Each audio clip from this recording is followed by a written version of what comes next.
Greetings, fellow seekers of the supernatural. You've found your way to Paranormal M, where we unravel the mysteries that lie beyond. Hit subscribe and ring the notification bell to embark on this eerie adventure with us. Ask Reddit. My family and I used to stay in a very affordable beach cottage in the Outer Banks. That's in North Carolina. We would do this for a few weeks each summer. It was a converted life-saving station, with a lookout tower and everything. I was just a kid, 13 or 14, that's when we first started staying there. I used to walk around and talk to the local kids. They were shocked that I was staying there. I didn't believe them because kids are going to be kids. Figured they were just trying to scare me. I was wrong. The first few nights were quiet, but every night after that something would happen. My aunt claimed that her bed raised off the floor and shook violently, knocking her to the floor. She slept in the car for the remainder of our vacation. I'm a bratty kid, and just figure she was drunk.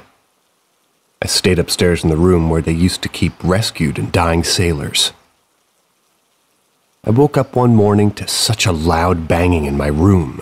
I was terrified. Nobody was there. One of the beds had overturned. That was while I was sleeping. The next night I woke up to more banging and loud laughter from the tower.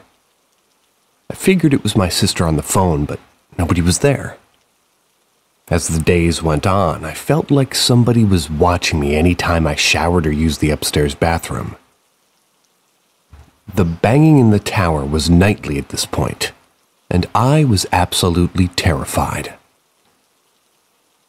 One morning I'd slept in, being a teenager at all, and woke up to my relatives trying to get into the house after a morning at the beach. Every single door in the entire house was deadlocked from the inside. Very odd. We spent a few more summers there, each time the same experience. Eventually, the house washed away during a hurricane, leaving only the tower behind on the beach. It's a shame, because I'd love to stay there as an adult and see it.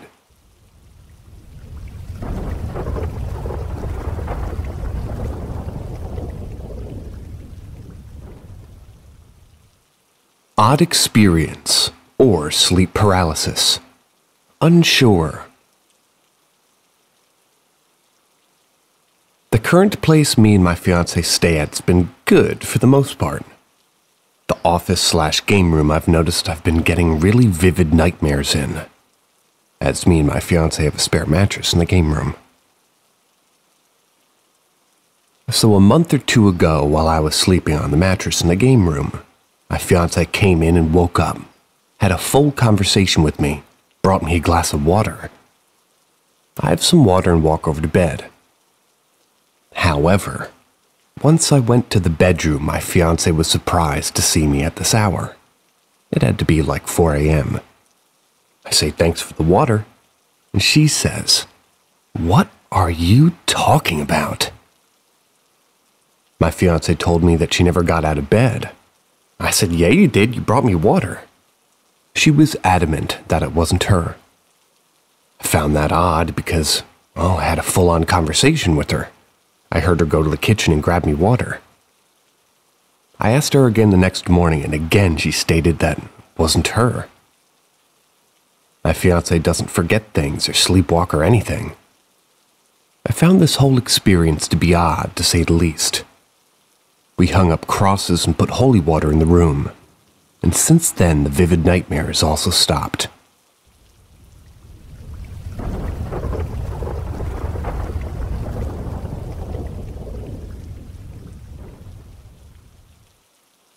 A white sphere interrupted my shower in the basement bathroom. To set the scene, I was 16. It was summertime, and I had just returned home from the park with my brothers and dad, where we had played football with some of the neighborhood kids. Being that we were sweaty and stinky, we each began to take turns taking a shower.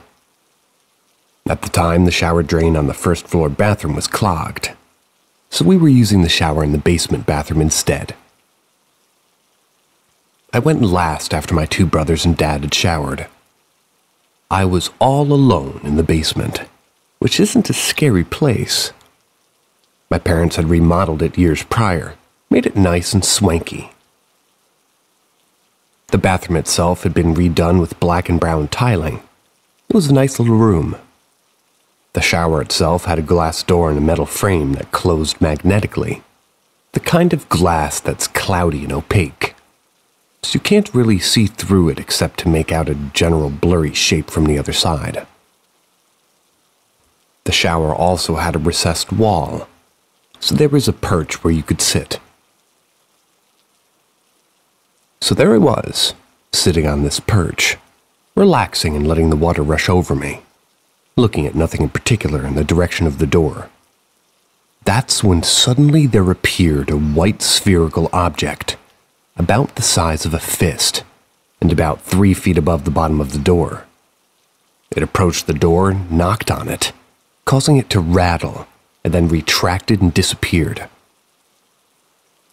I remember at the time being completely confounded. It took a second or two for my brain to scramble and realize that it had just witnessed something completely inexplicable. I immediately opened the door, and as you can guess, there was no one or nothing there. Thought maybe I had seen the white towel hung on the towel hook next to the shower door. Maybe a draft in the bathroom that had caused the towel to sway toward the door. But two things debunked that explanation. A, had the towel swung toward the door, it would have hit it with such force that the door would have rattled as it did. And B, I would have seen the entirety of the towel creeping in from the other side of the door, not a single spherical object that seemed to manifest out of nothing. At this point, I was spooked. I quickly got out, got dressed, and left. I immediately asked everyone in the house, my two brothers and parents, if they'd been down in the basement, and everybody denied being down there. I remember thinking maybe one of my little brothers had played a prank on me, but we never really pranked each other as kids. Even if they had pranked me, how could they have pulled off something like that? I would have heard them walking to the bathroom at least, it being as cramped and small as it was. They also would have taken credit for the prank, laughed their butts off about it. But no, I was completely alone down there. I told my family about it, but they all just shrugged it off. With nothing more to be said or done about it, I moved on. Since then, I've showered, relieved myself, and even bathed my dog. He was adopted after this happened. Many times down there in that same bathroom, and never again have I witnessed anything strange or weird. I've even spent the entire hours by myself in the basement working or watching TV. Never been privy to another unexplained event. I find it weird that I never would have seen, heard, or even felt anything strange ever again. And I do consider myself a very rational person, and a bit of a skeptic. When I hear ghost stories, I'm always thinking about alternative rational explanations, and often find them. I can think of 3 other times when I witnessed spooky happenings, but in all 3 cases, I could admit that there were rational, albeit unlikely, explanations for what I experienced. I also studied engineering in college, so I'm well versed in physics, and I understand that whatever I saw, it either had to reflect or emit light, and it had to have mass and kinetic energy for it to knock on the door and cause it to rattle. But what does that? I can't think of any rational explanation, observable phenomenon that does that. The only other explanation is that I hallucinated it. But I don't have a history of hallucinating. Unless it's possible for a person to experience a single one-off hallucination out of the blue. I'm a skeptic at heart, but the only reason I can't sign off on regarding ghosts and paranormal as fictional is because of this single experience. Has anyone else ever witnessed something similar?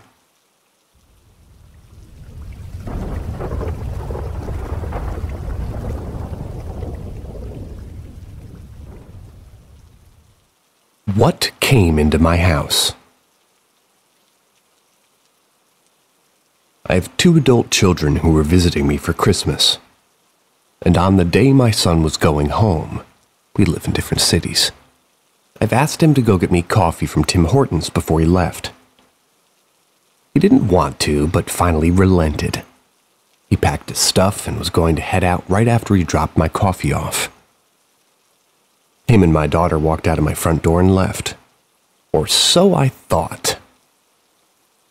A few minutes later, my son came back in and looked at me with a very angry look on his face. He stomped down the stairs. I kind of laughed as I thought he forgot something. I waited at the top of the stairs, waiting for him to come back up so I could mock him for forgetting whatever he forgot. I stood there for a few minutes, then became concerned as he was taking a long time to come back up the stairs. Maybe he was sick or something. So I went downstairs and there was no one there, like at all. I went room to room to see if I could find him. Small basement. So it didn't take long to see that he wasn't there. The windows were small and locked, so no way to get out of there. The only way he could have left was back up the stairs and past me. About 10 minutes later, he came back with my coffee, and I asked him how he had gotten past me when he went downstairs. He looked at me like I was crazy. He said I went to go get you a coffee. I didn't go downstairs. I laughed and said, of course you did. I saw you. You looked super grumpy. He leaned over, kind of laughing at me, and gave me a kiss. Said yet again, I never came back. Then he hugged me and left. My daughter was still at my place, and she believes in the paranormal, so we had a conversation about what I had just experienced. She said that my son didn't come back in, except when he brought my coffee in. So that's my story. Think about that a lot. I went to see a psychic who is absolutely zero help. So now I ask you, Reddit and Paranormal M, what the hell came into my house on that afternoon?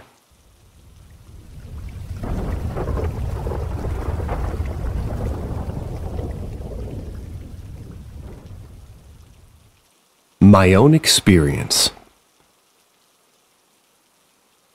Too often I see things that can easily be debunked. But they do not try to debunk it, or it can't be debunked due to somebody capable of causing it to happen off screen. These people constantly just don't have cameras pointed at the thing. Have you noticed that? Like I'm told the clock shouldn't be working, but it is. Well, then show me the gears and the wind-up part in the battery area while it's playing. With that being said, here's my story. I was staying at a 2-floor house and lived on the first floor. The entrance is actually the second floor, then you go downstairs for the bedrooms. My mom was staying in one end of the house, and I the other. I remember her texting me to come over, and as she's hearing what she interprets as scratching in the wall, we both are thinking maybe rats.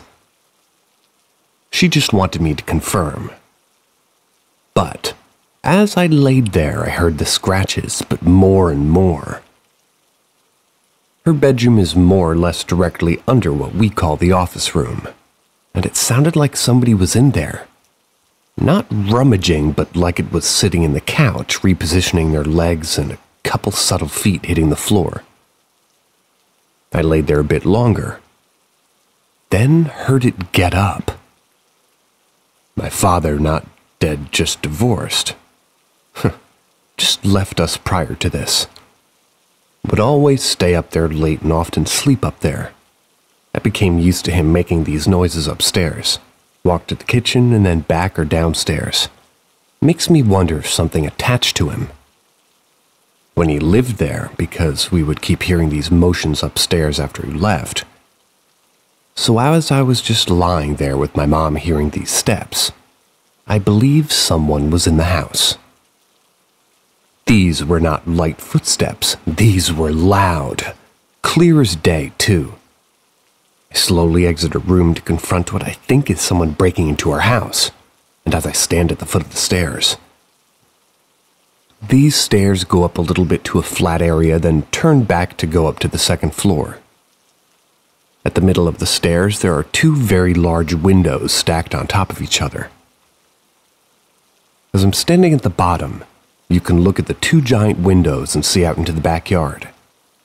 You can also slightly see a reflection of the upstairs as there's a hanging light, and it's noticeable.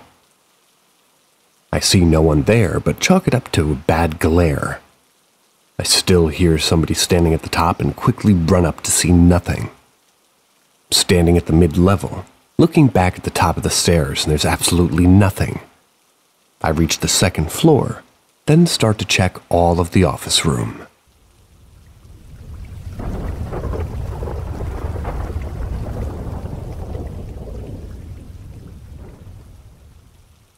Things flying through the air.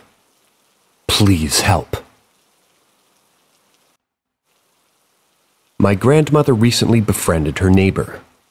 They've been in the house since '98. The woman in her late 50s and her 12-year-old grandson who calls her mom because she's had him since he was 4.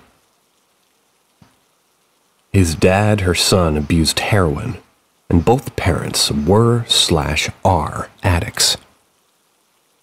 According to my grandma, they're Hispanic, but she doesn't typically use accurate terminology, so I'm not sure. They are Christian, keeping that belief per the rules, but may be relevant. She claims a coven is targeting her. The activity's been happening since March of 2023. Last week, the boy knocked on my grandma's door to tell her that she forgot to close her garage. They talked for a bit and led her to getting to know his grandma. This week, she went over to the house, aware of the paranormal claims at this point. As they stood in the kitchen, there was a large watch that seemed to fly through the air. It landed, then it broke. An acorn also flew. She showed my grandma a sealed plastic bag of acorns on the opposite side of the room. The boy then predicted 2 more objects with slight inaccuracy. First, he said, "There's a red light." And then a red magnet flew. Then, there's a dime, and a quarter landed near them. My grandma says she watched them to see if they could see them throwing things. They didn't seem to be. Eventually, the boy left the room, and shortly after he started screaming. They ran to see him upstairs on the landing with an armoire about 2 feet from the ceiling stood against the wall. The boy was on top of it. It didn't seem likely that he could have climbed on top by himself, and he was clearly agitated. The grandma said that this had happened before.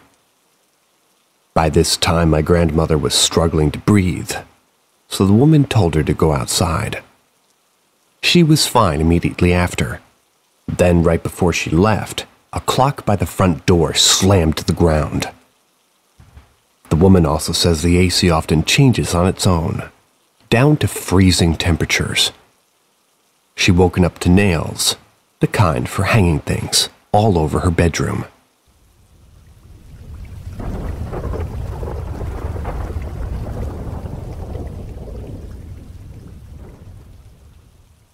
Crazy experience has me on Reddit at 3 a.m. searching for answers. Background. I live in a newly built house. I'm a grown man, 6'2", 230 pounds. I have 3 dogs, an older Yorkie, a middle-aged Chihuahua, and a very territorial Maltipoo, all lapdogs, all small. My uncle passed away about 2 weeks ago from what we believe is a heart attack that triggered him to fall and smack his head. Anyway, my mom found him dead sprawled out on the living room floor. He wishes we were to be cremated. His wishes were to be cremated. So all of the family was called to say our goodbyes. When we found him, he was already dead for perhaps an entire day, cold and lifeless and bleeding from his nose. Prior to this, I didn't know a body could bleed.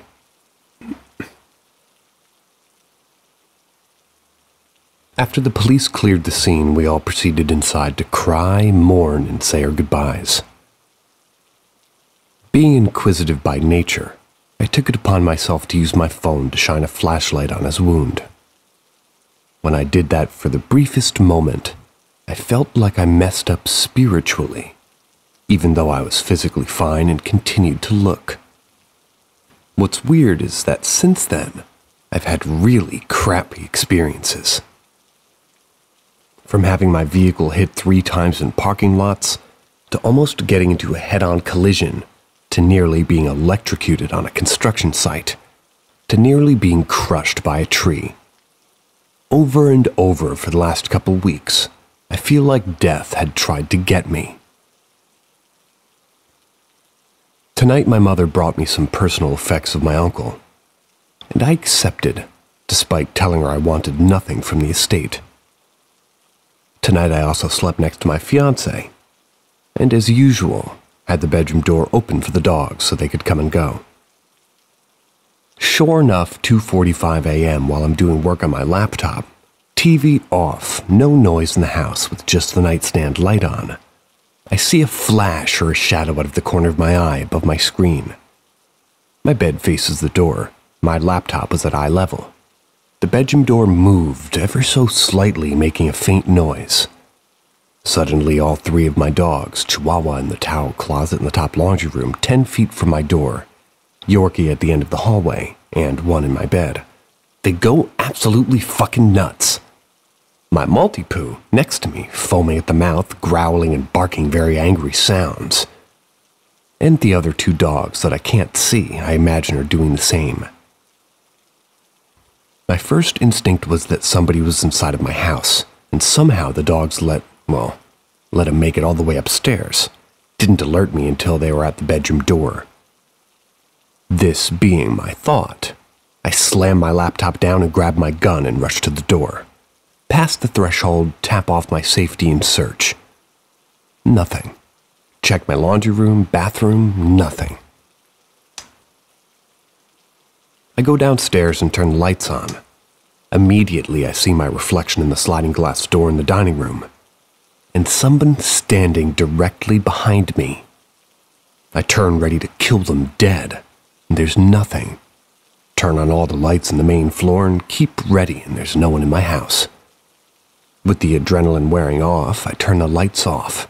I go back to the staircase. I look back at the sliding door and decide to check the deck. I'm a big guy that's armed. No one was outside. Tell me why, when I close the sliding glass door, I see someone run up the staircase in the reflection, and it numbs my entire body. Fear like I've never felt in a long time, with my entire body feeling cold, washed over me. The dogs that stopped barking begin again.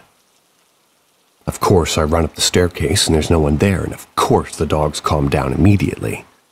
All 3 dogs staring off into space, all expressing the same thing as myself.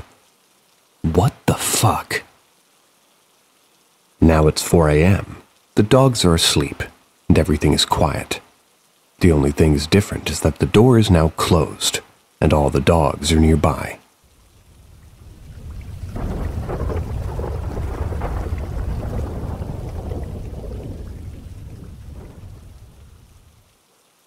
My daughter couldn't have known this. I was having a walk with my husband and daughter, a bit less than 3 years old. We were around a park near our house. The park is a bit more than 3 miles. While we were walking, my daughter said, "Hey, remember this is where the pink kite got stuck on the tree?" I look at my husband because I didn't remember that. He said, yes it is." Mind you, he saw a kite getting stuck at the spot my daughter pointed while he had to walk alone. He then tells me about this to my daughter, but she had no way to know that much precisely where it happened. There's a tree all around the park, obviously. How the fuck did she get that correctly? It's kind of like she gets the memory from my husband. I know that sometimes kids are more prone to experience inexplicable phenomenon, but I never heard anything like that.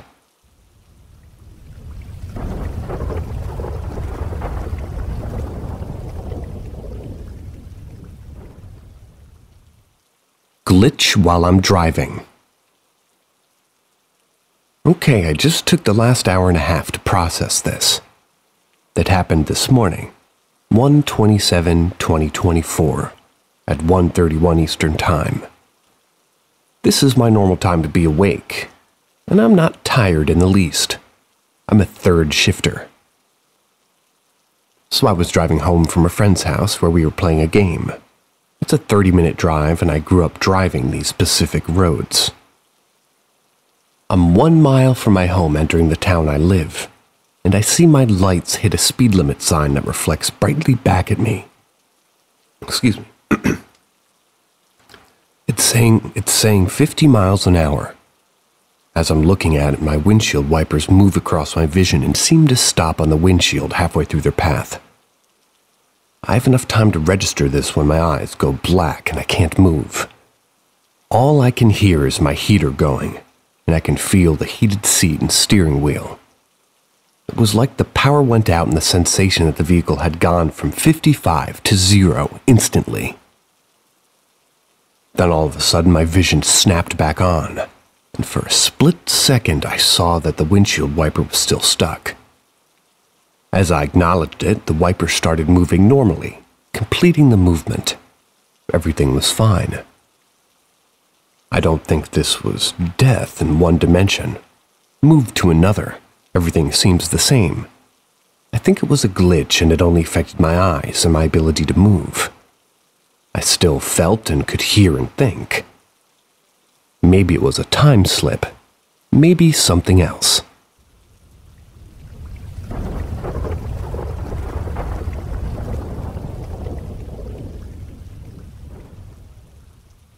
First post, The Peaker. Well, this evening, I had experience with an entity that's followed my wife and I through several moves, and we've come to terms with knowing it's attached to either of us or something we own. It's going to keep following us unless we do something to get rid of it. We simply call it The Peaker.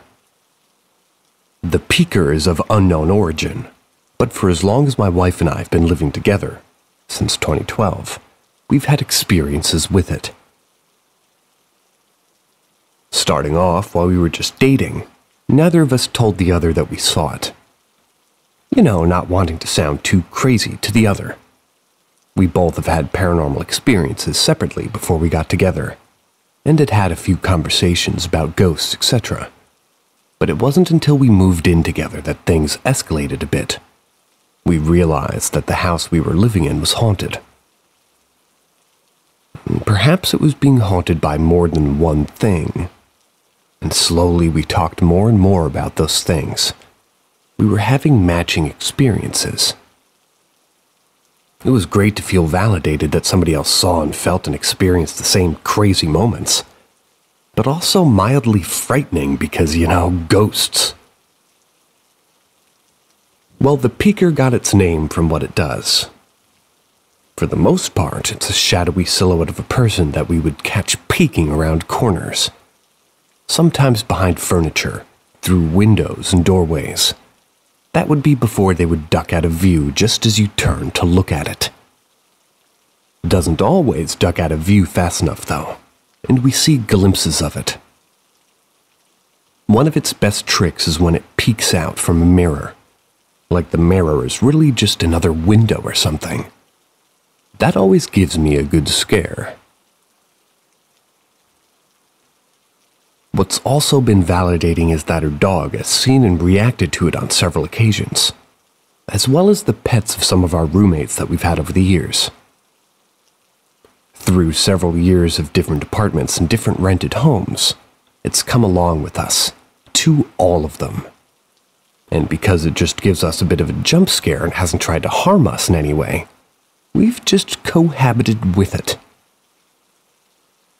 Well, tonight is the first time that it severely shocked and scared me. I'm watching a show on Netflix called The Midnight Club. Pretty decent series, and I've got the lights low in the room to add to the fright factor. My wife's watching something else in the other room, so it's just me, my snacks, and my comfy recliner while I'm watching. Things are getting a little intense, and I'm subconsciously rocking my chair ever so slightly. The episode's gotten to a pretty visually dark scene, so I can faintly see myself in the chair I'm in reflected in the low light off the screen. I see a silhouette moving, rising from behind to the right of me. As soon as I start to look, I see two large, very not shadow, white hands grab the side of my seat, forcibly stopping my rocking, pulling the chair back and thrust its face around the back of the chair to just inches from mine.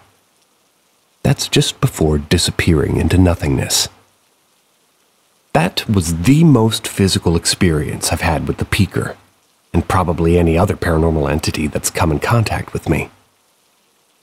Not only was it very up close and personal with me, but it grabbed my seat, stopped my rocking, and jerked the seat back.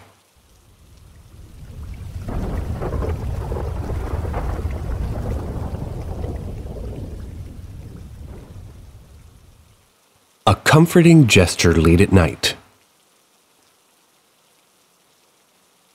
Due to insomnia and anxiety, sleep often eludes me. Because of that, I'm often awake at the witching hour, 3 a.m., and frequently this is the time that things happen around me. Most consistently, my cat gets the zoomies, but also various paranormal things happen. Right now I'm sitting at my dining room table, sewing handmade key fobs for a craft show this weekend. If I can't sleep, I might as well be productive, right? Well, my back is facing a long, empty hallway. Got a headset on listening to a podcast, so I can't hear anything. But I could feel in the floor through my feet somebody walking up the hallway toward me. I'm home alone right now. Disembodied footsteps are coming. And it's pretty common in my home. So I just ignored it because nothing usually happens after. But this time something did happen. I could feel the steps come right up behind me, and then it felt like how my wife will wrap her arms around me from behind and rest her chin on my shoulder to watch what I'm doing. A quick, loving embrace. But again, I'm home alone tonight. I stopped sewing and froze, but tried not to react. I then felt it let go and pass me heading toward the door I'm facing, where it just slightly moved a Christmas decoration that's hanging on the door. So I had disembodied footsteps, a phantom hug, and an object gets moved in front of me. Both my wife and I have seen or heard this mimic take turns copying one of us. So if I had to guess, this was that mimic copying my wife's actions, and just not physically showing itself. Or possibly my wife's grandmother, who's mostly present but an inactive spirit, until it gets close to the holidays when she becomes very active until we put the Christmas decorations away after the new year. Whatever it was, it didn't feel malicious. It genuinely felt like a kind gesture of comfort, which I'm actually thankful for because I've been having a pretty cruddy week. Me too.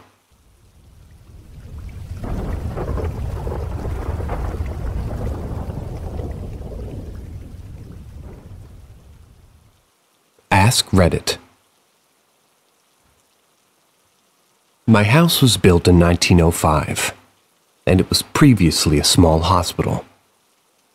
We've had lots of creepy things happen. Some that stand out. Our downstairs radio will randomly turn on in the middle of the night blaring music. Our kids have a toy magnet on the fridge that sings the ABCs.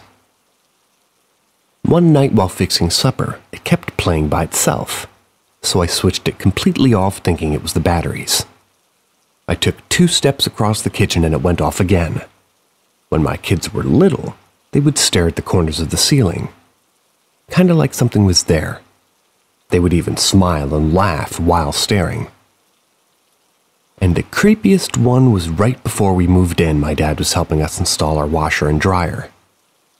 We had my nephew, who was 3 at the time, with him.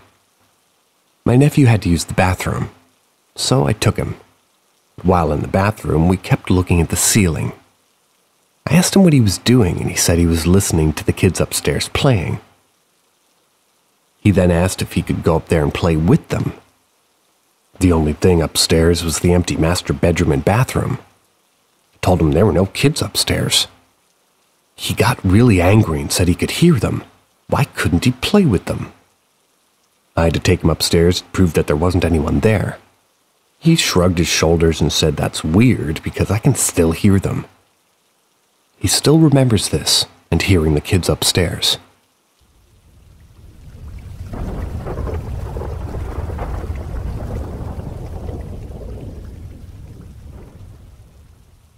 I think there's something strange about my house. So I lived in the same house my entire life. And I've had very few strange experiences that I can't explain.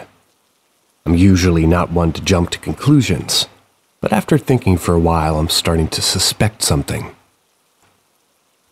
My first real experience was a few years ago. Might have been 12 or 13. It was a usual Saturday playing games with my friends over Xbox when I heard screaming coming from my neighbor's house. It sounded like a girl the same age as me and a younger boy, maybe about 9. This wasn't play screaming. This horrid screaming.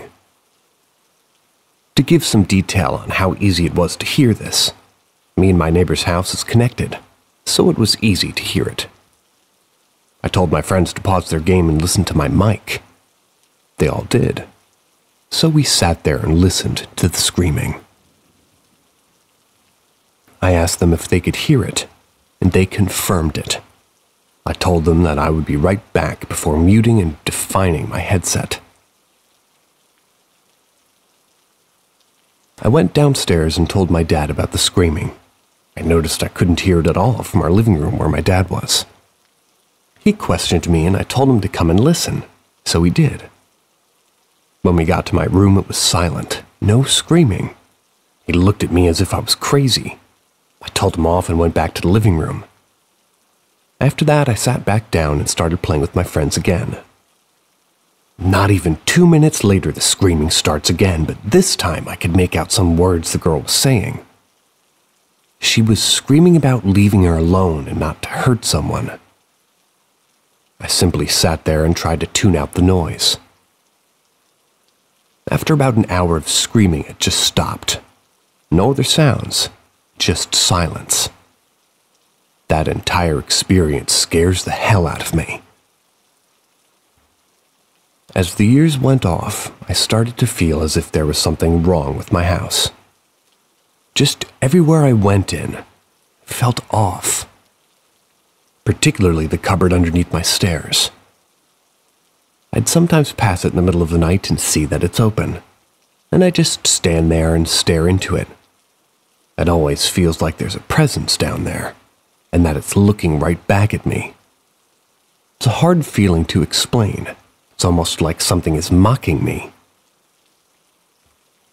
I have 2 other experiences that have scared the hell out of me as well. One of these times I had a close friend around and my parents had gone out. We were in the kitchen grabbing some snacks and we heard this extremely recognizable sound of my front door opening and then closing. There's no way anybody could tell me it was anything else. I know the sound all too well. We ran to the hall to check it out, but nothing was out of place. There was no one else in the house except us. My final story happened last year. Probably the worst experience of my life. It was late at night. I had gone to the kitchen to get a drink. Out of the corner of my eye, I saw this small, pale figure lean around the corner of the doorframe and look at me. It had no facial features, just a blank white face. As soon as I turned my head to look at it, it darted out of the doorframe and into my living room. I ran after and actively looked around for whatever it was. That moment, that very moment, scared the ever-loving shit out of me. I was so convinced at what I saw, I chased after it. I have never in my life done that. I don't wish to experience seeing that thing again.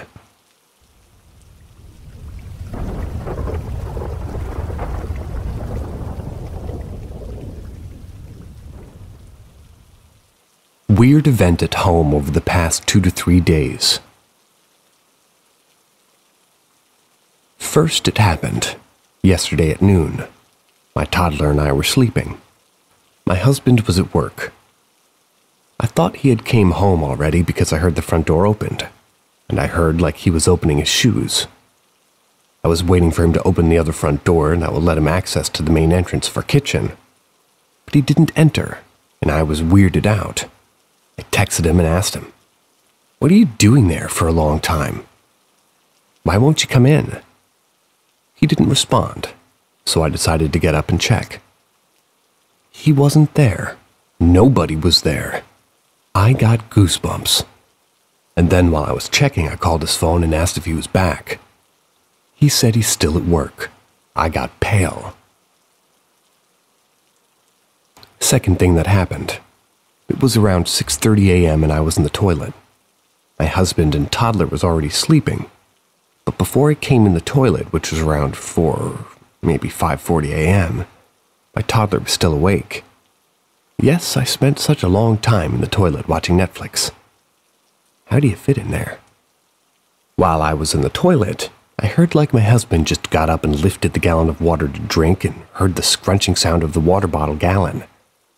And then what made me jump up and come out of the toilet was the sound of things falling to the ground. I went out of the toilet and saw a tissue box, a bottle of medicine, and a baby bottle handle, and a poly bag filled with a box of empty phone cases on the floor. I woke my husband up asking if he was the one who did all those things. He was confused, and I knew it wasn't him.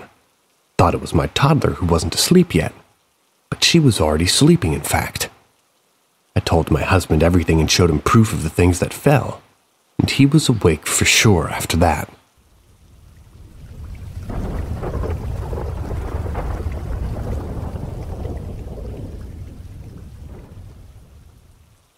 My childhood home. My siblings and I grew up in a house built around 1900. The house has undergone quite a bit of renovation, was moved from one location to its current about 1/8 mile away. I had some additions built on, but when I was a kid, my mom and siblings always talked about seeing ghosts, mostly joking about it in a light-hearted way since we weren't in danger. There were 10 to 15 experiences that would have been brought up every time. At least every time somebody was asking about the house being haunted or the house's age. Mostly little things that could have non-paranormal sources, but a few experiences that stood out at the time and still stand out today. To list out some of the experiences I've heard of as a kid before and even experienced anything myself. 1. Cabinets all opening by themselves in the kitchen. 2. Tapping sounds in the house that, when followed, lead to a small fire seconds away from spreading. Bah.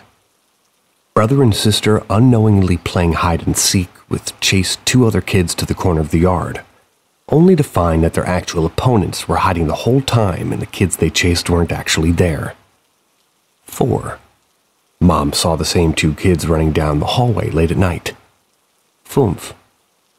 Sister and Mom both saw a rocking chair rock by itself, then stop, leaned all the way back once my mom noticed it. 6. Sister had the same nightmare for a month that stopped the night my dad put a crucifix in her room without telling her. 7. Light aura-like figures passing through doorways. 8. Neighbors seeing an old woman standing looking out the front door when nobody's home.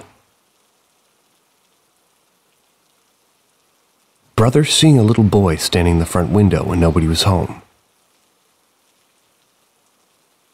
Déjà vu.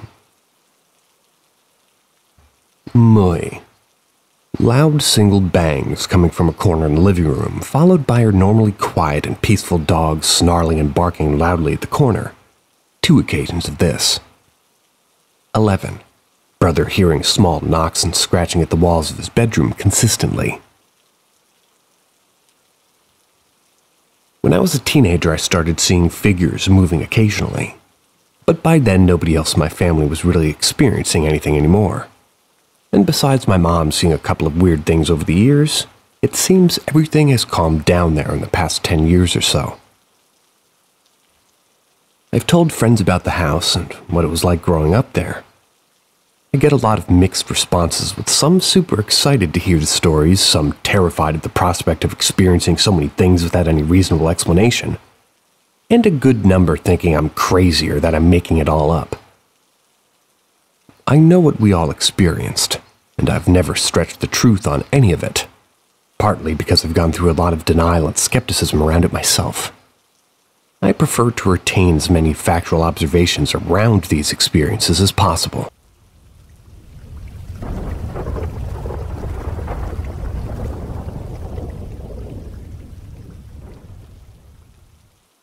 Not sure if this belongs here, but weird things are happening in my home.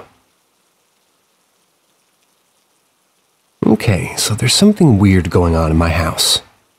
It's a 2016 build that I live in with my husband and my 3-month-old daughter. I've always had a feeling in one of the hallways that I'm being watched. No big deal, heebie-jeebies, but I'm not bothered. I've also been waking up feeling as though someone is in the hallway. A different one, the one outside her bedroom door. I once saged the house. Made no difference. I'm not concerned it's a bad spirit. 3 times now, however, pictures have inexplicably come off the walls and shelves. One very secure drawing of me, my husband, and our now deceased dog fell off the wall and smashed whilst I was out one day. Like it had been pulled off the wall completely. It's back up and no further objections to it. Another time we woke up to a loud bang in the night. My husband got up to investigate, and a wedding canvas of my husband and I, 75 centimeters by 50 centimeters, it had come off of its hook that was on the landing and on top of a 3x3 bottle wine rack below. It had been hung by a string, fallen perfectly off the wall. And it didn't just fall over, just perfectly perched on top of it, string still intact, hook still in the wall.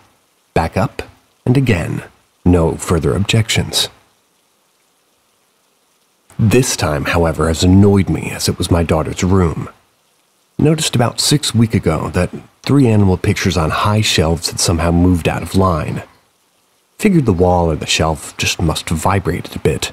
Straighten them out. Nothing since. This afternoon we went out for dinner. Came home and framed a 4 picture of a bunny rabbit. Had somehow launched off the shelf, gone over the rocking chair below and damaged the shelving unit about 30 centimeters away. So it's come off with force this time. The other night, my husband and I were watching TV, and he swore he saw an open DVD case start rocking and then stop.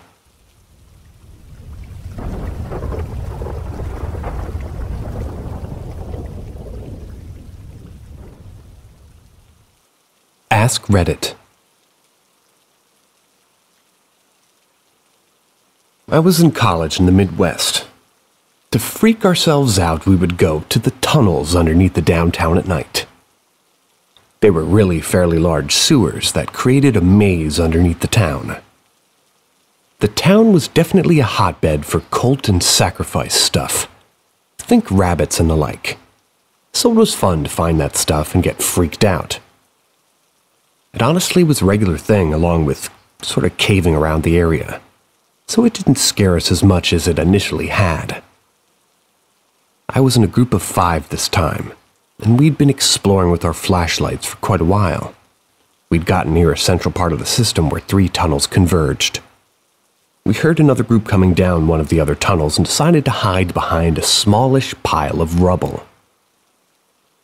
Oddly enough, the other group that was approaching had a torch for their light, like an actual fire. What the fuck? Okay.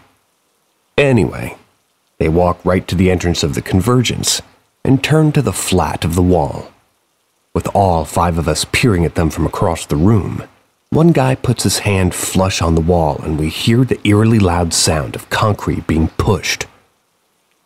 A square part of the wall opens and their group enters, and the newly opened doorway closes behind them. After it closes, we go over to the door and try to find it. We can't. It's gone. No indents, no hinges, nothing. It literally was a flat wall right behind where we'd seen it open. We leave not understanding what had happened. Every once in a while, one of the friends from the group brings it up, and we still have zero ideas what the fuck we saw.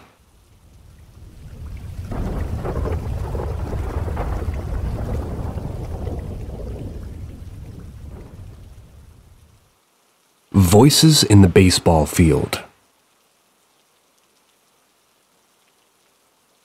In early September 2022, a close friend of mine named Des, she/her, we were hanging out. We decided to go sit down in a baseball field near our homes. We were there to soak up the last of the summer sun and chit-chat, take photos together.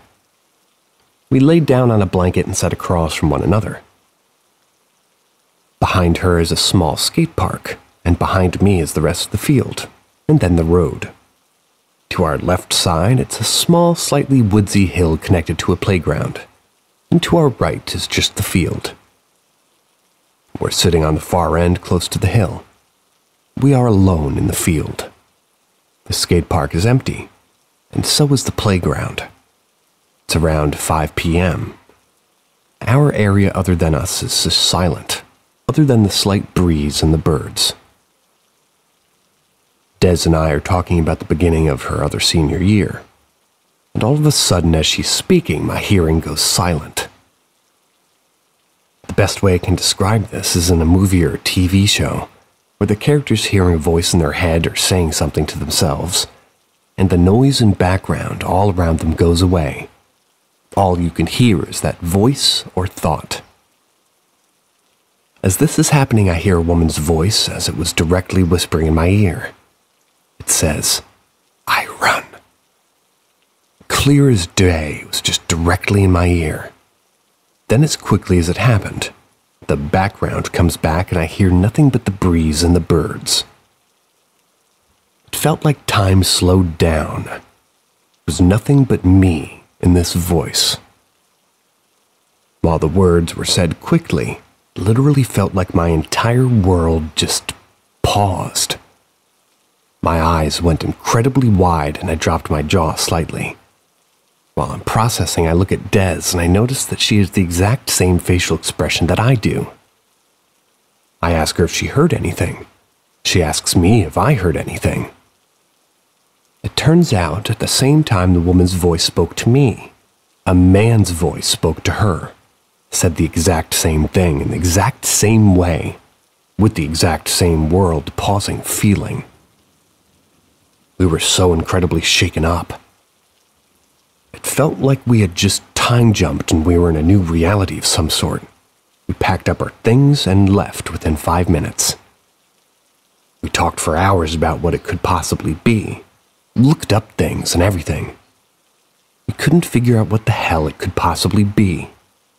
Not a soul was around us, and to this day we still have no idea and collectively agree it was the weirdest thing to happen to us. We've experienced a lot of paranormal and spiritual things together, and I know that energy can link to people who experience things together. No clue if that has anything to do with it though. So I guess that's why I'm here. To see if anybody has had similar thing happen to them, or knows anything about this kind of situation. I'll take whatever I can get or know.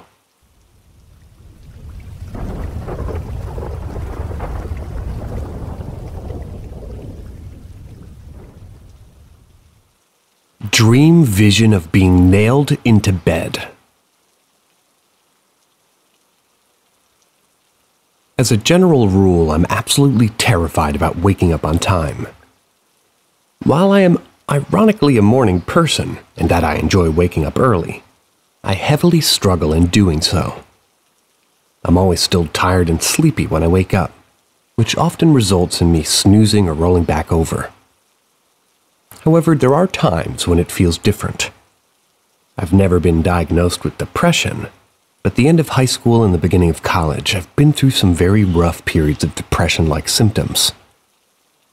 One of the most common of these symptoms is a serious lack of drive and motivation.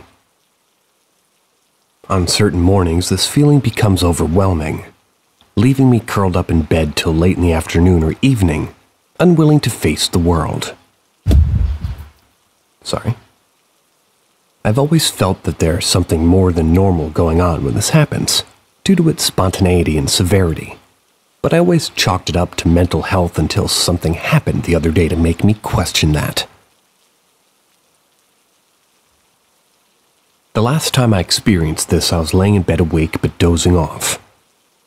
I had a lot of experience with lucid dreaming, so hypnagogia and half dreams are nothing new to me. And as I was laying there, I started to enter that state. However, it felt a little different, similar to other strange experiences that I've had. While in real life I was laying normally, when I closed my eyes, I could see and sense my non-physical body. It was from the same angle and perspective as in real life, but I was in a different position, slumped over almost like depictions of Jesus on the cross. Even more oddly, I was gripping two giant rusty nails, one in each hand, and as I sat there opening and closing my eyes and observing the vision, but my non-physical body slowly and unconsciously drove the two nails into opposite sides of my lower chest, attaching me to the bed or whatever was behind me in my dream. It was terrifying. But I was in such a state of sloth and lethargy that I barely even recognized how disturbing it was. What makes it so scary is that it was a visual and a spiritual representation of how I feel when this happens. Like I've been stuck to the bed by some uncontrollable dark side of myself. I couldn't get up even if I wanted to.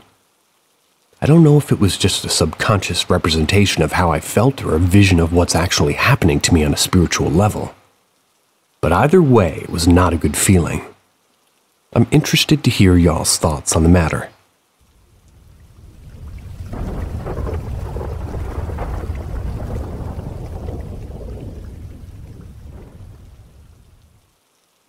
Things I've wanted to talk about. I consider myself a pretty level-headed person. I'm an upcoming artist. I published my first story in a small magazine. But I recently had let's call it a mental meltdown. I wasn't doing good. It's been 3 weeks since I came back from the mental hospital. I was telling the doctors about how I have to hit my head and knock myself out 4 times in my life. I told them a story about how I had lost an entire day that I don't remember and have never had a day like that since. It's got me thinking about my life. It's like a bizarre event. From when I was 4, a boy haunted me in my bedroom and during the day would talk to a man, according to my mom. I really want to tell these stories and have people tell me what's possible that these things could be and what have happened. Suggestions or even people who have experienced the same things. I want to start with one story and work my way down. Or rather, I'll add more if people seem interested in my weird stories. My first one happened when I was 4 years old. That's in 2001. I grew up in Montana, middle of nowhere between Polson and Ronan. I used to love the land and hate the house. My first memory of that place is the 1,000 multicolored spider eggs on the outside window seat. It was a weird carpeted perch beneath one of my home's windows, and I'd love to sit at it. But at night, I hated sleeping. I was always visited by this boy. He was the same height as me, but he was like the thinnest outline of a human body. His insides were filled with TV static.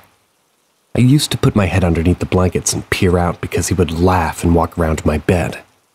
I hated the weird things that he called a smile. My mom says during the day there were a few times she would catch me talking to the man. She states the most vivid story she can tell when she was in the kitchen. I came around the corner repeating, "Just stay there, right there." To which I then asked if I could have something. She says I was often heard talking to this man, but at night all she ever heard me cry about was the boy. She had recently told me she didn't know until we had moved out that somebody had committed suicide in the room. And that was my room.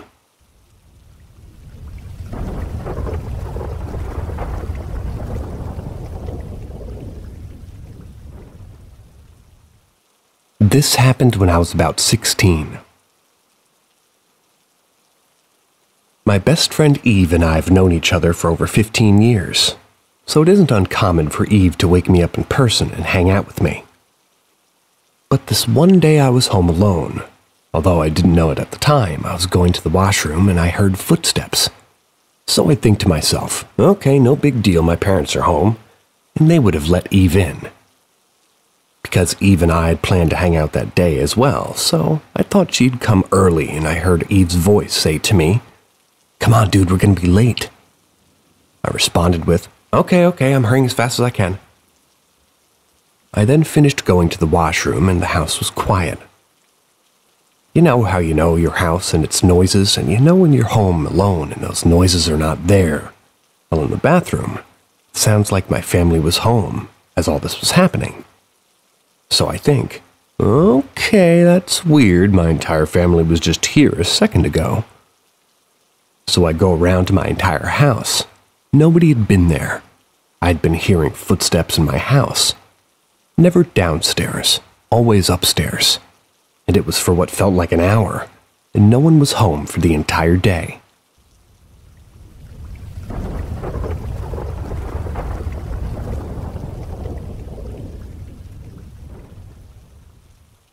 Mysterious voices in the walls.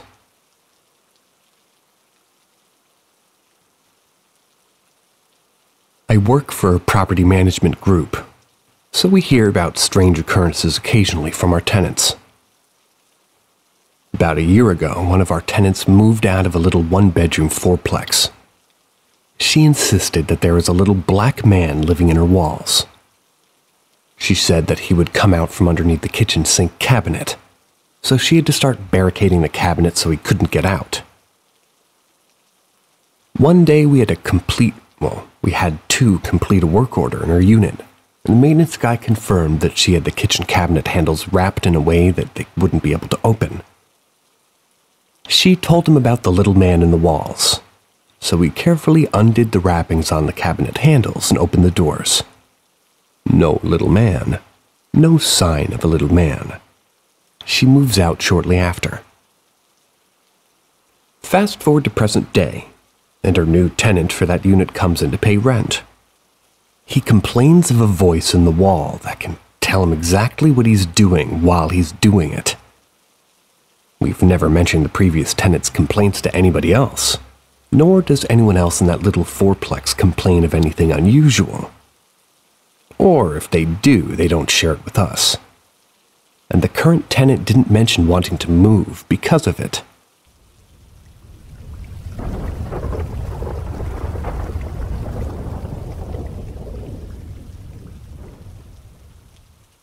The extra child who wasn't there.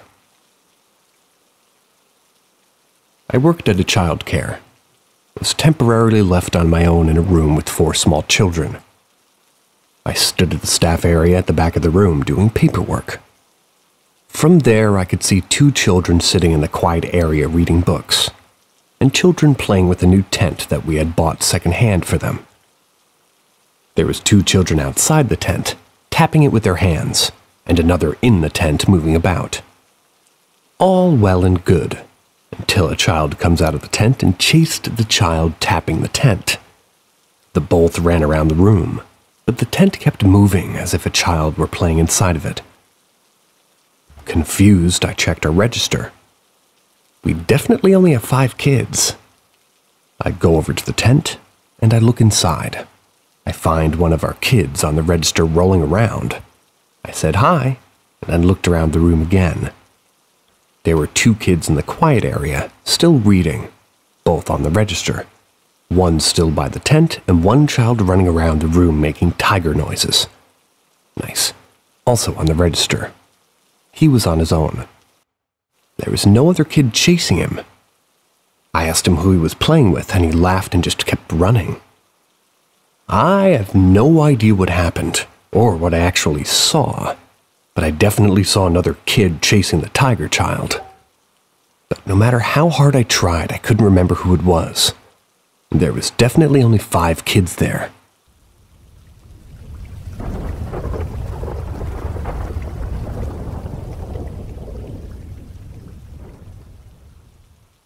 Succubus encounter.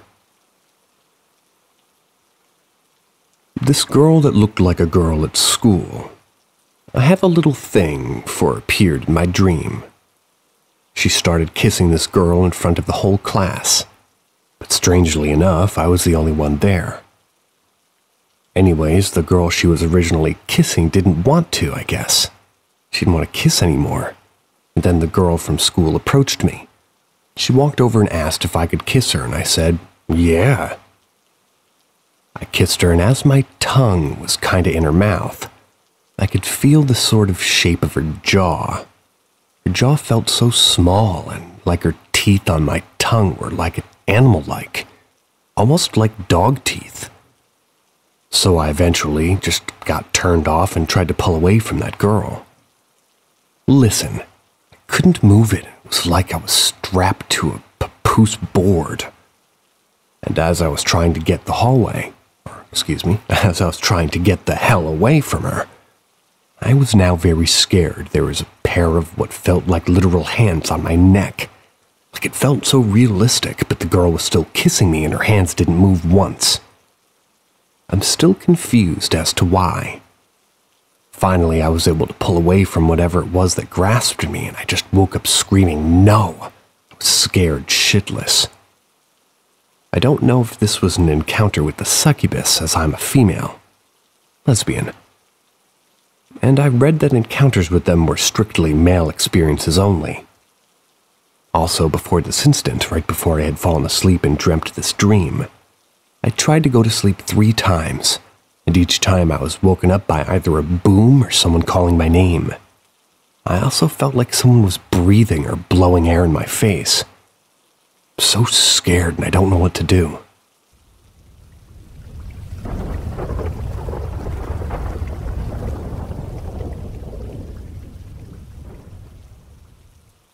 My grandmother's mirror encounter.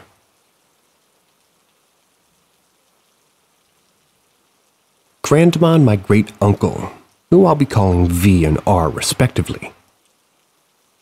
And I'll be calling them Vicky and Roger respectively. We moved to Canada when we were around 7. And that was like 1962. They were German and were still getting used to the language. Now my great-uncle Roger is a strict and firm atheist who doesn't believe in ghosts, God, or the afterlife. But this story shakes him to this day and he refuses to talk about it. Vicky and Roger were around 10 and 9 when this happened. They were getting ready for bed. But Grandma Vicky was too scared to go downstairs and brush her teeth because she felt like the air was heavy. So Roger accompanied her and they went to the bathroom. They were met with a young girl around 5 years old looking, who Grandma described to me as having long brown hair and a onesie covered in red, blue, and yellow splotches. The girl disappeared so soon as she arrived. Vicky and Roger looked at each other and were able to perfectly describe the same description of the girl to one another, where they promptly screamed and ran to bed. And to this day, Grandma hasn't told a soul what happened that night, other than to my mom and my late aunt, who then told it to me, and I then said goodnight to you. See ya.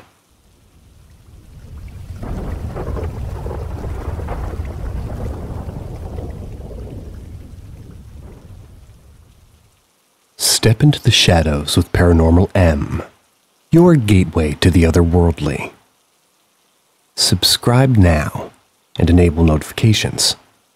Drop a comment down there. And get ready to dive deep into the unknown with our latest spine-chilling narratives.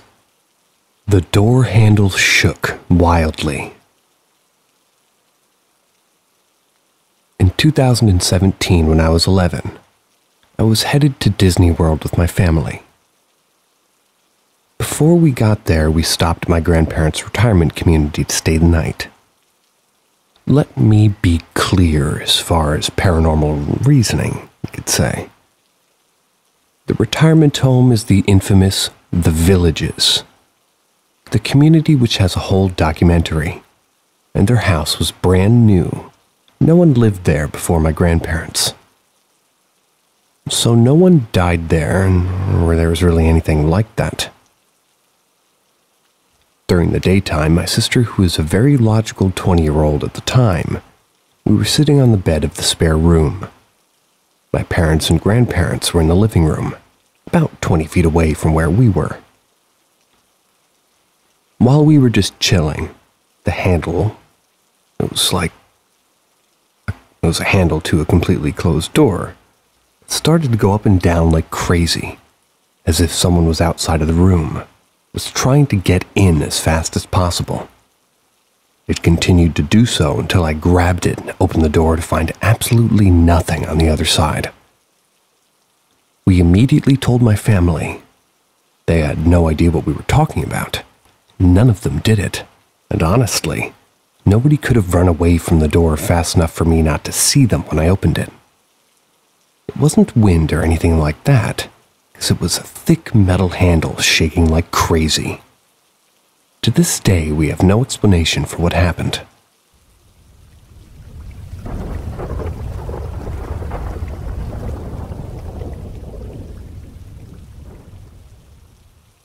Haunted car.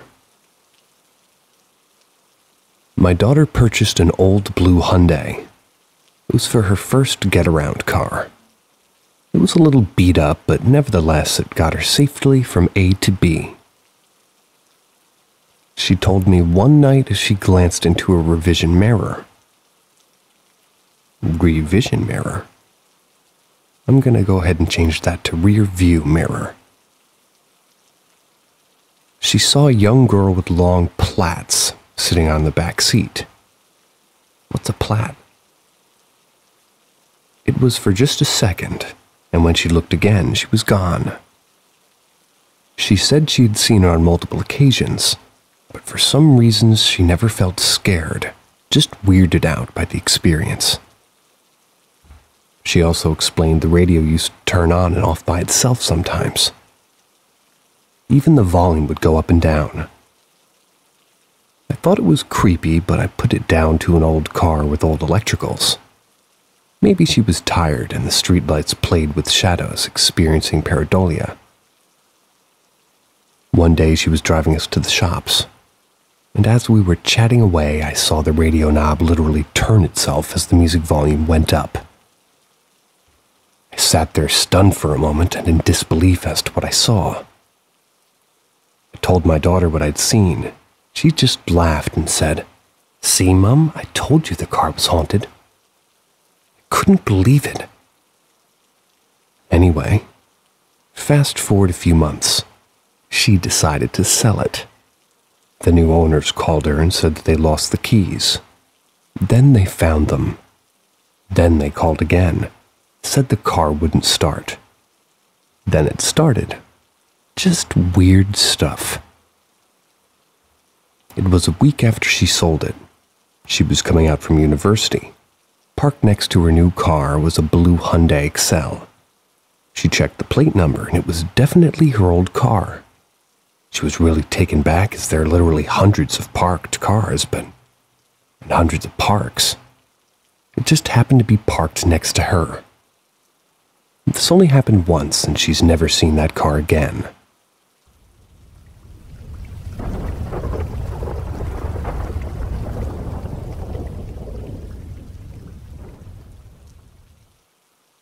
What spirit is lingering in my hometown?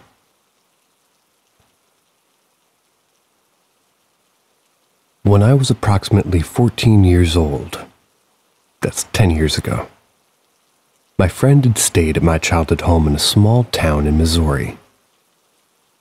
My friend and I had been up playing video games in the living room. We eventually both fell asleep on our love seat. The love seat was directly looking at our front door. It had like an open window with no covering. My friend and I both woke up at 3 o'clock. We both looked at the front door and both saw what appeared to be a female standing in a white dress and a veil over her face. She was just staring at us, stalking if you must. We were frozen in fear, not knowing what to do. The lady seemingly floated away from the door until she was basically out of sight. Till this day, we have both shared the story with common friends. They all refused to believe us. Fast forward to present day.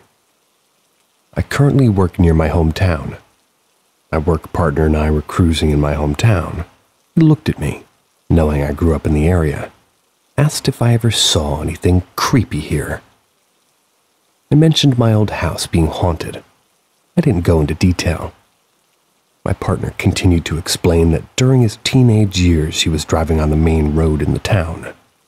He saw a female in a wedding dress with a veil over her head. He thought it was creepy, of course.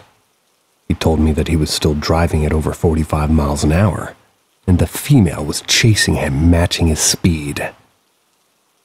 I still didn't mention the whole incident that I'd experienced. It wasn't as short as expected, but does anybody know what could be happening? He had mentioned an old house that was abandoned, being the home of a widow. That particular house was also the house I used to sneak into as a child.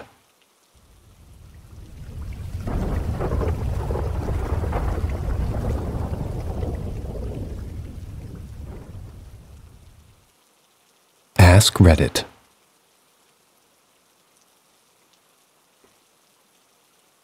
So, I told this to my mother like a good while ago. It's one of my best childhood memories. My grandmother passed away 10 years ago. I still talk about her a lot because I grew up with her, and my aunt and I loved her immensely. The memory in question is me combing my mom's hair that was super long with beautiful black and white shadings. I clearly remember going with the comb from the top of her head all the way down to the tips, saying that I wished to have the same hair when I get old. I was maybe 5 or 6 then, not sure, but it's still vivid in my mind like it was yesterday. We talked during the time I combed her hair. That was before I got called by my friends to play outside. We did this almost twice a week. Well, my mom looked at me confused and said that my grandmother never had hair this long. She hated long hair, and the longest ever that she'd seen it was like shoulder length. The one I remember went way down until the hips. No chance I mixed it up. She then took an old photo of my great-grandmother and showed it to me. You can guess.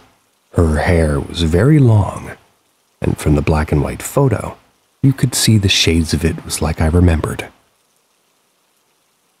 My mom then tells me that they always wondered why I spent so much time in my grandmother's room alone and talking to myself. They thought I was playing with puppets and didn't question it further. Looks like I met my great-grandmother, who my mom says passed away too early from an abusive husband. And apparently, my aunt experienced the same. But upon asking, she says she doesn't remember anymore. Either way, I still think of these moments, and they always bring a smile on my face.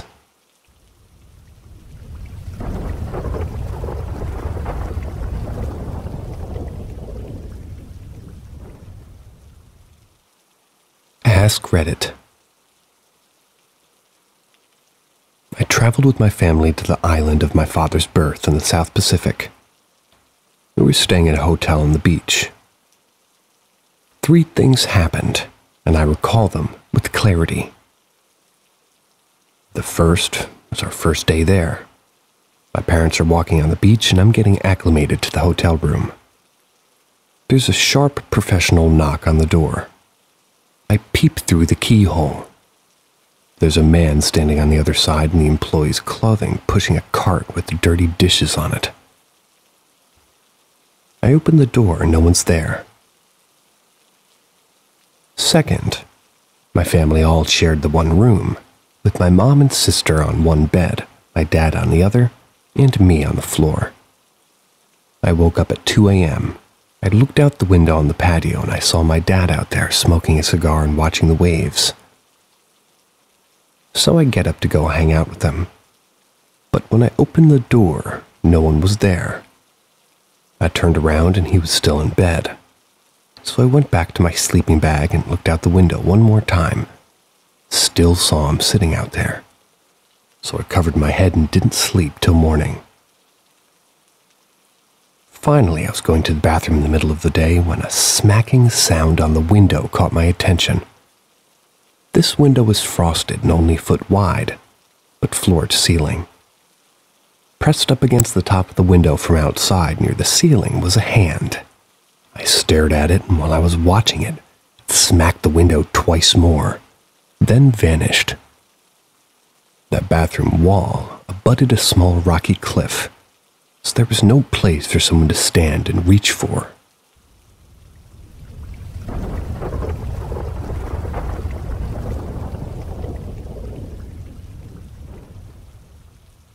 Ask Reddit.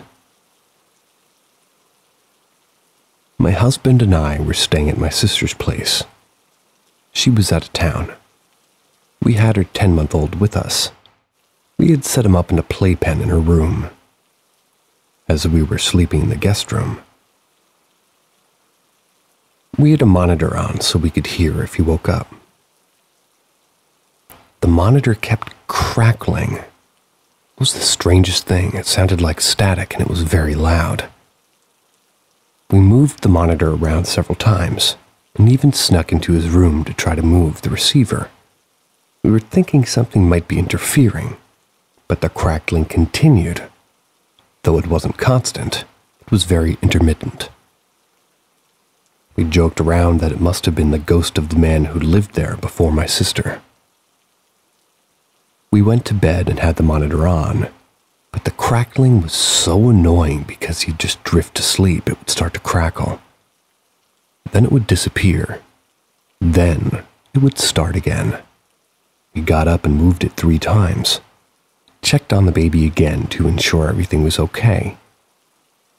Nothing was amiss. After about 40 minutes of this, I had just started to drift to sleep when the stupid crackling started again.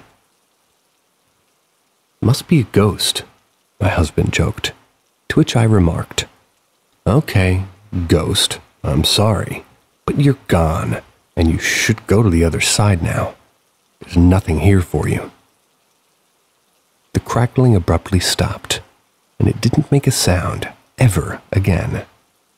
That was months and months ago. We've never heard the crackle since.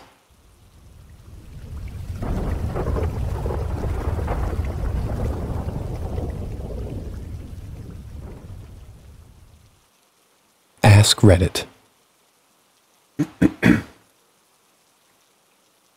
For the whole of my childhood, my parents always spoke of a time when I, the oldest child, was a baby.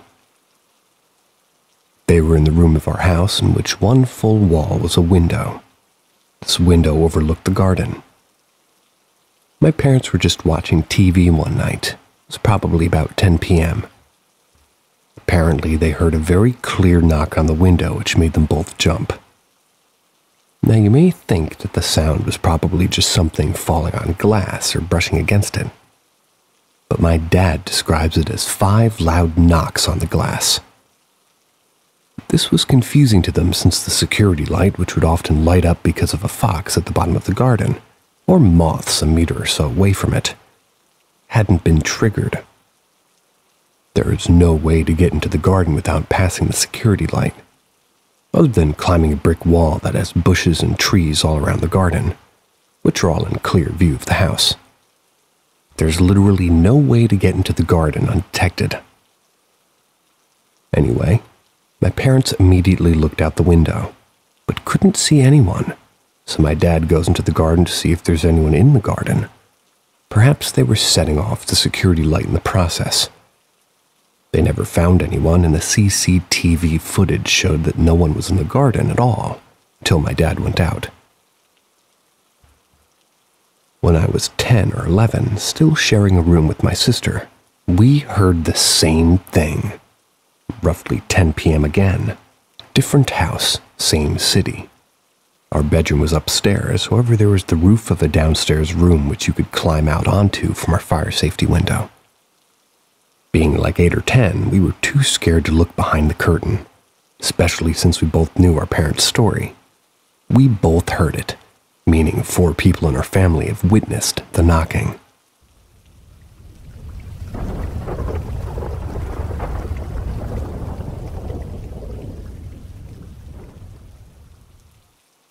Ghostly encounters on the TTC back in the mid-1980s.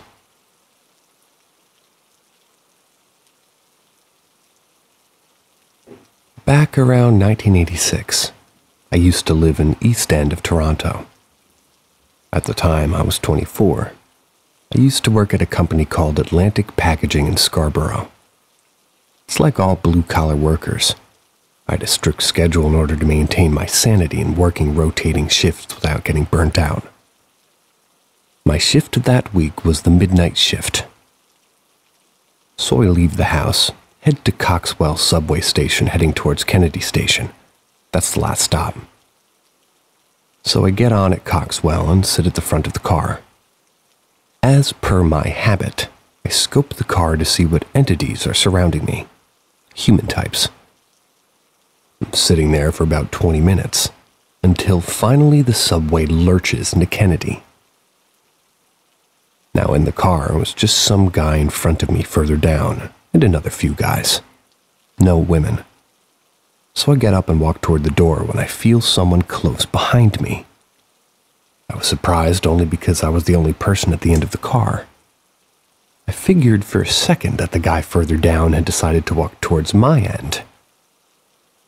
When I turn around, there's this woman standing right behind me with dark hair and a sinister smile.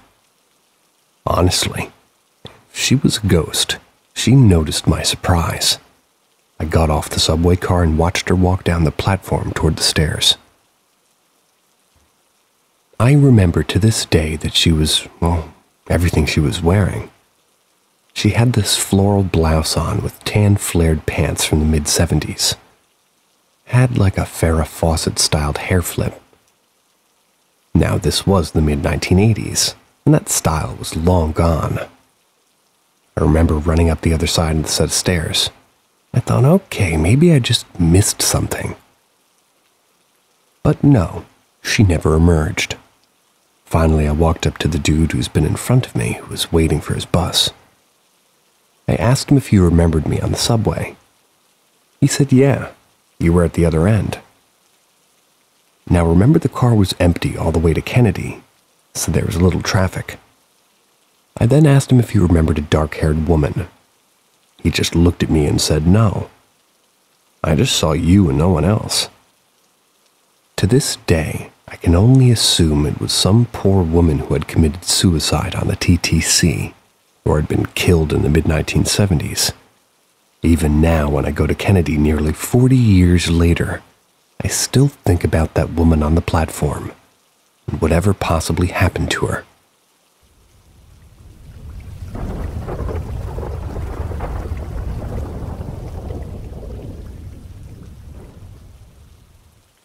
Old nursing home ghost story in Northeast.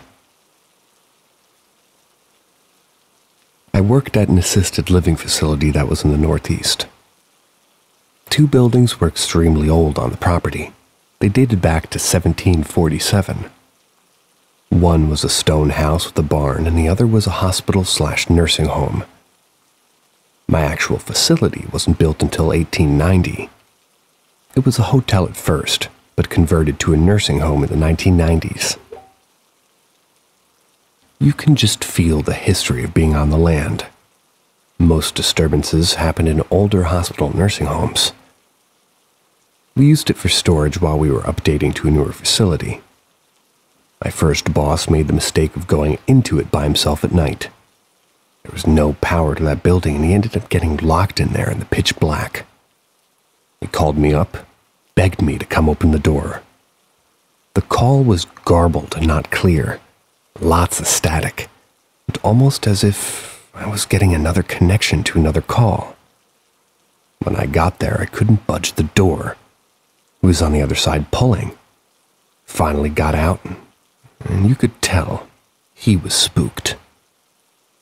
He told me he put something to keep the door propped open, but it was moved about 5 feet from the door, as if somebody moved it, and the presence was holding the door shut. My boss told me that he heard sounds upstairs, like footsteps and running up the stairs, and things moving around in the basement too. After that day, we made a rule. No one goes in there alone. It was just one of those places where the hairs on your neck stood up and you always felt a chill. I heard the sounds a few times. So we got creative. I told him if this place is haunted, I want to try to capture the ghosts either on my phone or on a recording. Well, the next day we had to get some lumber. It was stored in there. You guessed it. We heard running upstairs again. We got to the staircase and a mist started to come down the staircase. It was only about knee-high, but when it got to the last 10 steps, a shape started to emerge. Took a few steps down and then the mist dissipated and disappeared. We felt such a chill, yet it was summer. We were both in shock, but at the same time pretty excited to see something like that. But we ran as fast as we could out of there. When we got back to our facility, we were talking with some of the staff about what we saw. It was amazing how others who went into that building had similar experiences. We also were told about some hauntings in the actual nursing home. At night was the worst being there. Your mind would play tricks on you. Always felt like someone or something was staring at you. And the sounds as if the spirits of those who died there were trying to contact you. There was one wing of the nursing home that seemed to be where other hauntings took place. People always would hear doors slam. Sometimes we'd hear that from far away. You'd see a faint image of a person crossing the hallway. We even had one contractor walk off a job because he saw something. I definitely think the place was a magnet to ghosts and spirits, especially since so many people had died in that area. I also believe some people are more intuitive in seeing and feeling presences. Others just go by not knowing or caring.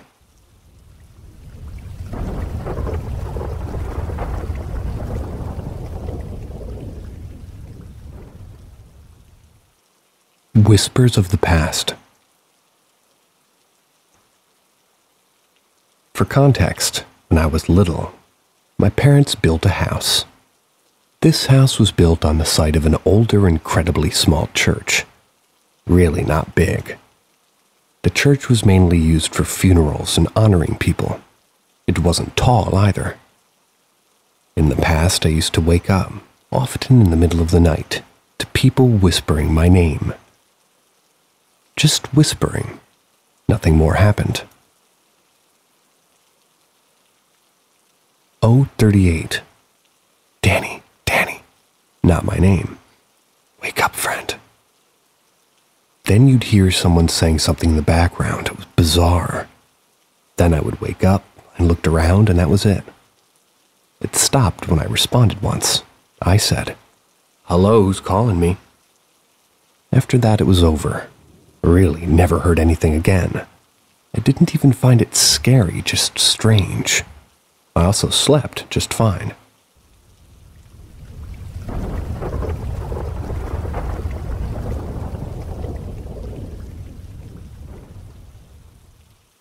Fairy sightings.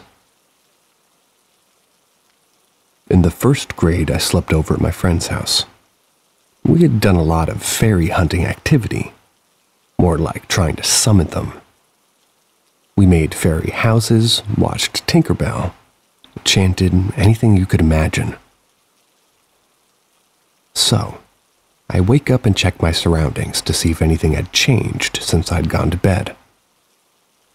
In my peripheral vision, I see a little figure more or less hovering above the ground. It was smaller than a finger. It was black and had wings. My shoe with laces was sitting on the ground and the bedroom door was open. The figure flew out of the door, but on its way out it grabbed my shoelace and pulled my shoe onto its side and closer to the door. Unfortunately, my friend didn't see it. She still doesn't believe me because her sister had been the one responding to our fairy letters the whole time. But it would have been impossible for her sister to have done it. The second time I saw one, around the 5th grade, it was a very similar experience. I was outside in the carport when just sudden I saw something in my peripheral. A small black figure hovering above the ground. It was flying very fast. I saw it go into some sort of short shrubs. It wasn't windy, and I heard and saw it push the leaves out of its way. My sister was there, but once again did not see it. Lastly, in high school, I drove back into the fairies. Or I dove, back into fairies. I researched them and I did all the things to try to interact with them again. I was outside during twilight with my friend, literally talking about them. That's when we heard the most magical, peculiar sound, which to us sounded like it was coming from an old tree stump. Imagine if Maybell Flowers' lily of the valley could ring, and there were thousands of them. That's what we heard, a soft and higher-pitched sound. We both heard it. We go to investigate where it's coming from. There's no birds, no bugs that we can see. Neither of us had heard a sound like it before, nor have we heard one since. Honestly, hearing this sound is even more convincing than actually seeing them the time before.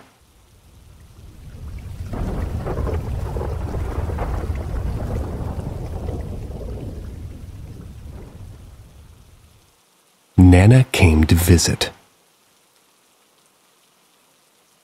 This encounter happened a little over a decade ago, but haunts me to this day. It was Thursday, July 11th, 2013. I was 6 years old and I was very into art at that age. Decided to stay inside on a hot day and color. I was sitting in my room and just coloring away while my mom and oldest brother were in the kitchen making some snacks for the driveway party that we were having that evening. As I was coloring in my favorite SpongeBob coloring book, it got too hot. Opened up my bedroom window for some fresh air. About 10 minutes later, my brother came upstairs to hang out with me for a bit before he left to go see some friends.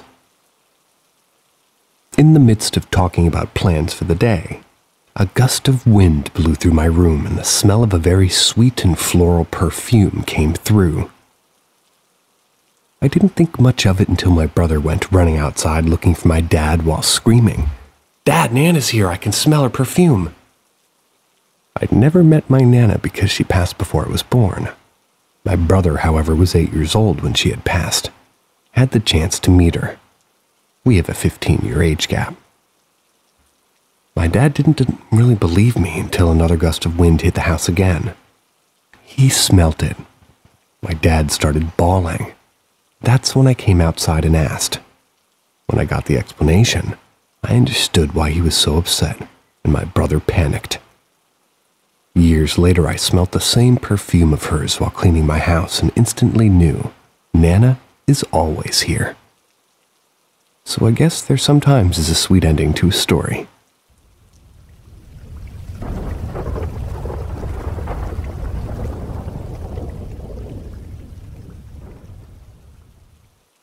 Experience when younger.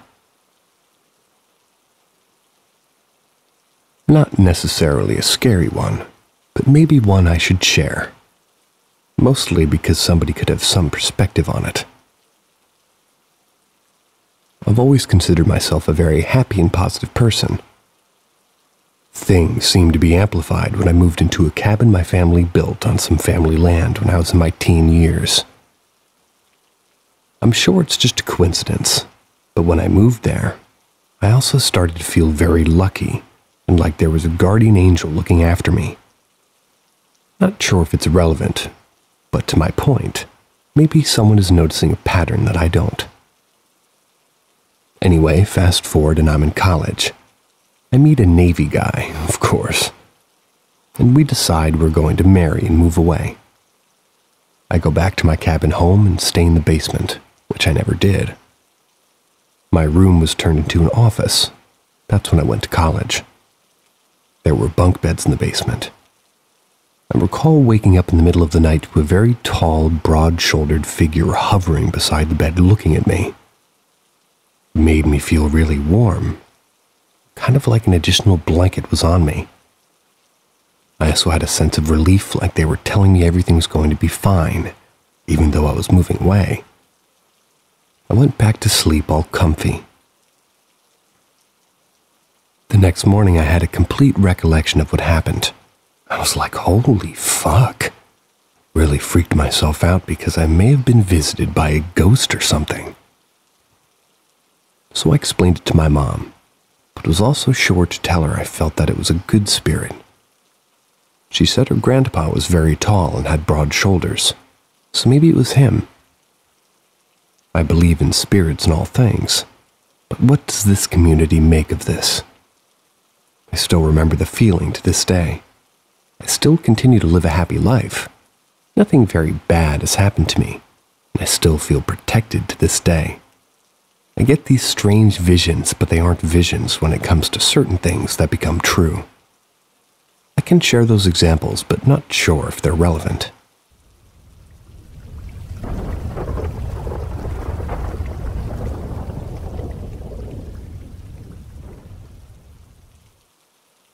Paranormal experience in Venice. I got followed by a wailing entity/entities. I was in this Venice. It was this time this year, and I still can't get my head around how and why this happened. I was there for 3 nights. It was my first time in Venice, and I loved it.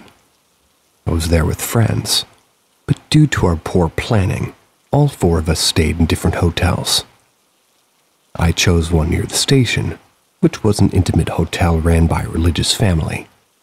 It was a classic old Venetian villa facing a canal.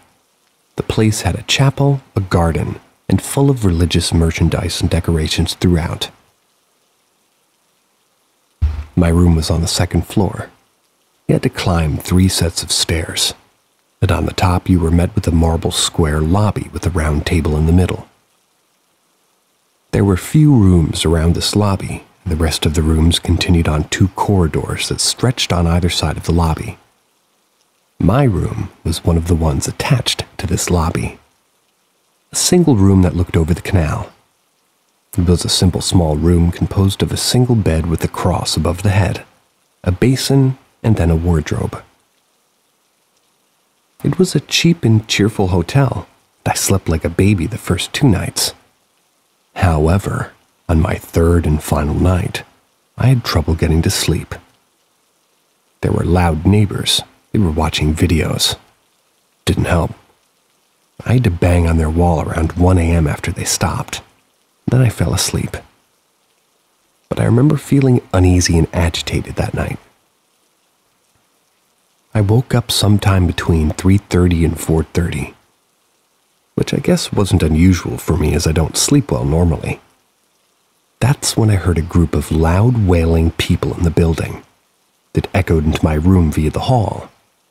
At this point, I remember thinking that the source of this noise was either coming from the stairs or the bottom of it. I was initially annoyed, thinking that there were a bunch of drunkards who came in after a night out. Then it suddenly hit me that the hotel had a 12 a.m. curfew. It was unlikely a group of people suddenly came out of their rooms to cause a commotion. I came to my senses, which made me more aware that this mysterious wailing, it was loud almost in despair and crescendoed over and over, echoing into the lobby. I came to my senses and realized that this was, or they were definitely not human. It's hard to explain, but something in me knew this was not alive, in one form or another. Humans could not make this noise. I never, ever felt like this before. Then the wailing finally stopped.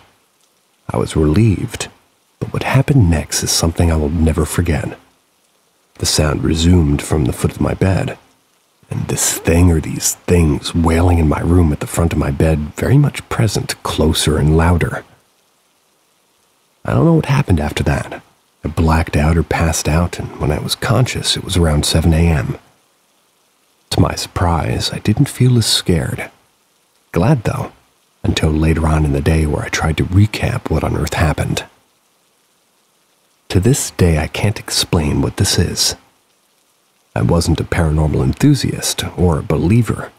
Believed I would stay like this until proven wrong. I'm actually easily spooked, and always thought I'd end up crying or screaming if I encountered a ghost. My theory is that my body just went into extreme fear after that thing came into my room, simply shut down, hence the passing out feeling. I think about this pretty often and got the chills whilst writing this. I'd love to hear what everybody else thinks about it, though. Thoughts, theories, etc.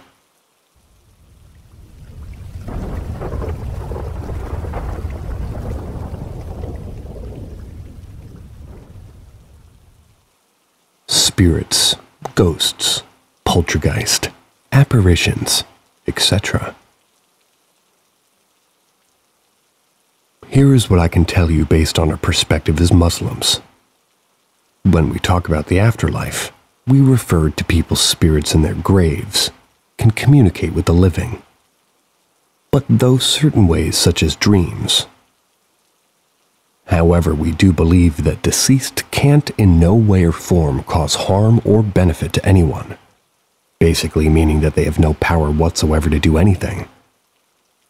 What you're talking about, however, demons, spirits, and whatnot, are what we call the jinn. What are the jinn? The jinn are living sentient beings who, like humans, have free will to do all sorts of things. They have communities, they get married, they procreate, you name it. However, there are certain things that they have and we don't, such as moving at incredible speed, possessions, shape-shifting to any living creature and imitating their voices or behaviors, so on and so forth, and the ability to not be seen by humanity, unless they want you to see them, either as shadow people, animals, humans, you name it. However, you might ask, how can sometimes they, the jinn, say things that you might know or no one else knows? Well, according to our scriptures, a qareen, Arabic for companion, that's where a jinn who follows you wherever you go, which also is the reason why some mediums and fortune tellers can tell you things about yourself since they communicate with that qareen. That qareen usually is a jinn who other junks.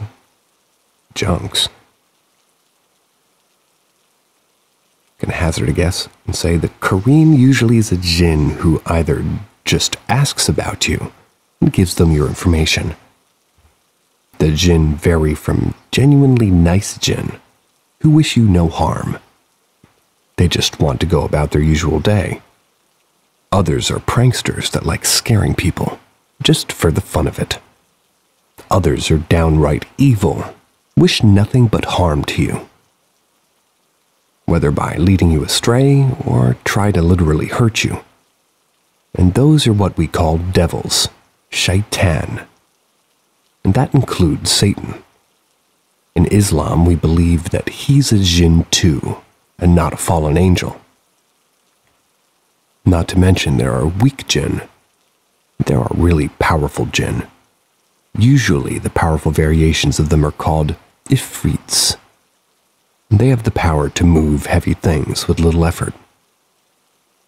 So, we believe that jinn also have different beliefs. There are Muslim jinn and non-Muslim jinn and so on. And the word of the Quran can be effective too, especially when it comes to haunting and such. If they are Muslims, they can enjoy the Quran and can even read it with you. Usually when the name of Allah is invoked by reciting the Quran, the evil ones can get hurt by it and can be repelled by the words of the Quran. And an important factor that everybody needs to know: the jinn can try and scare you. However, once they know that no matter what they do, they can't scare you, they eventually give up and they stop scaring you because it's not fun. So they'll eventually stop. However, if the jinn is literally trying to hurt you, such as random scratches and things falling on you without any reasonable explanation, some kind of medical condition that medicine can't explain, and by that I mean they check on you and find that there's nothing wrong with you clinically, which are usually signs of possession, then the only way for that jinn to leave you is by having a Muslim imam or a cleric to read the Quran on you.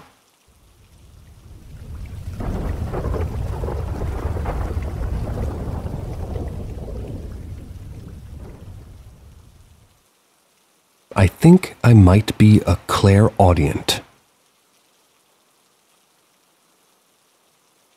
First, I was not really paying attention. I was trying to fix something when I heard some kiss and suck their teeth. It sounded exactly like my mom and was in the direction of her room. So I thought she had went to lay down for a nap and somehow woke her up or disturbed her. Only when I went to check, my mom wasn't even in the house. Next, something similar happened, only it was coughing. Again sounded like my mom and from her room. Again, she wasn't even home. Then I was sitting in the living room, halfway watching TV, half on my computer. That's when I heard somebody say Nana. Sounded like my niece. Thought it was weird, but chalked it up to my imagination. Even joked to myself, if that was a ghost, I'm not your Nana. A few minutes later, the same voice said Nana, but it had moved to the other side and in front of me. Not sure how relevant it is to these occurrences, but the earlier encounter was me sitting in my room relaxing. That's when I heard someone whisper what sounded like, "Be careful," from very close behind me. Of course, I turned around and no one was there. Again, neither my mom or niece were home.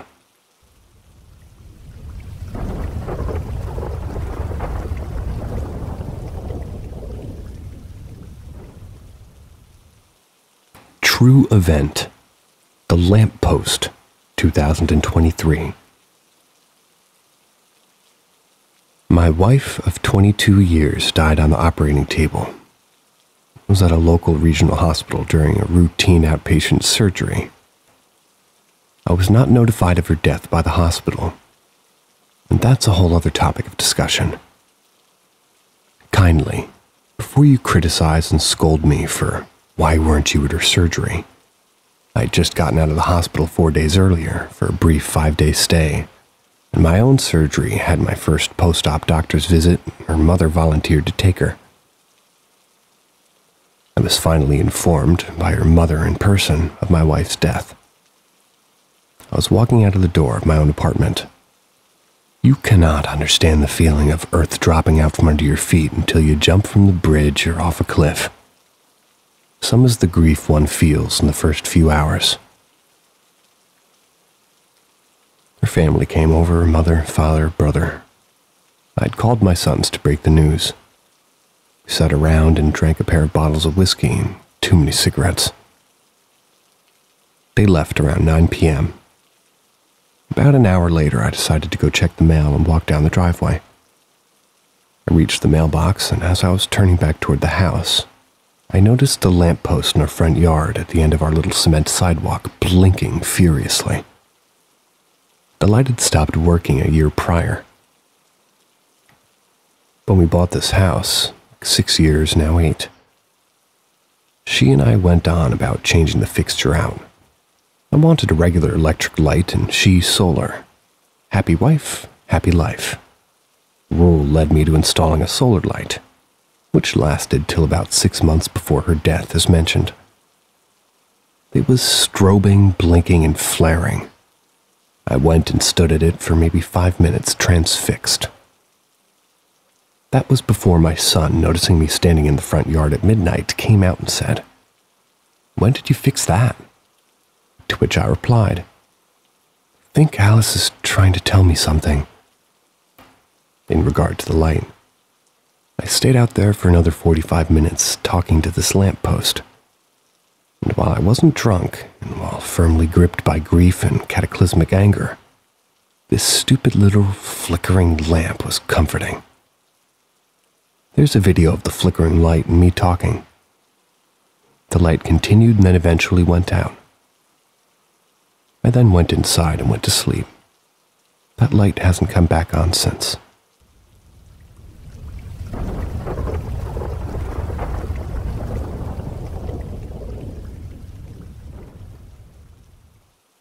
Ask Reddit.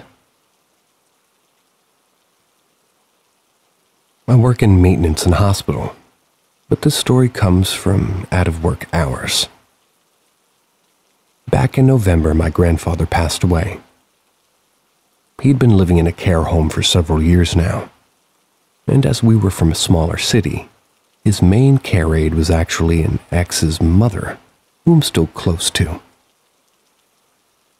Nearing his final days, she texted me that things weren't looking good, to get my mom, who works out of town, and myself to see him as soon as possible.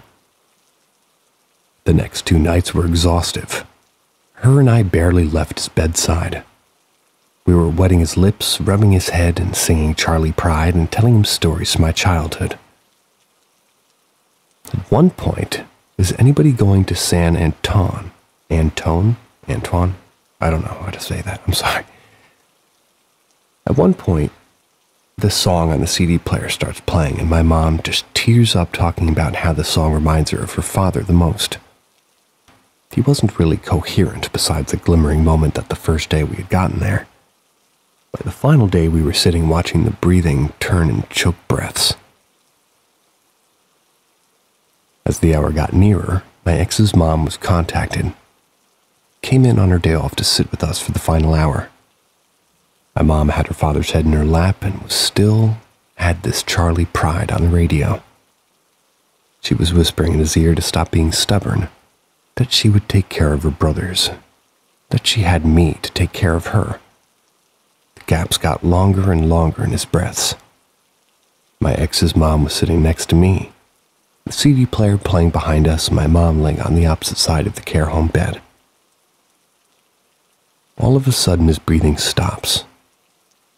And in that moment, so did the CD player. It hadn't skipped once the whole weekend. My mom, figuring Taryn had turned it off, started sobbing, assuming that it was to signify he was officially gone. I just sat and looked up at Taryn and said, "Did that just happen?" After a good 20 seconds, out of nowhere, he suddenly took a shuddery breath. And then the CD scrambled forward. The song just before is Anybody Going to San Anton. Not sure if that's the name of the song, but it was about not wanting to miss someone. It started playing. Then he was gone by the end. By the end of that song. The song Mom remembered him most by. Taryn mentioned odd things happen more often. At least, this happens when a person finally passes.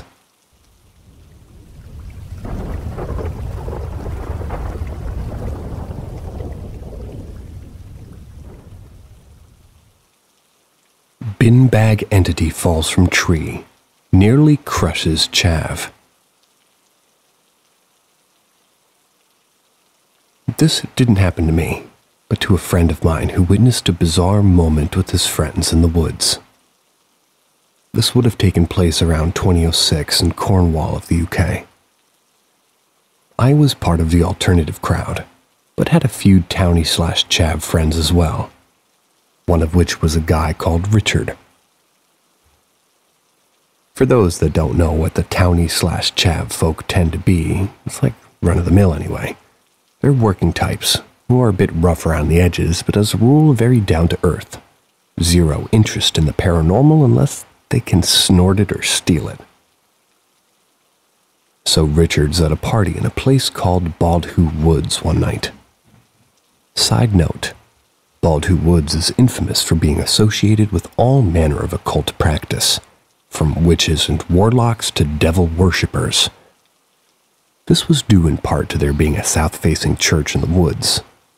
Allegedly, all sorts of nefarious activity occurred in and around Baldhu a long time ago, but not within the last 20 years or so. Not that any chav would be interested to even be bothered by these anecdotes. Two completely different worlds.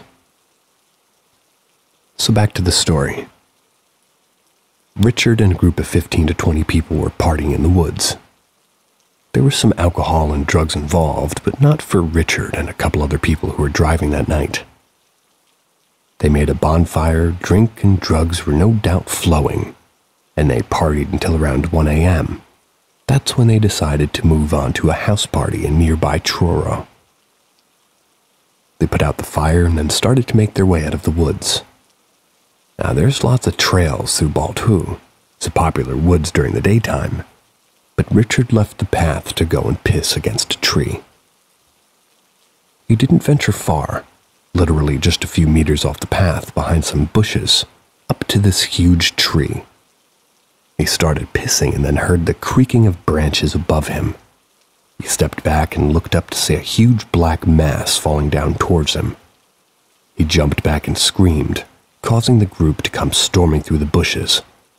They all witnessed what had fallen some 40-50 feet from the tree. It was a huge black object, moving and twisting on the floor. It was smooth, shiny, and resembled a beanbag. They didn't say it was a bin bag. That's just the closest thing that they could compare it to. It writhed back and forth, seemingly not interested or aware of the group. Regardless, they didn't stick around. They stared in fear and disbelief for a few moments and then ran back to the path in their cars. Richard isn't prone to flights of fancy. He had no interest in anything otherworldly or paranormal. When he told me this story, he was deadly serious and had a fearful, confused demeanor about him, which was very out of character. Also, at least 15 other people witnessed it. I have no reason to disbelieve this account. Two things he noted really stuck with me. One was the size of this thing. He compared it to my brother. My brother's 6'4" and was around 120 kilograms back then. Hefty fucking lad. But it didn't really have the shape of a person, just a big mass, like if a very large person was put into a huge bin bag. The second was the lack of noise it made. It had fallen from a height of almost 50 feet, landed on a hard woodland floor. There was no heavy breathing and no grunting or growling or yelping. No moan or cry for help. No sound apart from the noise it made from writhing around on the forest floor.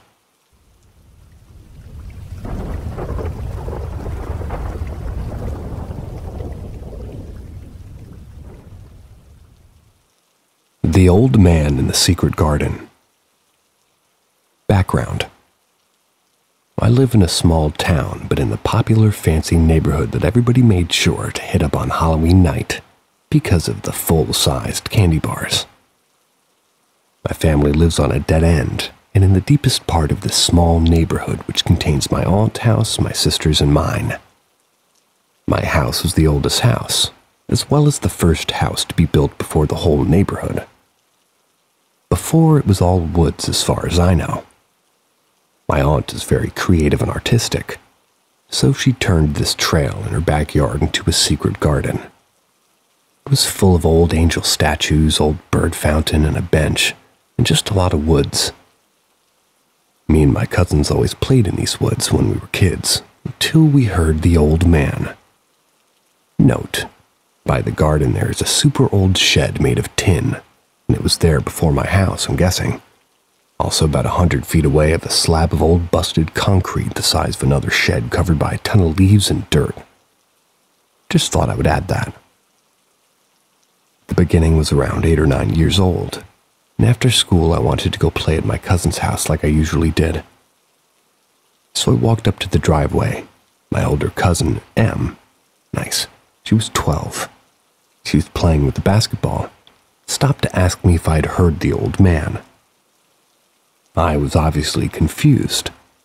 I asked what he was talking about. He then pointed at the secret garden and said, "Listen." So we went quiet, and in that instance, all you heard was moaning like somebody was in pain. After hearing it for over 5 minutes, I ran home as it never stopped. My cousin informed my aunt about the noises. We were hearing them. She just thought about it was maybe nothing and brushed it off, since we were young and always played pretend in the woods. But the noise never stopped. It would grow louder and be very quiet, but never stopped. The next day, my older cousin, they had a friend that lived the next yard over, had a unique name.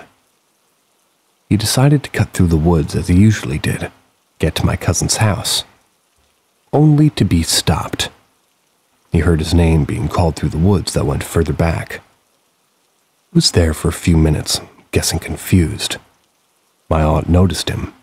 The kitchen window had a view of the garden. Immediately dropped everything, yelling and running to him, checking and making sure he was unharmed and okay, which freaked us out because she didn't believe us about the old man. The neighbor then said somebody was calling for him in the woods, groaning his name loudly. He ended up getting homeschooled even though his dad was a public school teacher. He sort of stopped coming over. At my house, our woods are connected, and in my backyard we have a huge shop. My dad and his friend worked out of it. My dad's friend was alone working in the shop with all the shop doors open and begins to hear this moaning noise even over the machine equipment. So we walked down the hill to check out the noise, and it stopped. We went back to work, heard the noise again, and this repeated several times before he just left. Soon after this, my aunt freaked out and called the police. The police heard the noise, and all I remember is them saying, "We didn't find a body," or anything else after the house is searching our woods. This wouldn't be the time the police were called either. At least the first time. At some point the groaning stopped, maybe a week or two. When it started back, my aunt had called the police again to come and double check. Again, they found nothing. My aunt was most likely terrified, tried not to show it. She went around the surrounded areas, nearby logging company and other houses a mile away from the woods to try to get answers if they had heard it or if they are making the noises themselves. Then my aunt started holding prayer groups with women from her church to come and pray over her home. This happened a few times. I remember seeing around 9 women in a circle praying and holding hands over the yard for minutes. The moaning stopped. We never played in the secret garden again. I'll never know the truth to what we had heard.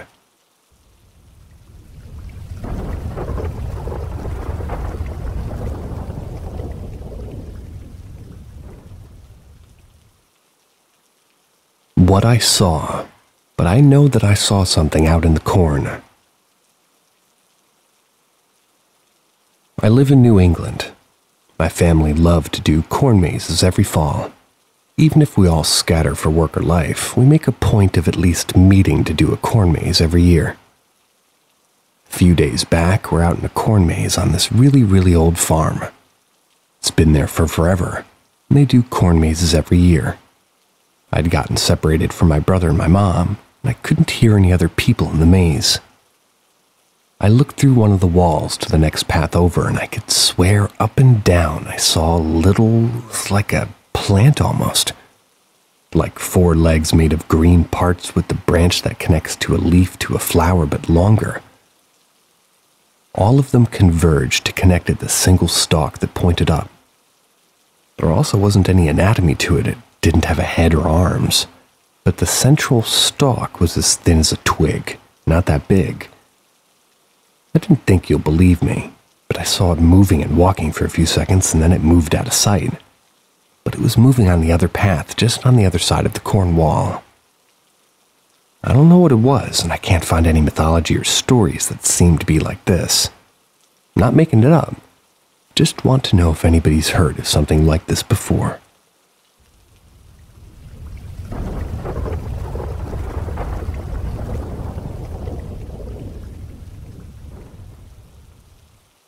Cross necklaces.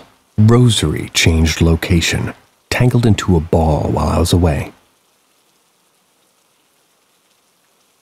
When I was 17, I went on a weekend trip for school. I left my house Friday morning and didn't return until Sunday. My mother left town that Saturday, so only my father was home. When I left, my room was in order, and I'm not an unorganized or untidy person. I made the bed and put everything away like I usually did before going to school. When I came home Sunday afternoon, I went to my room and found 4 or 5 rosary/cross necklaces all tangled together and balled up in the center of my bed.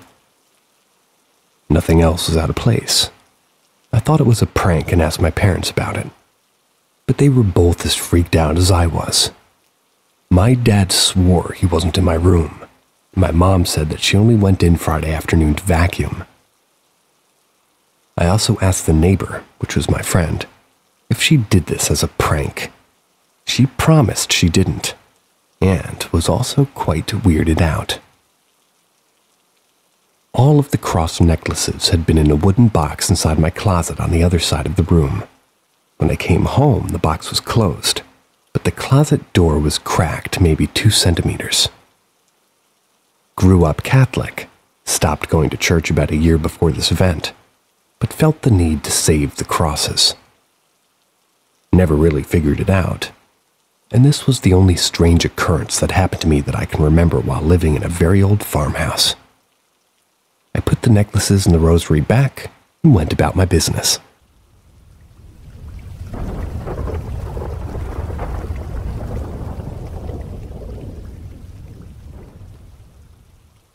Anklet noises. Visit from a spirit. So it's wintertime. So usually I've been sleeping at 7 a.m. or staying up late. Anyways, I go to my bed around 7 or 8, just lay down and get some shut-eye from staying up for so long. My dog, Layla, decided that she wants to stay downstairs on the couch and sleep, which is fine. Thought I'd nap for 2 hours and wake up around 11, so I did just that. Anyways, I was in a dream state, dreaming of my friends and trying to go somewhere with them in that dream.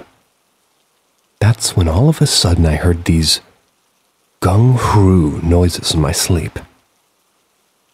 I was in that mood where I wanted to keep dreaming, and I thought that the noises were a part of my dream, until my alarm went off and I realized it wasn't. I was wide awake. I quickly said a prayer because I knew I was awake, still hearing those anklets. I knew I was either going to see a spirit or I was hearing my mom, who's awake, maybe pacing in the hallway because she wears anklets too. Anyways, I told whoever's making this noise, leave now, you're not welcome here. It didn't stop, and at this point I was up and fully aware of my environment. I was confused because where the hell was this noise coming from? I quickly grabbed my phone and played gospel music. My door was creaked open slightly. My mom was awake a half an hour later, around 11:30. I asked my mom, "Were you awake doing anything?" She said no. I asked her if she had her anklet on. She said nope. I never felt any presence of spirit. I remember feeling normal when I was hearing the anklets, but I'm still confused and I don't understand what this anklet noise was.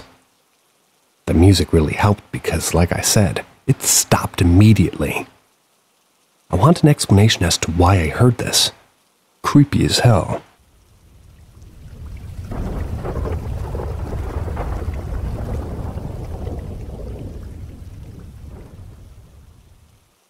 No activity for a couple of months, and then... So the holidays have been hectic, and no reported issues for a couple of months. No strange things happened under our roof. Well, maybe a strange presence felt once, but nothing that disturbed me. My children sometimes still talk about a scary monster. But the scary monster could be anything. A cat, a spider, a bug, a shadow, you name it. Literally anything that seems scary is a monster. But tonight has been eventful. It was a busy day. Payday, and my husband got a nice paycheck with commission. Not sure if it's relevant, but I like to describe things and the events leading up to them. Possibly my ADHD. So we went shopping and bought some new things. A nice crock pot, ours had been broken for over a year now, and an immersion blender, always wanted one, and a new toaster oven because the other one broke about a week or so ago. The heating element melted and bent inside. Never seen that before. Of course, we got groceries and things we needed. We got home and we were both exhausted and put everything away. I got hungry and said I'd go get something since I didn't want to make dinner. My husband was in a mood and decided to clean the whole upstairs bathroom. Not gonna lie, we aren't the tidiest, and it's been a mess since before Christmas, so it was beautiful and spotless. Ironically, we both talked about how we hadn't seen any paranormal activity lately. This was earlier in the day as we were coming home, and I said it's probably because our house is so dirty that they hate being around the chaos and mess. We both laughed. Feel like my words are coming to bite me now. So after I came home from getting food and we ate, I went upstairs to rest. My cat Kaya was laying beside me. I'm just chilling. One of my children is sleeping beside me, my little girl.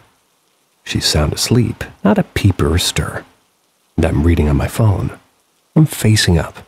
My cat just suddenly bolts like he's scared, rips my face a new one.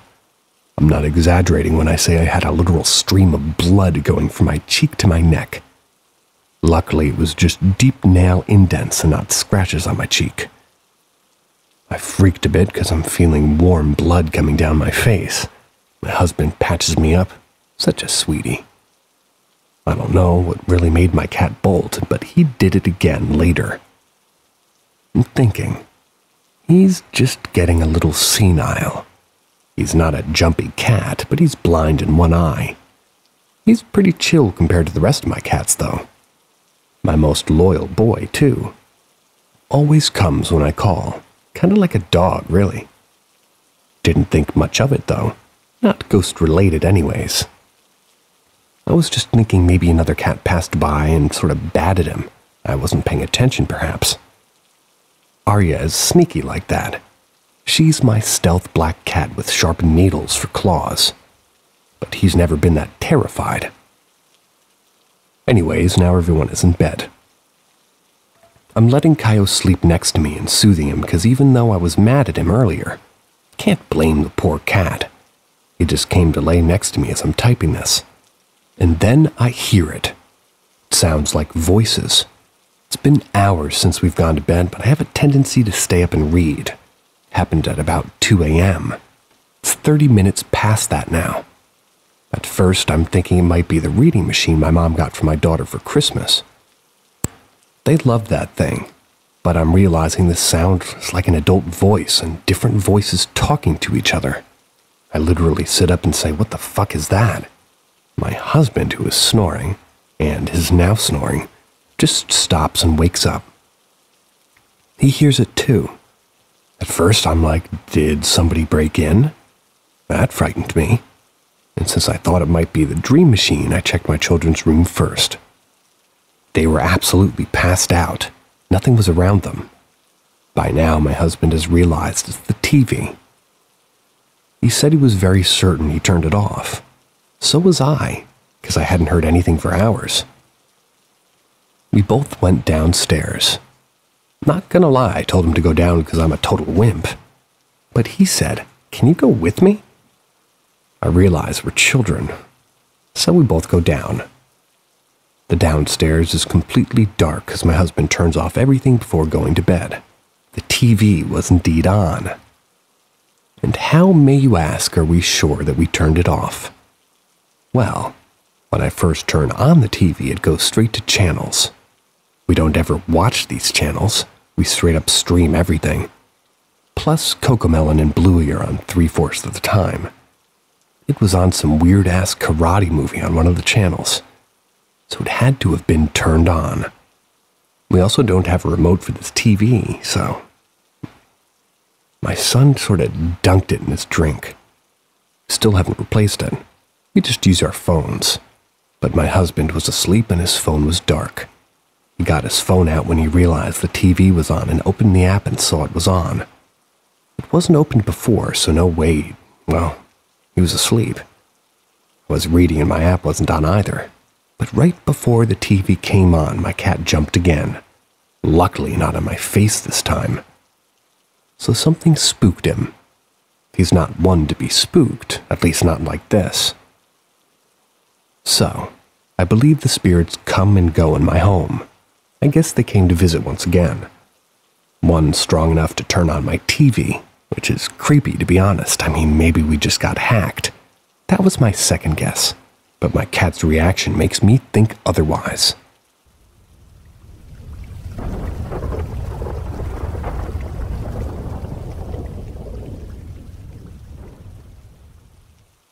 A morning flicker in my bathroom makes me question my sanity.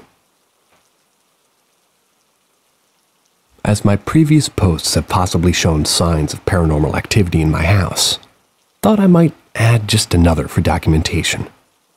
At this point, I can't be sure if maybe I'm having electrical issues or ghosts. I woke up pretty late this morning as we had celebrated my son's 3rd birthday. We were exhausted by the end. My husband had to get up early for a job. He works on garage doors. My children just have woken up.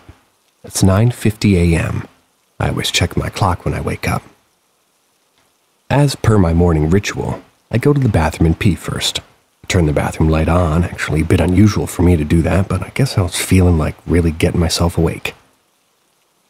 I'm sitting and doing my business, and the light, which has 3 lights on it, all started flickering and buzzing, and then literally just blow out. I'm like, what the fuck? Now, I know most of you guys will be, oh, you probably have some electrical issue. Maybe it is. But of course, my first start, knowing the things that have happened in this house already is ghost or demon in my house, finishing up my business and calming myself down. I'm like, wow.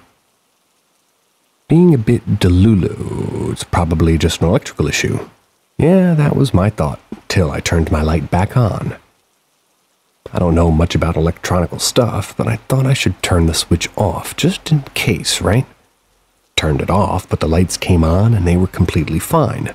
No buzzing, no flickering, and I turned them off and back on just to make sure I wasn't daydreaming. Yeah, what the fuck?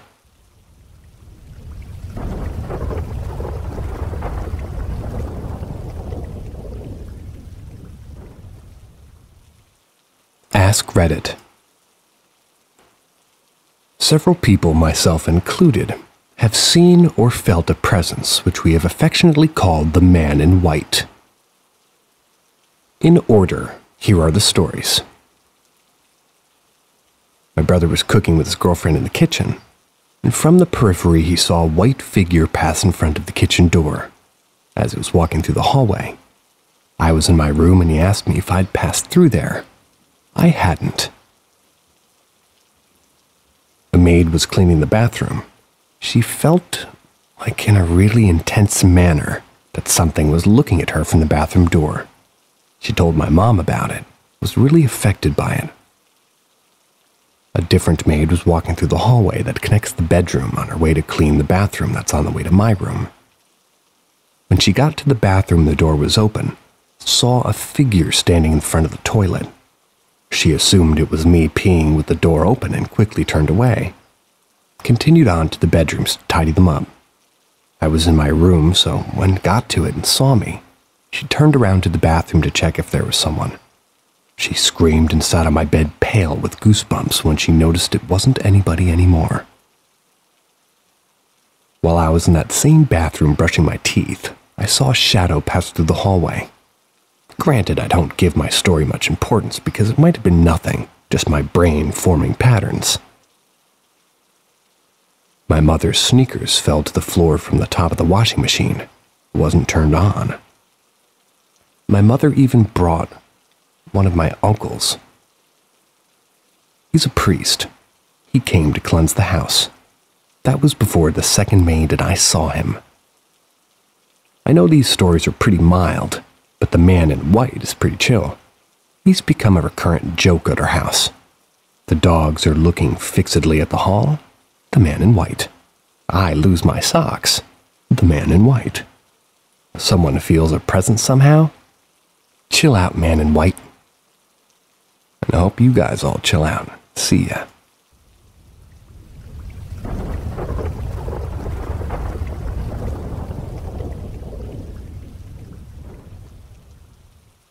Welcome, curious minds, to Paranormal M. Brace yourself for a roller coaster ride through the unexplained. Don't forget to subscribe, drop a comment, hit the like button. I'd appreciate it. And be prepared for a front row seat to our most bewildering stories. Updated daily. Ask Reddit. I may have seen a drowned boy during a sunny day at summer camp. I would have written it off as one of the many weird, unexplained moments in my time with the Scouts, if it weren't for the fact that my friend saw the same boy run past us and into a KYBO. It's our outhouse for the uninitiated. The day before, a group of us were heading to the lake for a midday swim. The air was dry and heated.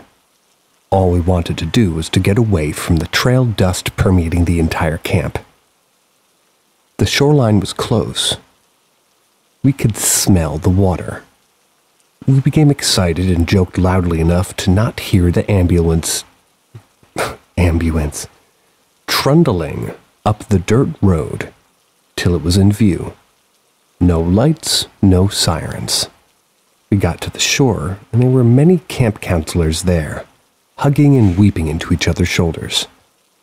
The lake's closed for the day, we were told by a red-eyed young man who taught the canoe classes. I found out later that a boy had drowned in the lake. I didn't get the details, but it happened fast enough so that they didn't really fish him out until it was too late. I saw his picture in memorial. His troop made that after the summer. He was young and small for his age, 12 years old with curly black mop on his head. The day after the lake incident, my friend and I were heading to the KYBO before going to our classes. That's when a boy ran past us. He bolted to the door, heaved it open, and disappeared inside of the small brick structure. The door was spring-loaded, nearly closed by the time we reached it. Immediately, we stopped in our tracks. There was nobody inside of the KYBO. I don't mean that he escaped out a window or another door. There was no way in besides the door that we were standing in. The windows were 7 feet off the ground, and no more than ventilation slits were present. I asked my friend if he saw anything. He said, yeah, skinny little kid, curly black hair. His clothes were dry, at least.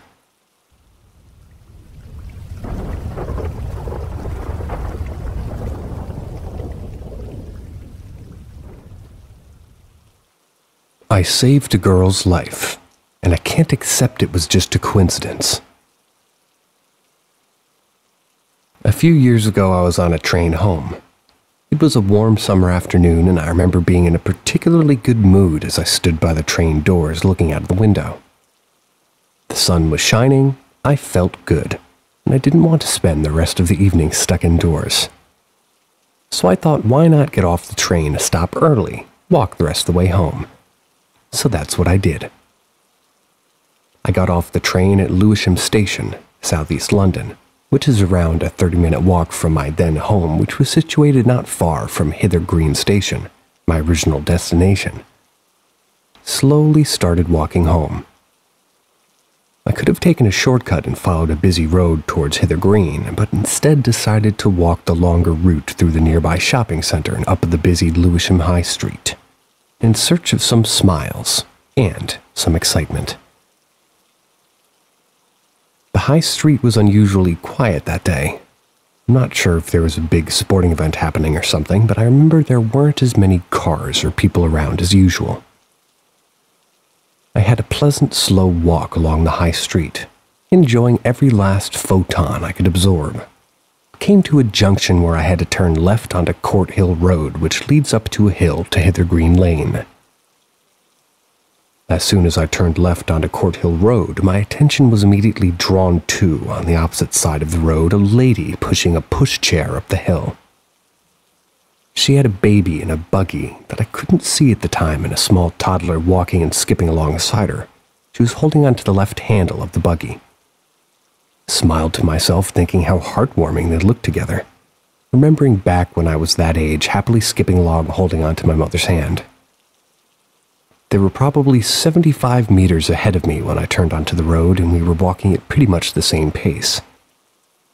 For no reason whatsoever, I decided to speed up a little bit. A minute or two later, I'd gotten to maybe 1/3 of the way along the road and had closed the gap between us a little bit, but they were still maybe 50 meters ahead of me.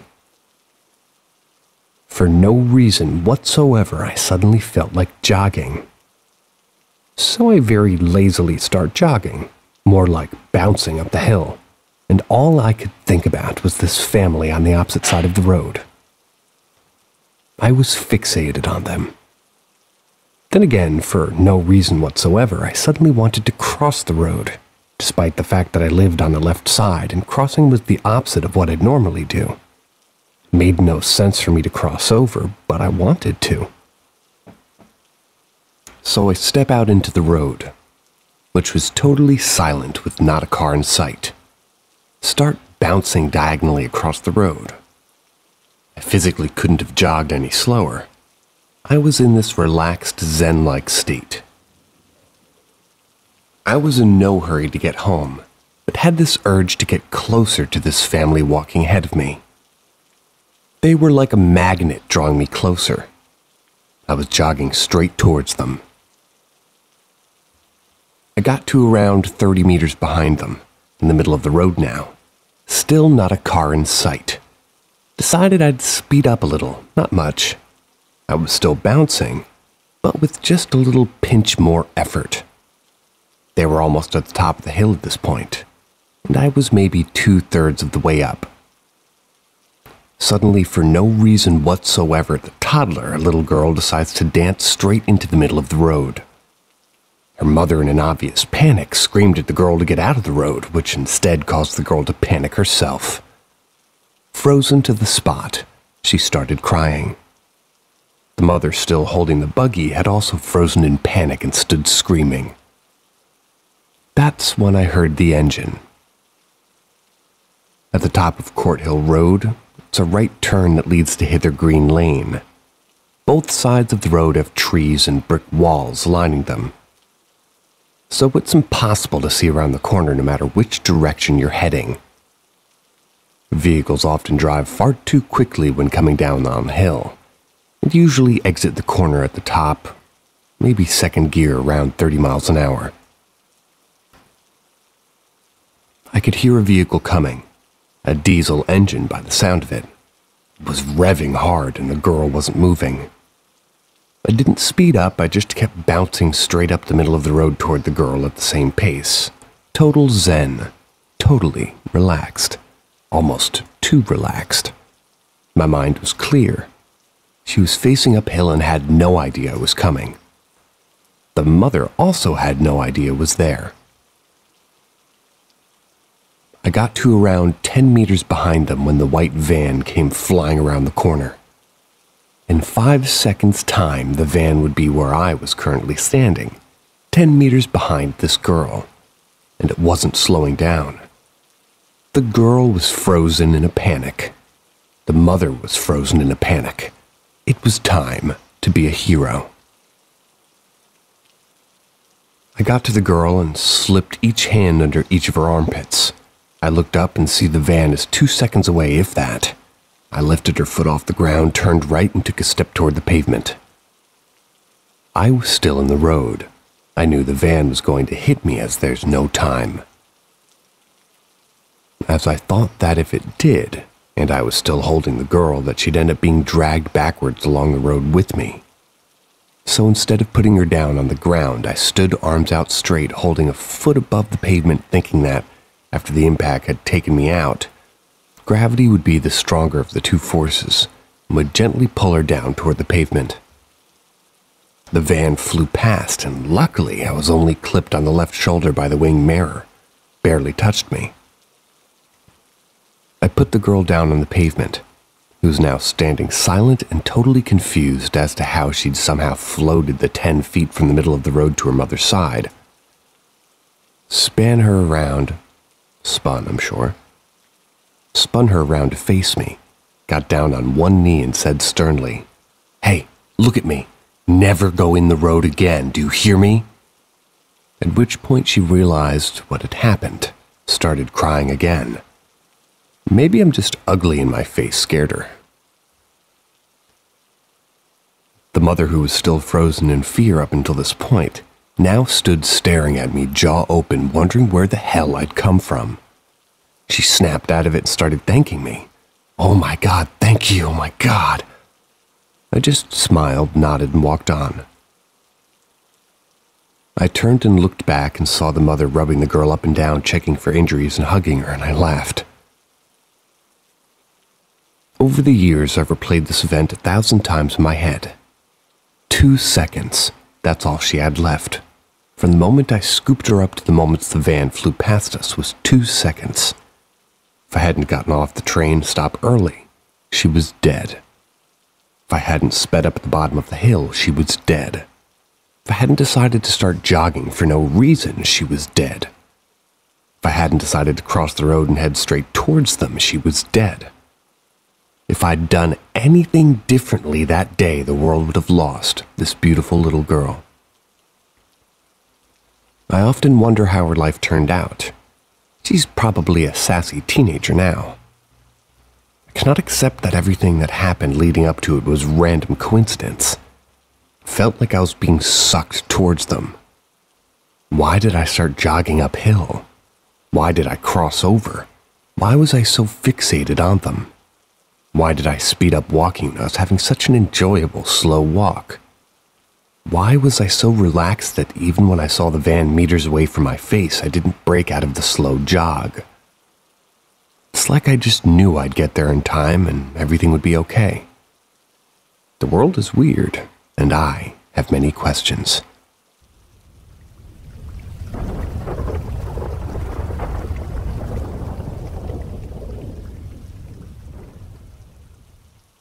What my mother said in the weeks leading up to her death scared us all.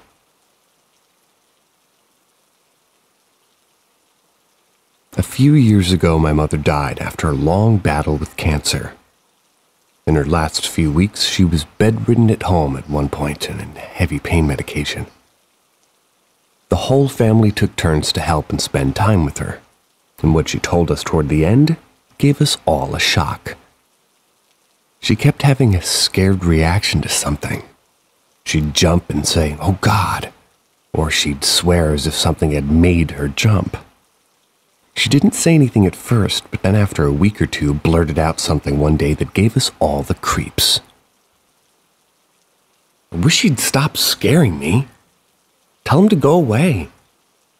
She was annoyed at something or someone, to be exact.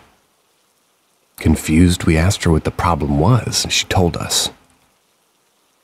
Apparently, in her last few weeks, she kept seeing her deceased partner walking around the house. He'd walk down the hallway or past her bedroom door. Sometimes he'd be sitting in her room, and every time it happened, she'd jump with fright. Obviously not expecting to see him there. She was more annoyed than scared. She'd see him several times a day. just going about his business as if he'd never left. Usually her reaction would be, "Oh, for God's sake, go away!" Not because she didn't want to see him, but because it kept making her jump. Our first thought was that it was something to do with the pain medication she was receiving. The nurse assured us that it wouldn't, cause hallucinations or visions. Scared the bloody crap out of us, I know that much. She went into a hospice a few weeks later and the visions stopped. Weird, huh? We still don't even talk about it. That's how creeped we all are.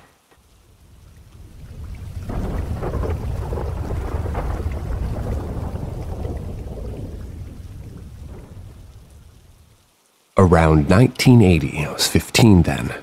I room and boarded at a small ranch. The ranch had a 25-stall barn. It was like boarding with my arena. My friend's parents had bought the ranch a couple of years earlier and needed help, so I moved in. I cleaned stalls, fed horses, took care of a few cows and a goat. My friend was my age and he had 2 younger brothers. For some reason, a horse stall number 13, we always had problems putting horses in there. We would put one in and it was clean with food and water. They would enter normally. Only one horse in the stall, by the way. It wouldn't be until the middle of the night that we would be awakened by my friend's father to go down to the barn as the horses in stall 13. It would be going berserk. On our way down to the barn, you could hear the horse wailing, screeching, and kicking. Upon entering the barn and activating the lights, we could see the stall door being kicked and bulging outward with each kick. We would open the stall and the horse would run out straight to the arena with its eyes wide and bucking as it ran. Before opening the stall door, we set up a blocked path so the horse would run right to the arena. That way it wouldn't get out of the barn or hurt any of us. We looked in the stall, and in all 4 corners of the stall, the horse had dug all the way down to the cement base layer, and all 4 walls had holes kicked in them. This was not the only horse to do this. Any horse we put in there would have the same sort of repeat exactly at the same time at night. Any horse we put in there walked in normally to start, and was just fine when we would end the day with lights out and closing the barn doors. We couldn't figure why this was happening. We even tried putting in a couple of cows one time, and the exact same thing would happen to them. The barn also had some weird happenings while we were there as well. There were a couple of times in the summer as we worked inside of the barn that we would suddenly hear what we thought was a sudden downpouring of rain on the barn. Each of us came out wondering what was going on, as it had been sunny and 80+ outside as we went in. When we looked out the barn doors, it was sunny. We would run out, and as soon as we exited the barn into the sunlight, the sound of hard rain stopped. One of our chores at night when closing up the barn was for us to look down the sides of the stalls. We would be able to see if a stall door wasn't closed correctly. What would happen once in a while, by the way. And that's how we ended up our day. What started happening was as we looked and all the doors were flush-looking shut, suddenly a stall door would fly open like somebody opened it from the inside and the door would slam against the stall. The several times when this happened, we ran to the stall. It was stall 13. After all the trouble we had with that stall, we just didn't put any horses in there or any livestock. It remained empty, and this is when this door started to open on its own. We ran to it because we thought we could catch one of my friend's brothers in there trying to scare us, but it was empty. My friend and I had mentioned to some neighbors about what we were experiencing, and one day we were told to talk to the next-door ranch owner, older man who had lived in the area for decades and knew the previous owners. We were shocked to find out that in the 1970s a family had lived there and had a teenage son who hung himself in that stall. We went back to that stall because we couldn't figure out how he could have hung himself, as each stalls had only a type of ceiling with a hole over it and a feed tray. We again were shocked when we looked and saw an old wooded beam straight across the stall just underneath the ceiling. We had not noticed this in all the times we had been in the stall, and the barn's other stalls didn't have this in them. We went and looked at all the other stalls again, and stall 13 was the only one that had that wood beam. My friend's dad converted that stall to a tack room after that. They never had any more issues there that I know about.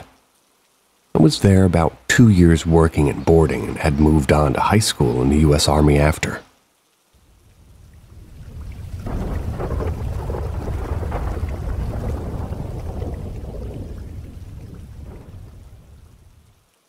Ask Reddit.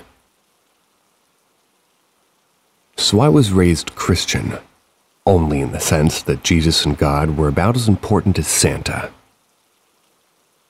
Don't know if that counts. I remember as a child once I figured out Santa wasn't real, beginning to question if God was a big lie made up by adults as well. By the time I reached adolescence, I realized I had no real reason to believe in God, began identifying as an atheist. I believed in no gods. I pondered the subject greatly, decided that it made much more sense that all the religions were wrong rather than one being right. And there was really no hard evidence for God, that everything in the Bible sounded like absolute nonsense, especially in light of my education in the sciences. The thing is that I understood that nothing could possibly matter but the answer to the question, do I have a purpose? I never stopped seeking if there was an answer. Nothing else was worth seeking, so I never stopped thinking about that very subject. All the conclusions I had come to, everything I saw pointed to religion being utter nonsense. The religious being the foolish and the uneducated, and that all of life and existence was some random accident that just happened to occur and would be over as soon as it started.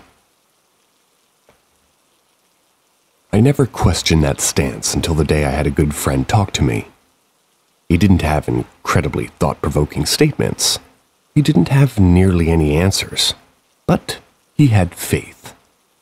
I was mocking this man to his face for the beliefs that he held dearest, and he was brushing aside my rudeness as if it were leaves in his path. His message was clear. It was that he knew that there was a God, and that he was Jesus Christ.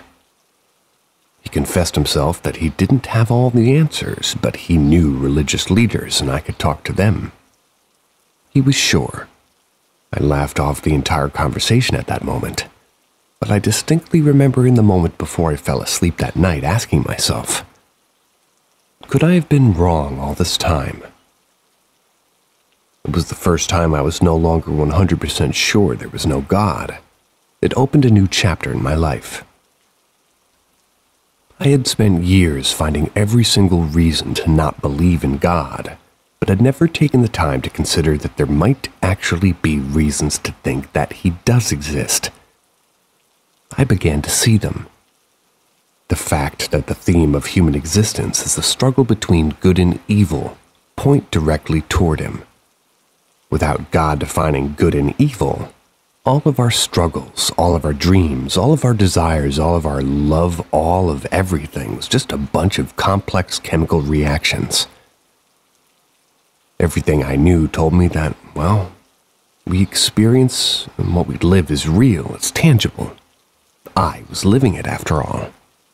Not only this, but I realized that this universe was made so that life, well, the one thing that could give existence meaning and purpose, could and would occur. Whatever caused this universe to happen made it so that it could and would have purpose. That demands sentience. That demands God. These thoughts continued for a month until I realized one day that it was true. It was all true. There was a God, and his love for us was so evident.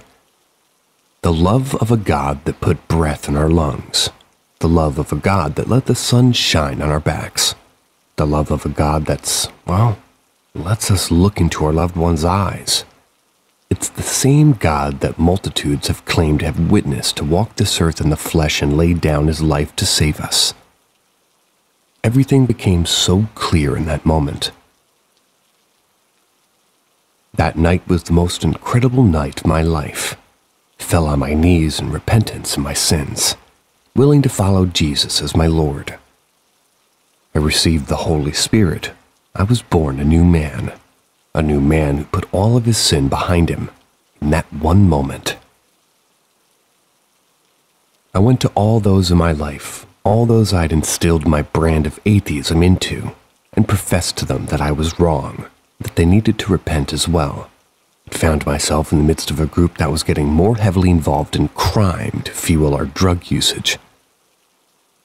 I was laughed to scorn and quickly found myself living my days alone. It's been quite a few years since that day. I now find myself in a thriving church community that's living in obedience to Jesus. I couldn't even begin to explain to you the joy and mirth of knowing your Creator, of knowing your purpose, and of knowing your family, and you will go to spend the entire eternity with.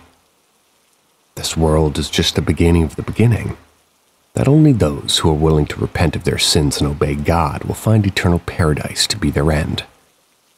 If I hadn't found Jesus, I know I would have been found guilty of the judgment of my sin and justly been condemned to an eternal hell for what I had done. My Creator loved me enough to give me a second chance, loved me enough to seek me and show me his love, loved me enough to walk the earth in the flesh and die at the hands of his own creation, so that way he could pour out his blood as payment for what I had done. He rose from the dead to the witness of hundreds and has given his Spirit to countless thousands so that way we could know that this was the truth.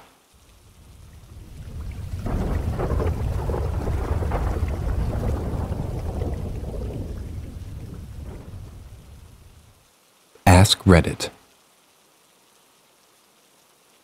It was near Halloween time when my friends and I were telling ghost stories. My friend said she was going to tell a story about her parents' first date. She said she didn't like telling the story, since it was actually true, but we prodded her on. To cut to the chase, the parents had spent a nice, if awkward, first date, and around the time that they would have had said goodnight, the male in the situation, my friend's dad, suggested that they go for a midnight hike up Provo Canyon. He apparently knew the place, since he had done a fair amount of rock climbing in the area. So the two drive up the mount of the canyon, got out of their cars, started hiking under just the light of the stars, especially since it was a new moon. At some point, the male starts getting a bad feeling, since the pathway ahead, which would pass under some trees, would be dark, and because it was getting to be quite late. He ignores the feelings and presses on.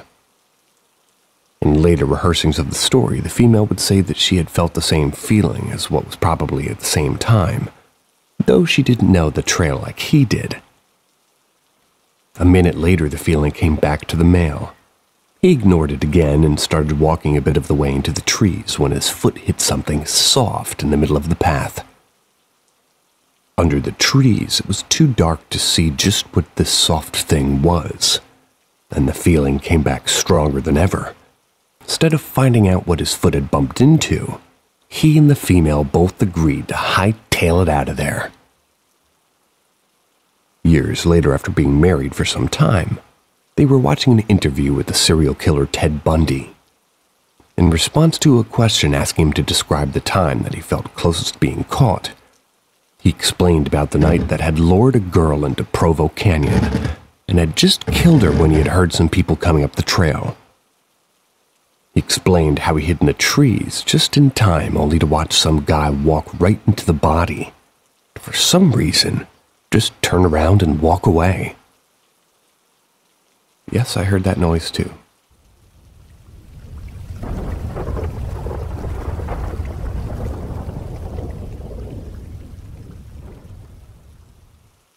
My Aunt Sib and the Black Dog. When I was very young, my granddad's sisters came to visit often. They were old Romani, and you knew just by looking at them. Truthfully, scared the shit out of little me when I was that age. They were old and approaching the ends of their lives, as it would turn out. But they were quite loving and would come to see us often. It was the 80s, and there was more emphasis on family back then, which I think has been lost since. My Aunt Sibiana was superstitious beyond the pale. I will always recall a day when me and one of my cousins were playing in the back garden. My Aunt Marine had been making dinner in the kitchen, and my Aunt Sibiana sat out in the yard watching us play. At some stage, a very large, dirty-looking black dog had come and sat directly outside of our gate. They sat and were staring directly at me and my cousin. My Aunt Sib reacted like we had Satan himself sat there. I don't understand a word of Romani Bar, but the odd word here is there to shame. She walked to the gate and started speaking in harsh tones to the dog. Now you're going to think the dog would have just gone and ran. The damn thing stood on its hind legs on the waist-high gate and snarled at her, teeth bared, the whole deal. My aunt never budged, carried on shouting at the damn thing, till it finally jumped down and skulked off away from the house. By this time, my granddad had come out to see what the commotion was. My Aunt Sib turned to him and simply said, "I'm not taking them. I told it to wait till they were ready, and it argued." It's one of my earliest memories, and it stuck with me. This tiny little woman not showing 1 ounce of fear. Still, to this day, don't know what it was all about. But I do know this. My cousin passed away a few years ago. We were talking. She was in an immense amount of pain. She said she was ready now, as it had gotten to be too much. It wasn't long after that she did succumb.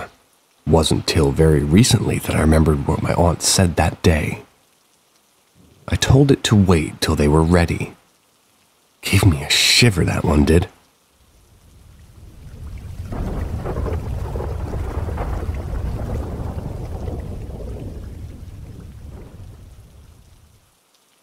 Husband and I heard a man's voice in our home last night.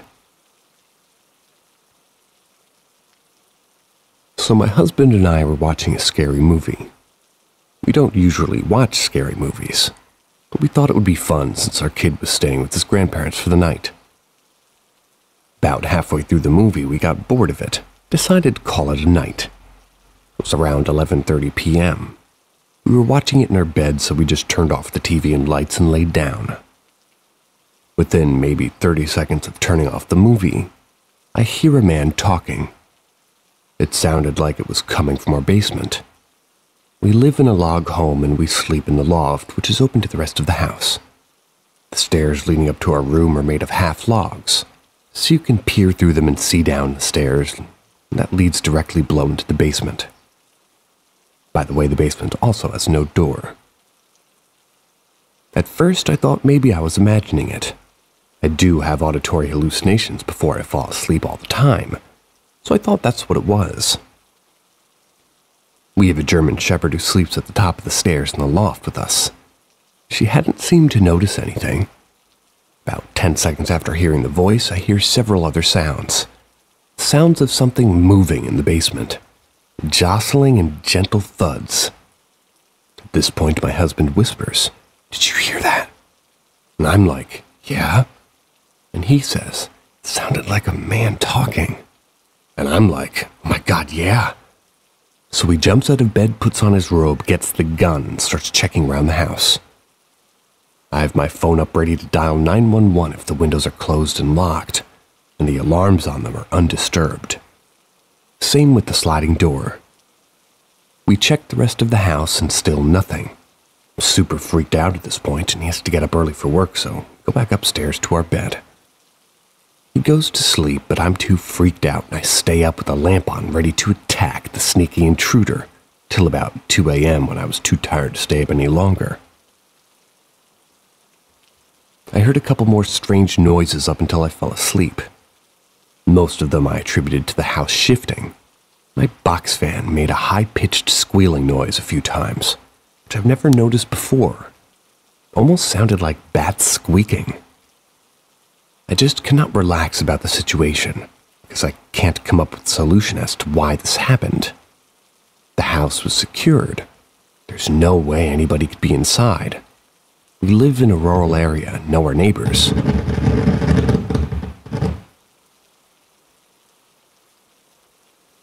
They don't wander around our property, and it just doesn't make sense.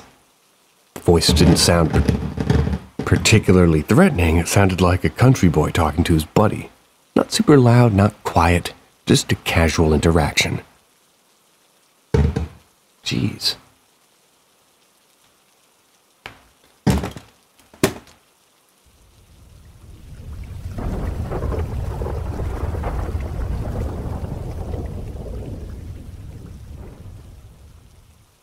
Was this a bad idea? Me and my brother brought a Ouija board about a year ago. That's when my parents were gone on a trip. It wouldn't respond if my brother was playing, but when I played alone, it gave me the answers I wanted.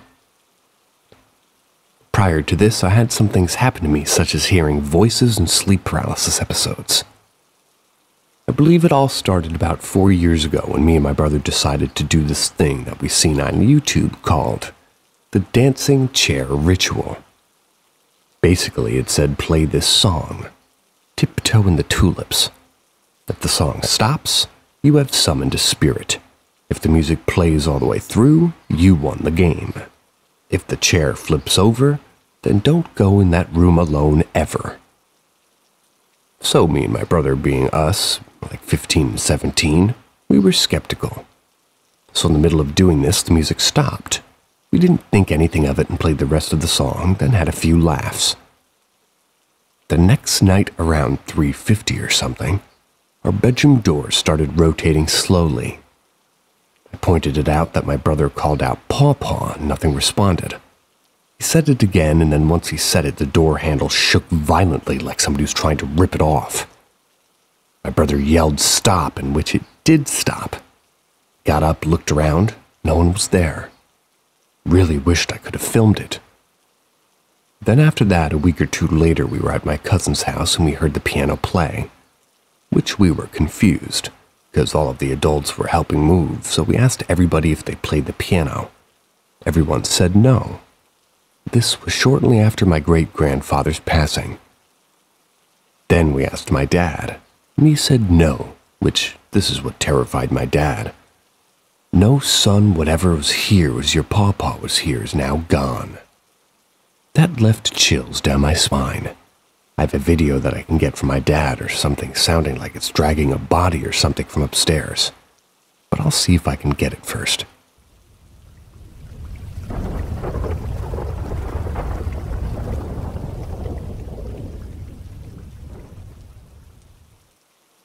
It feels like someone I don't know invaded my dream, and it's creeping me out. I had a highly vivid, already unusual nightmare, which seemed more like a disjointed movie. Although I haven't watched any movies since the beginning of the pandemic, and definitely not one like this. In this dream, I was traveling through familiar-feeling places, interacting with some weird group called a distinct name that I clearly remember, but for some reason feel like I really shouldn't write it here. Never heard of it before in real life, so if somebody believes to know the name of the group I'm talking about, please write me a personal message. That would be crazy if I would be convinced that this is a real sleep invasion. I remember there were some initiation sessions where the members of that group were implying I should join them. Not demanding anything, but I was sort of feeling a kind of social pressure. However, I got a bad feeling about their community as it felt cultish. They seemed like they were normal people meeting in a seemingly run-down place outside and doing weird paranormal stuff, which is why I chose the sub. Not people I'd usually hang out with. Anyway, I got to know a girl, and she seems to have been a long-term member of this organization. She looked like she was exhausted all the time, but also intimidated too much by something to leave her group of associates and do something else. Whenever I said or did anything hinting at the topic of not wanting to join them, she just had this pitying look in her eyes, but didn't try and convince me otherwise, which made me feel even more uneasy. I felt bad about her and wanting to get her out of there, but also didn't get the feeling she would choose to come with me. Anyway, there was this one guy in particular she was wary about. She gave me the feeling that I should be wary too. I can vaguely remember his name, but also don't want to spell it out for some reason. I don't know if he was part or some leader of their group or something completely else. In any case, that guy showed up. He wanted me to stop doing certain things in real life. He knew things he should not know, and I refused to stop bad things would happen. Or if I refused to stop these bad things would happen. He never said anything hostile outright, but I got the feeling. He was wearing an ankle-length trench coat-like dark gray jacket that had lots of pockets on the outside. He talked to me using my last name and in English, not my first language. And the weirdest part is that he had a very distinctly visible face that I can remember quite well. Extremely unusual for any dream of mine. All other faces in the dream are only vague memories. He was my age, maybe a bit younger. He was white and had blonde hair, a little bit shorter than me, maybe 1.8 meters. He was an American as far as I can tell from the accent. I'm not a native speaker. Every time I felt scared in my dream, I thought something like, "I want to get out of here," and the scene would jump away in a twisted jumble and into a new scene like in a crappy movie. I didn't consciously choose to, but it felt like I was dragged through time, and I knew in that dream that a few years were skipped backwards or forwards, and during each jump of time, but there would be new people with new terrible things happening. But this one distinct guy in his weird dark coat was following me. He knew where I was for some reason. Other people and things were attacking me too, but I don't know if they were his helpers or just random nightmare people and creatures that this guy invaded. In the last two scenes, I found myself trapped quickly in some corner after escaping some bad guys and trying to avert some disaster. And both times he appeared walking slowly toward me. He tried touching my head, reaching out with his left hand while the other one was in his coat side pocket. When he reached out to touch me, I really didn't want that to happen for some reason, even though he wasn't saying anything threatening and was kinda smiling kindly. It was mortal dread. The second time this happened, I got so scared I woke up. But that is when the weirdest thing happened. Yet, I awoke and clearly knew I woke up, but the dread didn't go away. So I looked around the room and on the side of my king-sized bed, not my side, but the only one my girlfriend was sleeping in, I saw a nebulous black humanoid figure standing still. It sort of moved and it was breathing heavily. I pushed myself up and into the wall behind me, but as I did that, it slowly dissolved. I couldn't tell if it was the coat guy. It looked like a blotchy, blurred humanoid shadow of average height. Anyway, those are all the details that I can remember clearly. While everything felt like a dream, that guy felt distinctly real. And that one girl that wanted to warn me about him felt somewhat real, but I don't remember her features. I'm upset about this because I don't feel inclined to stop the things he wanted me to stop, and I'm scared he's going to haunt me again.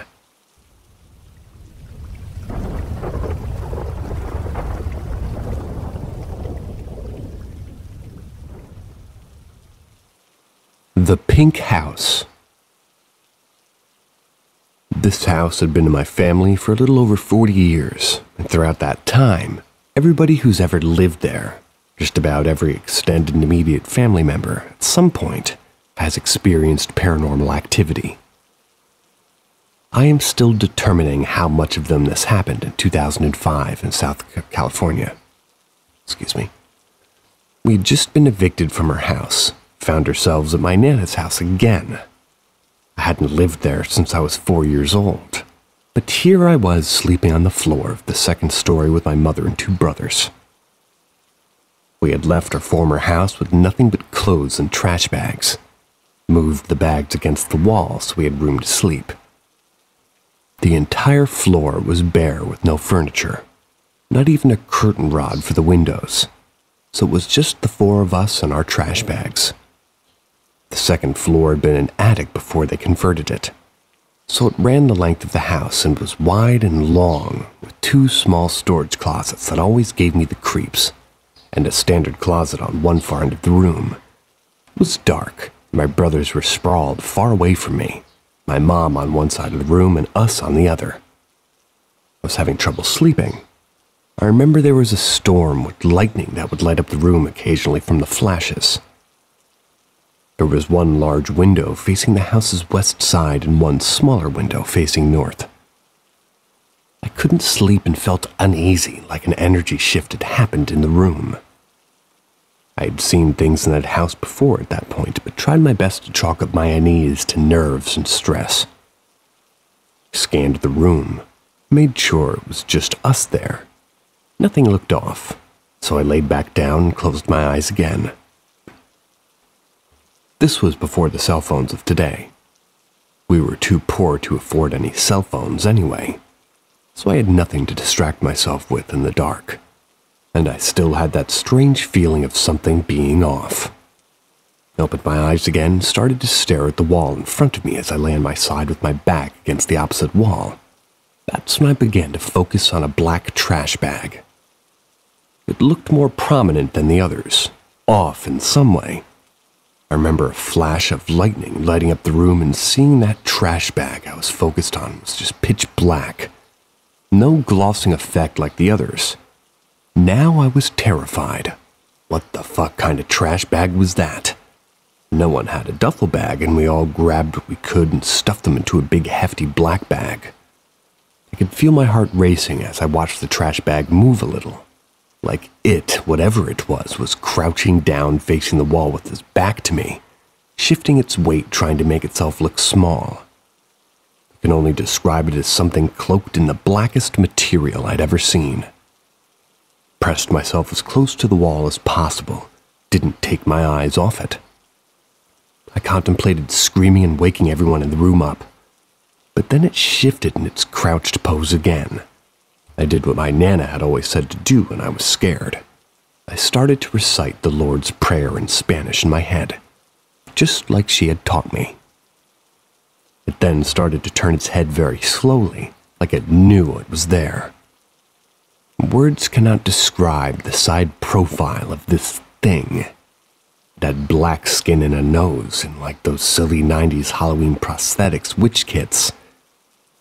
It was long, bent, and crooked, and I could see the white of its eyes bulging in such a hideous, abnormal way as it looked at me from the corner of its eye. I gasped loudly and looked around to shake my mom awake.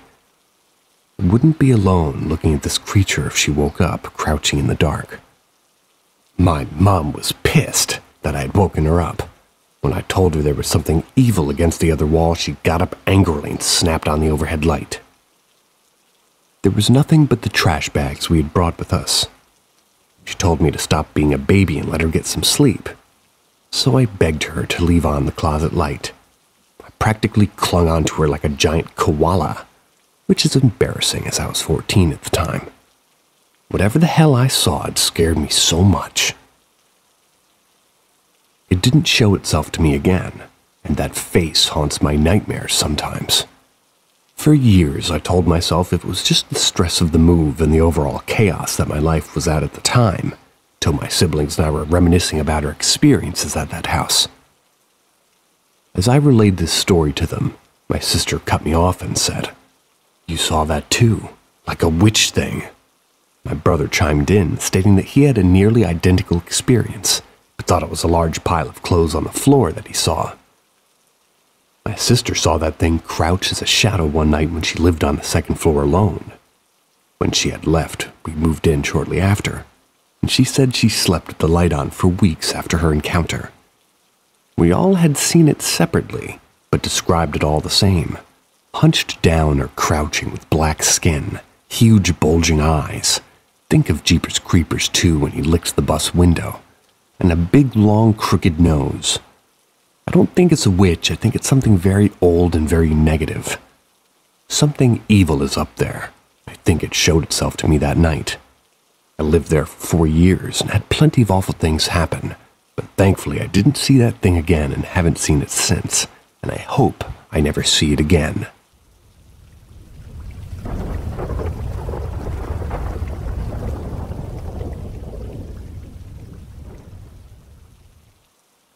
The hallucinations are driving me crazy.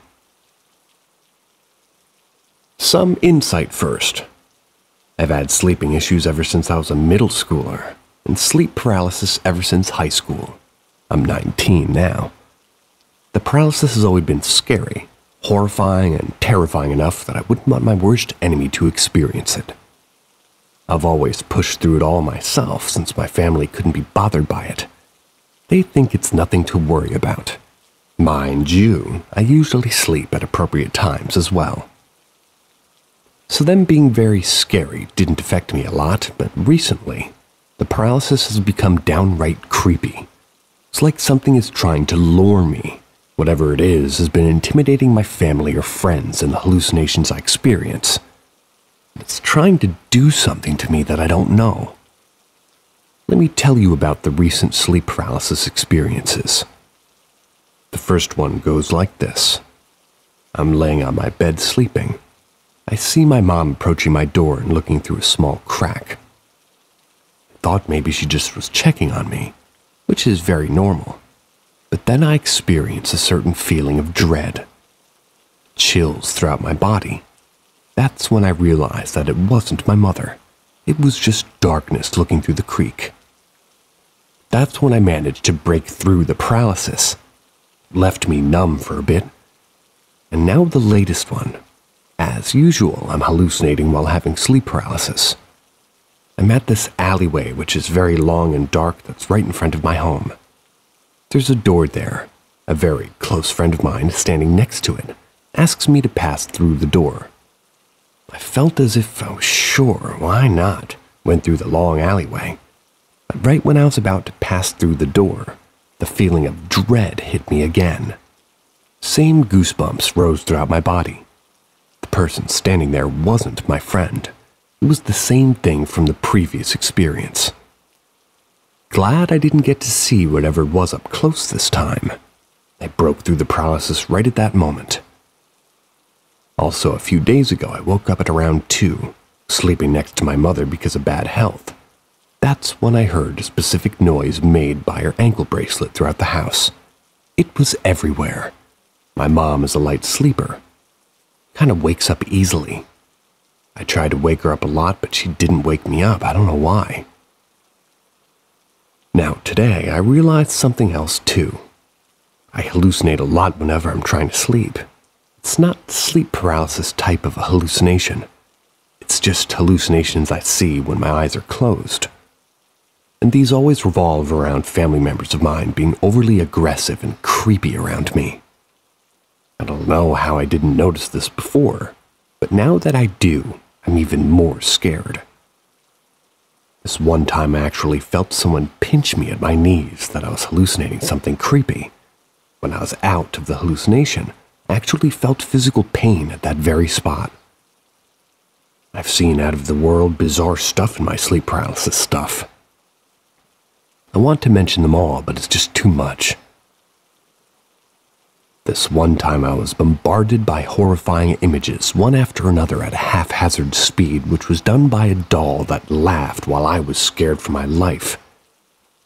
This one was probably the scariest one I've ever seen. It's hard to describe it in words. Another time I experienced the same hallucination twice on adjacent days. That's where I had this weird external old white hair sort of stuck to my head that just disappeared when I pulled it out and threw it. I'm very, very terrified again. All these feel paranormal. My friends who have relations to these kind of family backgrounds told me that it might be something that I should see someone or do something about. What do you guys think? Am I just paranoid, or is it something to be scared about?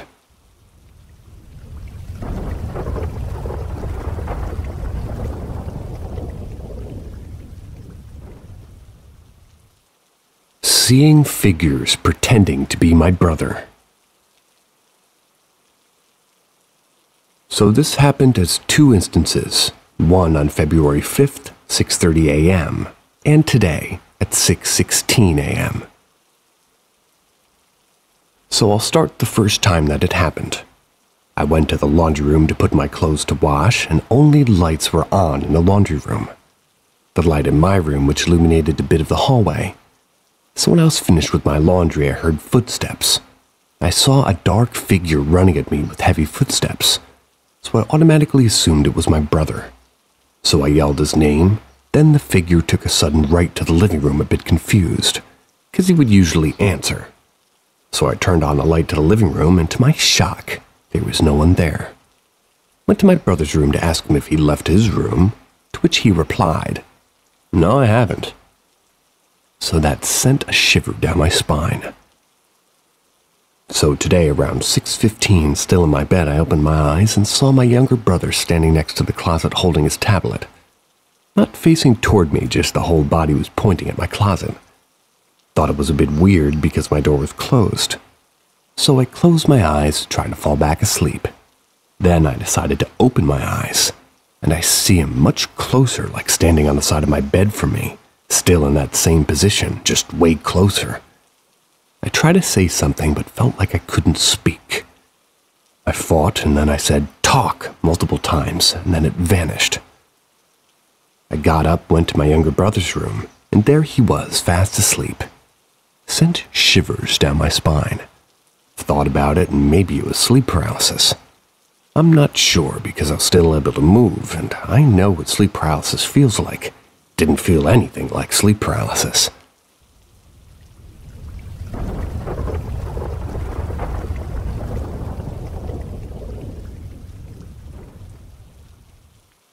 Ask Reddit.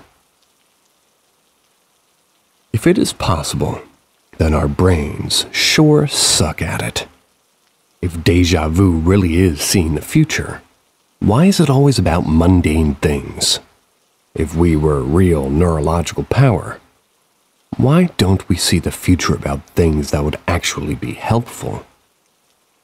Most people's déjà vu stories are about mundane crap. Or me reading the same story twice. Mundane crap like, I dreamed I was doing a cannonball into a pool and ended up going to the pool at the last minute the next day and I did a cannonball. Or something like, I dreamed a girl in my class changed her hairstyle the next day when I saw her. It had changed. It always is such mundane, pointless crap. If we can see the future, why aren't there more, I dreamed I got hit by a red car and the next day I recognized the road from the dream and stopped and the red car came flying out of nowhere? Or perhaps something like, I dreamed I got mugged on my way to my car, and at the end of the day I got a group of coworkers to leave together and I saw the mugger watching us as I got in my car. If our brains are evolving precognition, we must have a long path of evolution ahead of us before we get to seeing actual useful information. If you take the spiritual side and believe God is sending you information, great. But again, why would God not send useful information? Even when it's useful information, proving you received that information in advance is really difficult. How do you know your brain isn't just really good at crunching information you're not even consciously aware of? Maybe you actually saw the red car the day before, and only your subconscious picked up on it, and perhaps warned you about it. Maybe you consciously didn't see the mugger stalking you yesterday, but your subconscious did, and got the message through. Our brains are amazing, biological pattern-finding machines that are hell-bent on self-preservation and do it without us even knowing it's happening. The only compelling precognition stories I've read deal with people who have a precognitive experience and actually tell someone else about it before it actually happens. All the stories about having a dream about something and then remembering the dream as the event is happening, or stories where people realize they remember an event as they're experiencing it, are not compelling. In these situations, your brain is misfiring. It's taking all the information you're expecting and putting it in the things that have happened before file instead of the things happening now file. So you're experiencing the present as if it were a memory. You're experiencing a false memory, and that's why it feels so weird. You consciously are trying to reconcile the idea that this is something that's happened before. One of the ways you reconcile it is by falsely determining that you remember having a dream about it, or that you're somehow repeating the event again. It's mostly just all in our heads.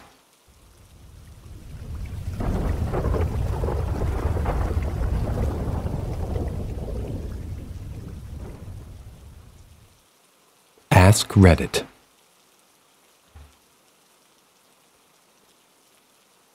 I was using a Ouija board with some friends the summer after I graduated high school. It was me, I'm a male, one of my good guy friends, and two girls we thought were cute, but that barely knew us and we barely knew them.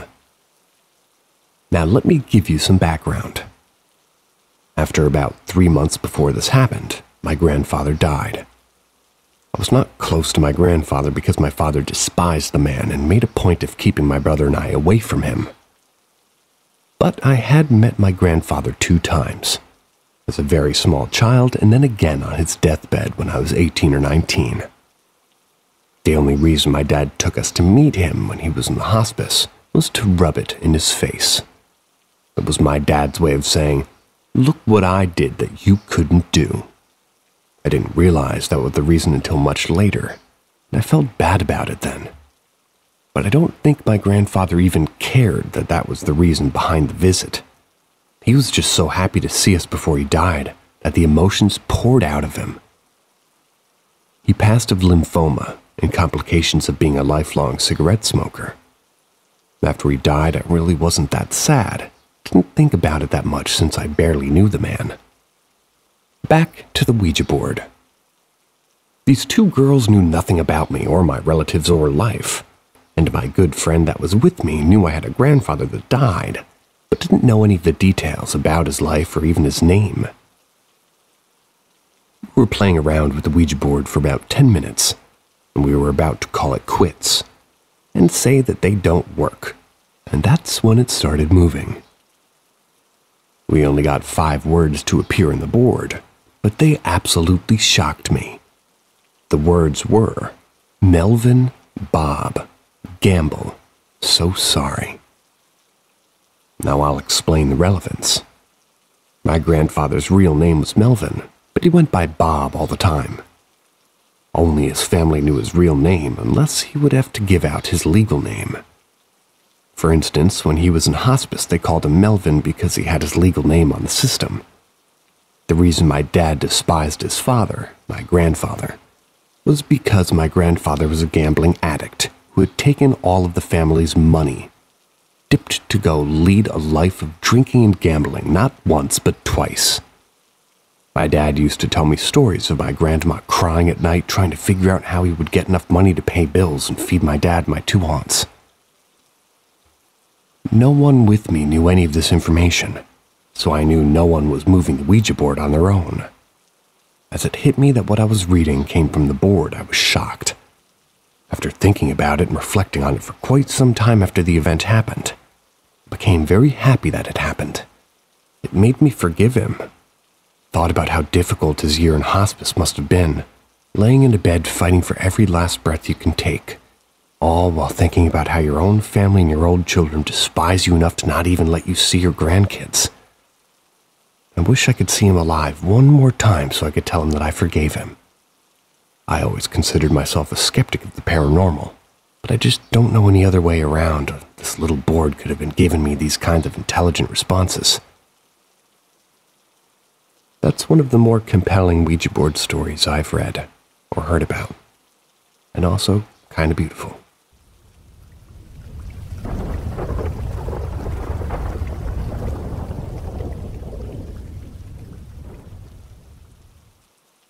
Ask Reddit.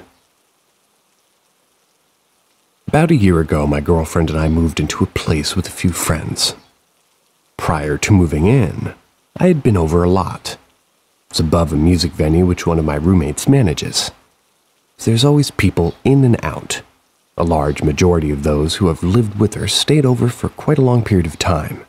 They say that this place is haunted. I had my doubts since I don't really believe in anything paranormal. It's an old building and pretty much everything people say or hear or see can be explained away. Once I moved in for the first few months, it was a lot of me doing that to erase the minds of those staying over who had heard about our haunted house. Well, one of my roommates, who no longer lives with us, found an old painting sitting beside a dumpster on our way home from work one night. This painting is really weird. It's of a face with a bunch of red lines painted all over it. It's definitely hand-painted and hand-sketched canvas. Stretched. My mother's an artist, so there's little things you can look at kind of to tell these things. Something about this painting really made me and the rest of my roommates uncomfortable. But none of us are believers, so we didn't make a fuss about it. The weird stuff started to happen almost immediately. 2 nights after she hung it up in the living room, we were all sitting around the couch, hanging out and playing a board game, listening to music. The music suddenly stopped, and most of the lights dimmed. Since we have really bad electrical surges, no one thought too much of this. Then all of us heard what sounded like footsteps running across our roof. We had raccoons that live in the attic, and we're well aware of what they sound like. This was not them. The footsteps started at the back of the house and ran all the way to where right above we were. The living room is in the front part of the house, facing the main road. Once the footsteps stopped, the painting fell from its place on the wall.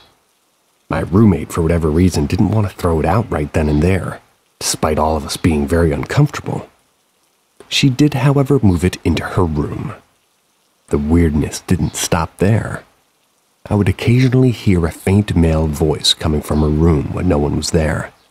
I'd see a shadowy figure standing in her doorway, and watch as her door would open and close itself occasionally. The last really weird thing that happened before she moved out was one night my girlfriend and I were both woke up at the exact same time. I got up to get us water, and as I opened my door, my other 3 roommates all exited their rooms to also get water. Every single one of us were woken up from a dead sleep at the exact same time. No loud noises, no explanations. She moved out and took her painting with her. Since then, there have been a few more weird paranormal experiences I've had at that place, including a very strange one concerning a traveler I met in a dream. But that one was probably the most frightening. Sweet dreams. See ya.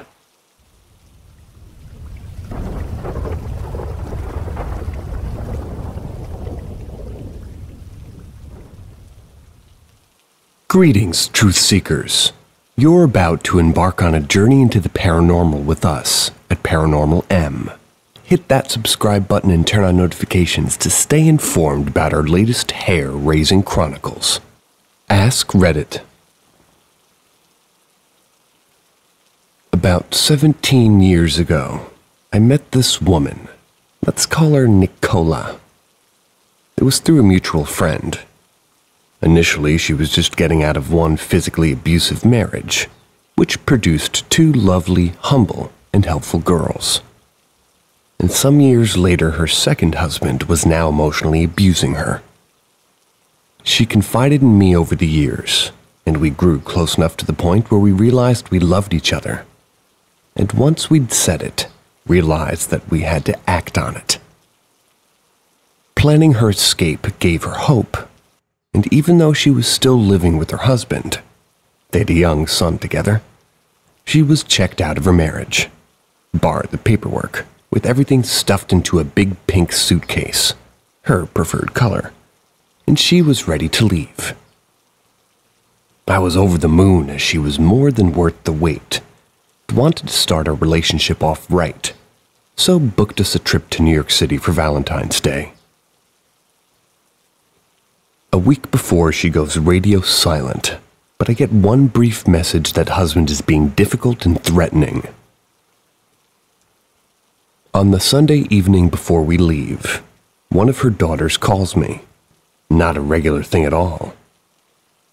"Mom's passed," she says. I reply, "On the trip to New York City?" "No," she says, crying, "Mom killed herself." My world stopped. The next 24 hours were a blur. I somehow got up the next day and went to work. I got there and a colleague noticed that I wasn't my usual self. This new relationship had put a massive spring in my step. I told him what had happened, and he hugged me and sent me off to a communal kitchen while excusing my absence for our daily 9 a.m. meeting. Our kitchen was remote and only used by outsiders, non-office residents. That was like once a month for training. We had big classroom-type offices. They would bring their own coffee, tea, biscuits, mugs, etc. to use with our facilities. As I walk round the corner, I see a pile of mugs, mostly boring pale colors, but at the front is one massive pink mug. I approach and this mug has the name Nicola written across it. I broke down into an ugly mess of crying and laughing, looked up and said, "Jesus, it's barely been 24 hours. You'd think I'd need a reminder of you that quickly?"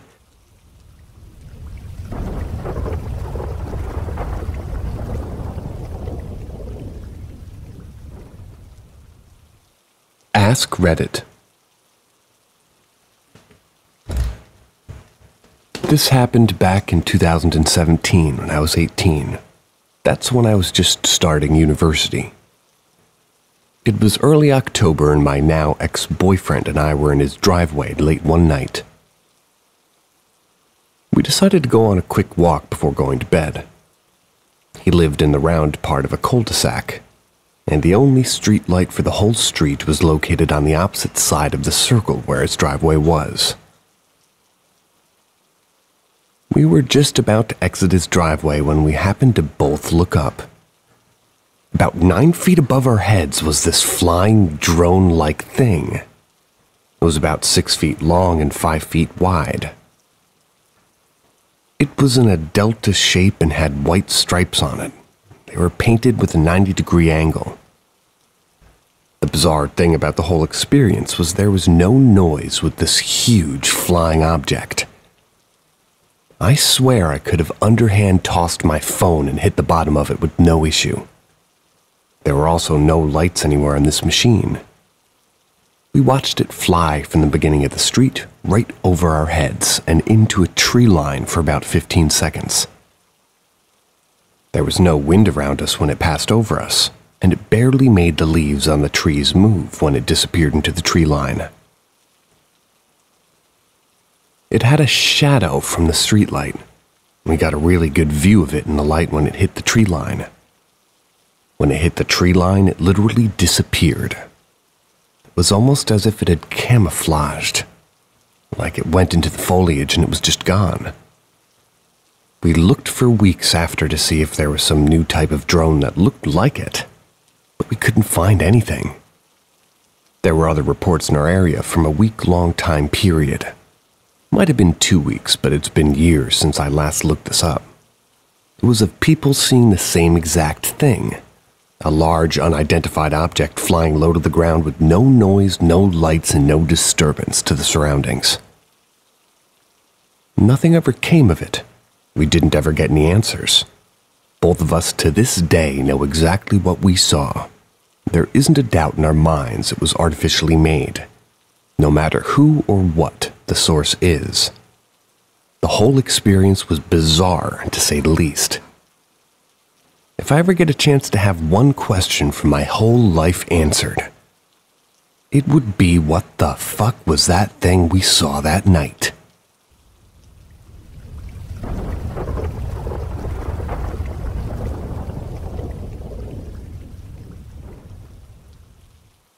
Figure on the motorway.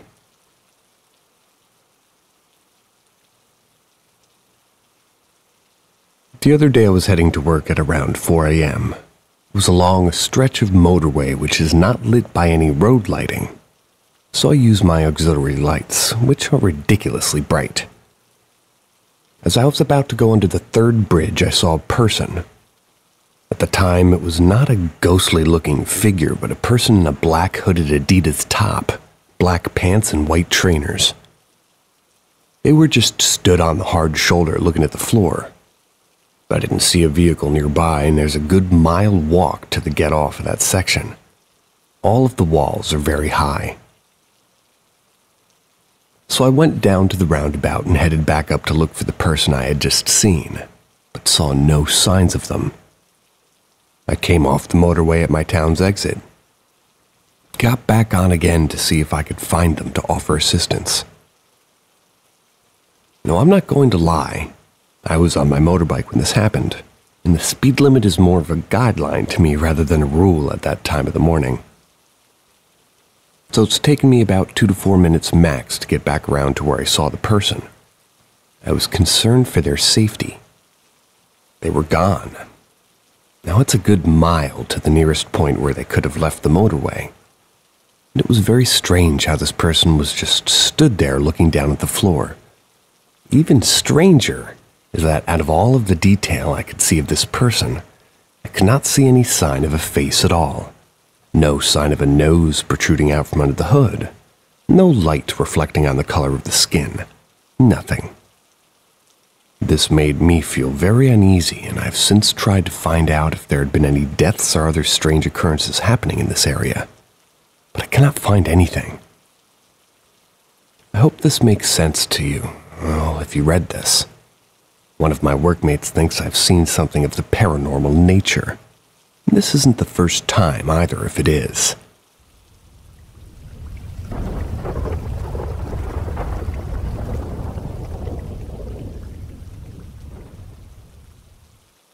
Strange occurrences at Duke Mill.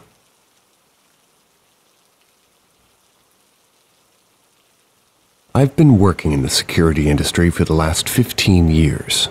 Before this, I used to stick by some of the horror movie golden rules. 1. Always turn the lights on before entering a room. 2. If the lights don't work, don't go in. 3. If a corridor is poorly lit and has a flickering light, don't go down it. 4. If you hear any strange noises, do not investigate. 5. If you see something that you can't explain, ignore it. But since I started this job, all of these rules that help your average overweight ginger man has gone right out of the window. I'm expected and employed to do all of the above. Anyway, on with the story of my time working as a lone security officer at a place called Duke Mill, which was built in 1883. It's October, and I'd been working at the mill for only a few weeks at this point. I was going about my normal duties, arrived at work at 5 a.m. and started to unlock the building, which was bought by a catalog company and had a small group of regular staff. Now I had to go down into the basement, which had no windows or natural light. And using a very poor torch, I had to walk from one end of the basement to the other through a maze of pallets and boxes to turn on the light switches. While traversing my way through the maze, I heard what sounded like a woman crying.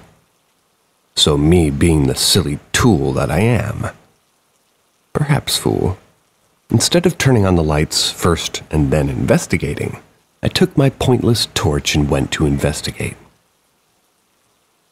I turned a corner and followed the sound toward the boiler room. As I opened the door, I caught a glimpse of a woman who looked no older than 17 or 18, wearing an old-fashioned workmaid's dress. It looked like I was looking at her through gray-tinted glasses or like something from a black-and-white movie. Now, when I say a glimpse, it was less than a second, and she wasn't there. The crying sound had stopped, and I was just left feeling cold and very scared, frozen on the spot like my fight-or-flight response system had just crashed. When the staff members arrived for work, they could see that I was shaken. When one of the longest-serving members asked me what was wrong, I told him that there was something in the basement. He chuckled, and without any description or tale from me, he said, "Take it you've seen the Gray Lady, then." Turns out that a few people have seen this Gray Lady, and some even refused to go anywhere near the old boiler room. After that, I heard crying on a few occasions when coming to the basement. But I then adopted Rule 4. Oh, and I invested in better torch.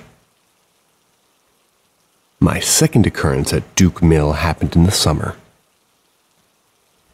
I had just done my sweep of the building, ensuring all of the fans were off, windows and doors were closed, the secure lights off, and so on, and so on, and so on, and so on. And so on. I set the intruder alarm and left the building.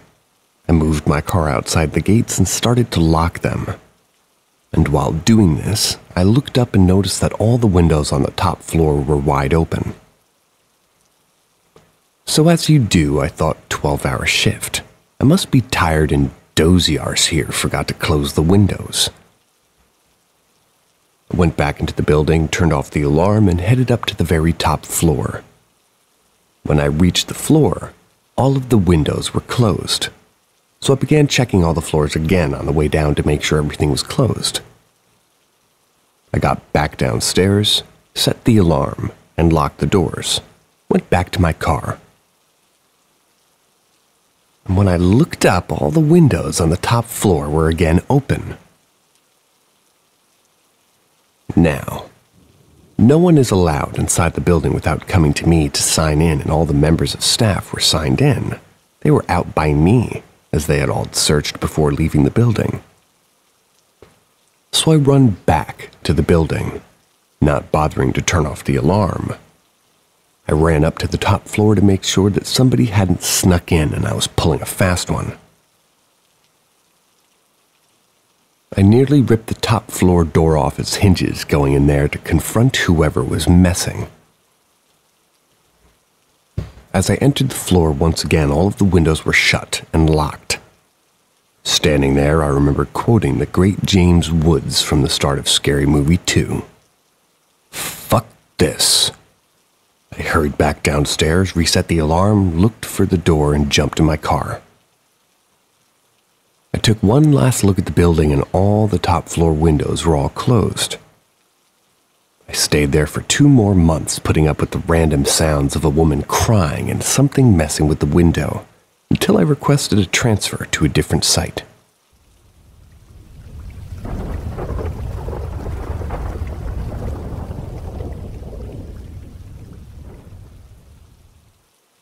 Can someone please explain this rather strange coincidence? So some years ago, I shared my experience of the ghost that I and several others have seen. My account of what happened is on my profile for anybody interested in reading it. This area within my city is actually somewhat known for ghostly sightings. In fact, the whole city and surrounding counties seem to be full of historical hauntings. So I wasn't too surprised when someone reached out to me some months ago, stating they witnessed the very same ghost. Someone even went as far as to take my story off Reddit without my permission and post a slightly reworded version of it to a Facebook page that's about paranormal happenings in the city. Now here's what really blew my mind. The person that reached out to me said something very odd happened prior to his sighting. What was stated by him is so strange that I've absolutely no idea how this was even possible. Firstly, he told me that he heard the rumors for years about the area, but initially dismissed them. But here's where it gets creepy. He goes on to state, "What's funny or scary about this is that the night before I saw the ghost you speak of, I had a dream. In my dream, I was browsing Reddit and came across a post of someone describing a sighting of a ghostly monk they had seen on this road. So I decided to do investigation myself. Cue the next day. Having forgot about the dream, he ended up going down this road and thought nothing of it. That was until he actually saw the very same ghost for himself. So it going me thinking, were we all connected in some way, or perhaps it was fate of some sort? Maybe I should post this dream interpretations or something, because it's such a weird coincidence. Has anybody had anything like this happen before? Boggles my mind, and I constantly think about what it could mean. I still have his message in my inbox and can screenshot as proof if needed.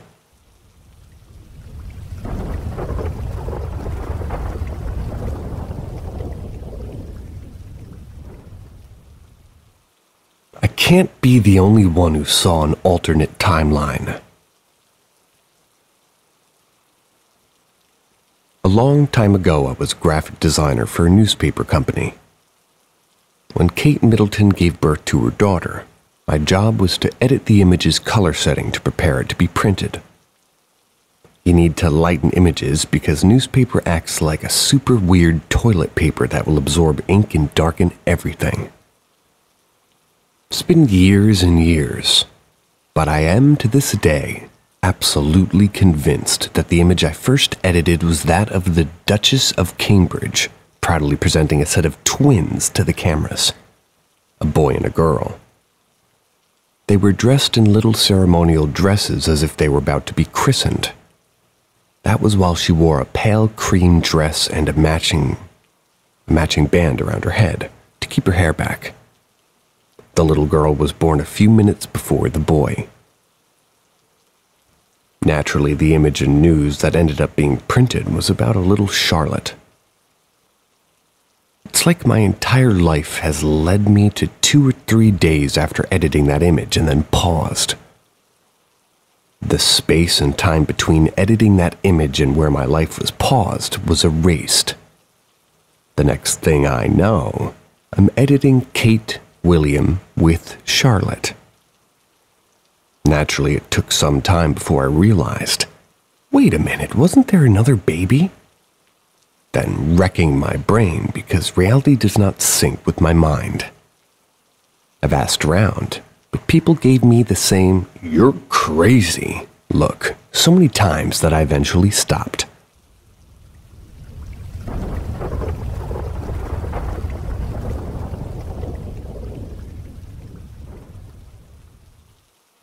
Bunk beds and lights. When I was younger, I'm 33 now, my younger brother and I used to share a bedroom. We had this bright red metal bunk bed. The bunk itself was situated against a wall directly in front of one of the bedroom windows. The lower bunk, my bunk, was the bed that could see out the window. One night I was going to get the room all to myself. I was pumped. My brother decided to spend the night at my grandmother's house. Her house was only 3 houses down from mine. We lived in a small town. When night came and I was ready to sleep, I went to my room excited that I could finally get a night to myself without having to hear my brother toss around in the upper bunk and suck his teeth in his sleep. I fell asleep rather fast. I slowly awoke after being asleep for a while to the sound of the upper bunk squeaking. I do not know how much time had passed. We were too young to need any alarm clocks in the room. I recalled the sound annoying me, so I kicked the top bunk and quietly yelled. You know the yell when you accidentally hurt your siblings while fighting. You're trying to keep them quiet. At this point it clicked that my brother wasn't even in the top bunk, so I told myself to go back to sleep. The moment I closed my eyes, the bed shook, and I could hear the cord to our ceiling light being rapidly pulled and the lights flickering on and off. I I sat up immediately and punched the bottom of my brother's bed, furious that he was purposely waking me up. Moments later it stopped, and I laid back down. I heard nothing else the remainder of the night. Slept until morning. When I woke up, I thought to myself, time to wake this sucker up. When I went to do so, my brother was not in the bed at all. Ran my ass downstairs and went to my grandma's house immediately. I found my brother awake playing video games with my uncle. To this day, I can vividly remember that entire night, and I have no explanation for it. I know I wasn't dreaming, never had any experience like that again, but after that night-long light string, and the top bunk having continued to make me wary,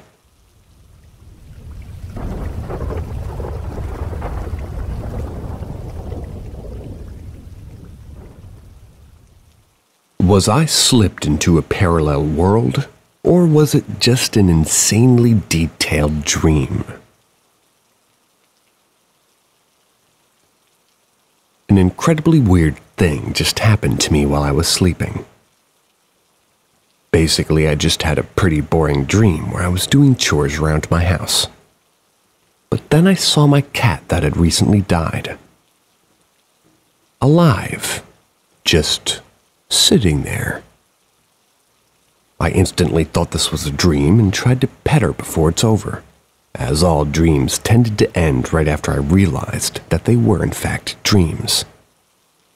It didn't end.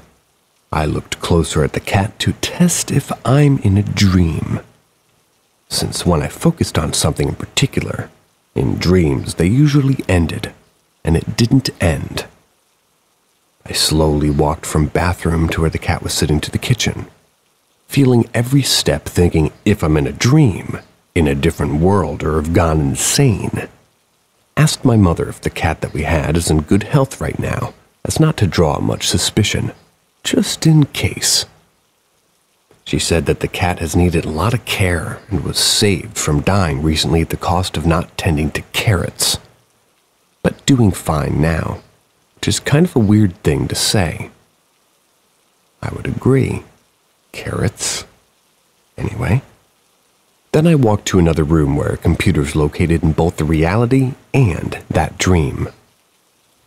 The room was cleaner and had some kind of brochure from a diamond processing facility for some reason. As I was about to search on the internet whether a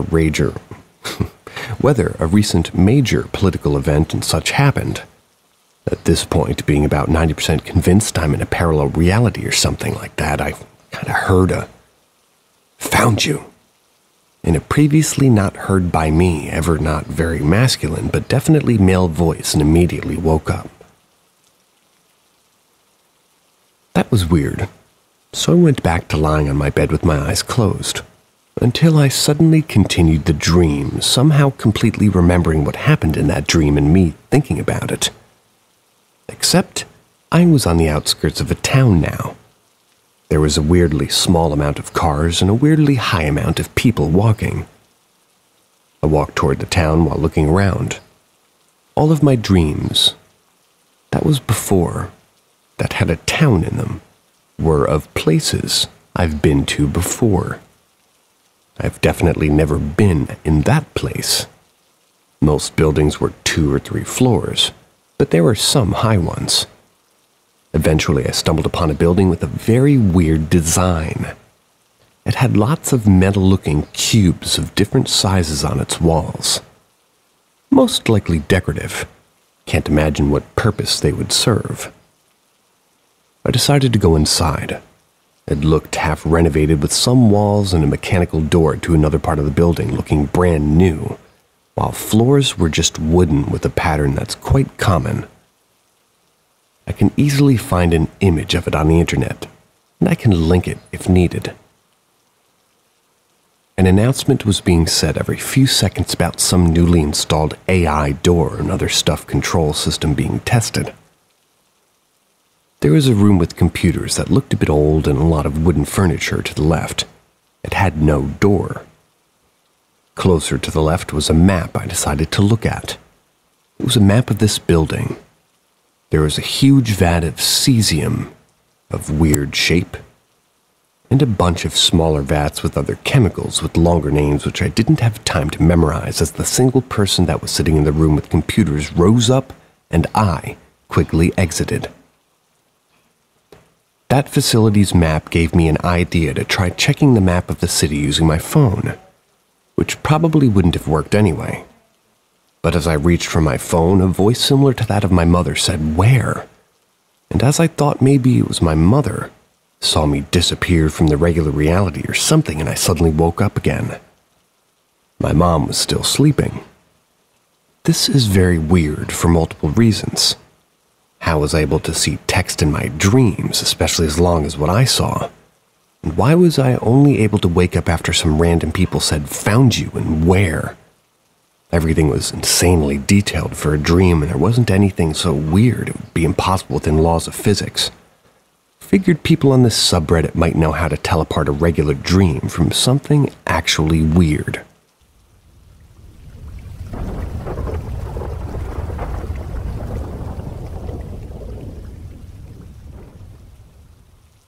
Demonic anecdote.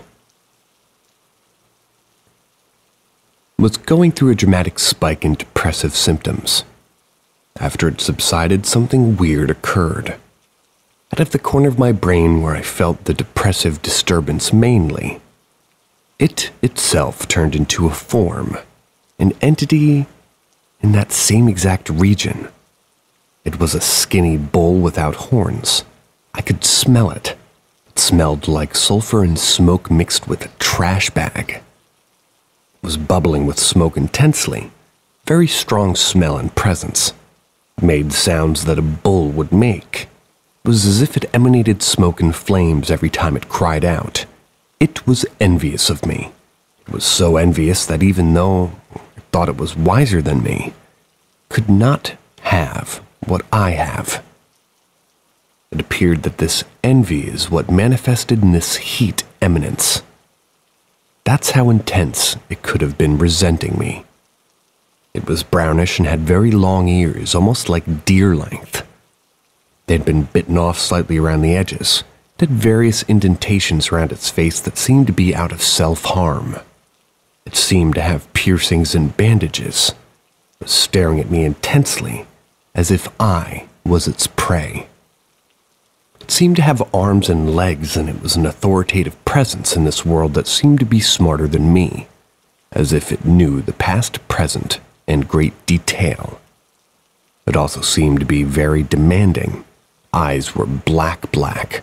Unlike a bull, its eyes weren't on the sides of its face, but closer inward in a very human geometry. It could see through me.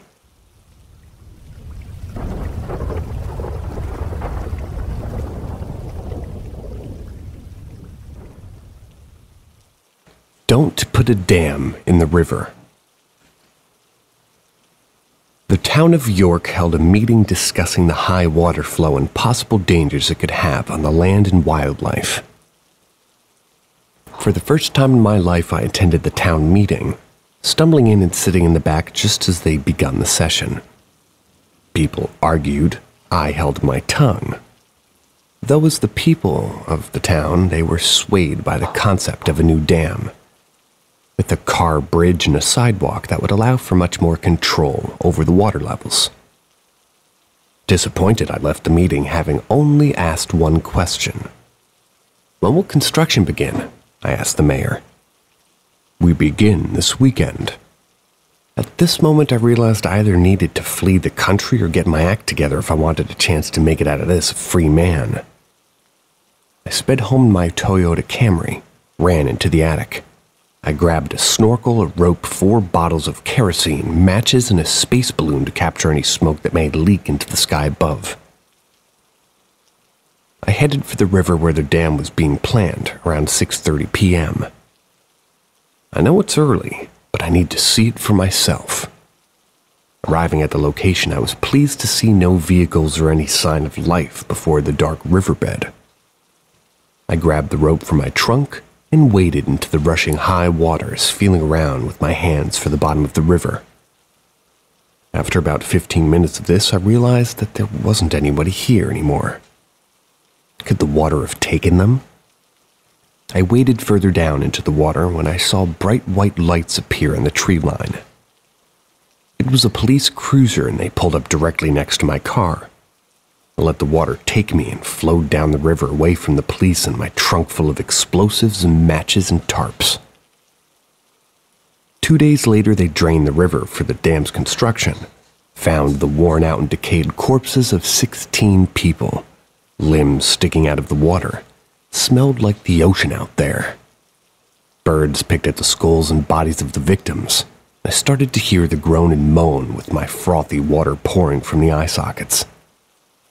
I still hear them now in my maximum security penitentiary. Was that a dream or real? What was that?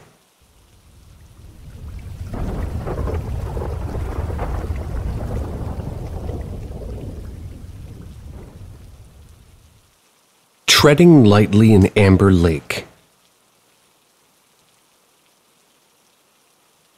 This week, my parents decided to up and leave. Going to visit my mother's parents up in Canada, leaving me with my Uncle Tony. Tony wanted to bring me out to his cabin, show me what it's like to quote-unquote get out of the house. While this was not my ideal plan for the week, which was getting drunk all week in my parents' empty house, I still thought maybe it could be cool to see nature. I walked to his truck, jumped right in. We shared a few words, began to catch up on school and life, and set our way to his cabin at Amber Lake. The seashells beneath our truck tires crackled as we pulled into the cabin area. The sun blasted a painting of purple, blue, and orange onto the looking clouds above. It had taken us almost 4 hours to make it here. We entered the cabin. He showed me around the small space. I would sleep on the floor beside my uncle's bed, being the only room besides the kitchen and living space in the whole house.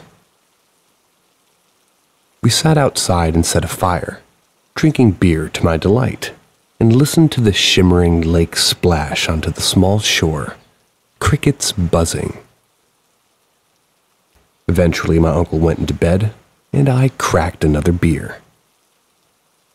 Just as I did, I heard another can crack, seemingly coming from the woods. "Hello?" I said, sitting up in my chair. I knew it wasn't an echo, but decided it would be better not to investigate and stay by the fire where I could see my surroundings. I saw a light come on in the little window of the cabin. Maybe I should go get Tony. He told me nobody else was living up here. I began throwing pebbles into the woods to ease my mind. I guess. But to be honest, it didn't do much to help.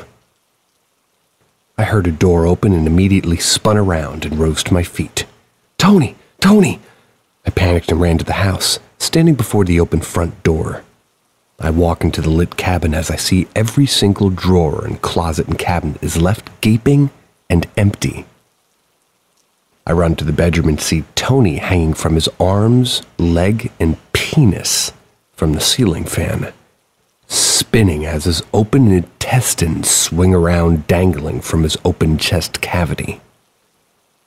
I walked up to him and looked through the window, seeing there were 4 people standing around the fire. They turned and stared at me, wielding swords and pistols. They run toward the cabin and I closed the bedroom door and left the flopping, bleeding corpse of Tony as he swings from the ceiling fan, which rattles with his weight. Okay, that was not a true story. Moving on.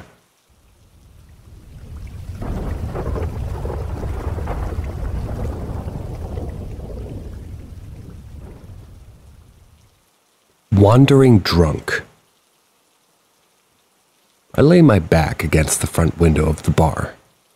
The slow changing streetlights and neon glow of the Buff's Pub sign reflect through my half-empty bottle of liquor resting between my feet. The streets are quiet beside a few cabs making their way through the intersection before me. The bar is surrounded by other three-story homes and shops running through all of the downtown. I hear bells jingle as two men leave the bar, looking at me as they begin to walk by me. Stick my leg out and trip one of the men. A natural instinct. The man trips on his face, and his buddy swings his leg back and kicks me across the head, bouncing it off the glass pane behind me. I let out a choked laugh, and as the two begin to leave again, I rise to my feet and open the bottle of liquor. Might as well. I dump the liquor all over my head, all over the head of the guy that kicked me.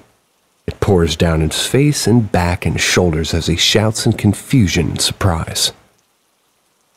They turn around and begin beating the shit out of me. I smile as I feel a tooth snap in half as a boot flew into my face again and again. I then grabbed a hold of the man soaked in alcohol and dragged him to myself on the ground. As his friends punched me in the stomach about 10 more times. I struck my lighter and the man engulfed in flames and began kicking and screaming. His friend got me in a chokehold and began constricting my air as I writhed to escape his lock. His friend eventually stopped the burn and picked up a trash can. I turned to look at him, and I was met with the bottom of a trash can in my face. I could feel the blood pouring from my face and dripping all over my shirt. The impact filled my eyes with tears and stars, and I couldn't feel my arms or legs. He rose it over me again, and it all went dark. I lifted open my eyes to find myself left in a frozen stream, half of my body submerged, the other lay just on the shore. I shiver violently as the liquor I drank begun to wear off. My legs are both completely broken, I've discovered. I look down at them as they sway in the stream, and I look up at the sky. I cannot move. I try to pull myself from the water and turn onto my stomach on the icy rocks. I dragged myself 10 feet before I couldn't feel below my waist. Then my arms gave out. In the cold, windy night, I sat until I froze to death under a tree. And then went to his computer and wrote the story.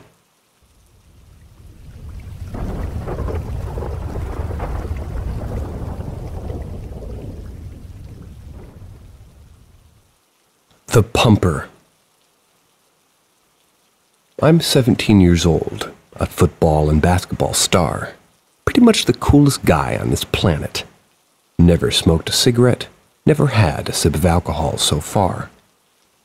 My parents praise me over my younger brother, who's tormented my shadow of greatness, which I so often spout about on my Instagram page. He's into drugs. Tonight I'm texting this super sexy chick from an online site I'm trying out, being 17 and all. I type to her, "What's going on, Boobtron?" A typing bubble appears. "Nothing much, babe. Where do you live?" I'm both alarmed and severely turned on, so I type in my address. I look over my shoulder on my bed to listen for anybody still awake in my house.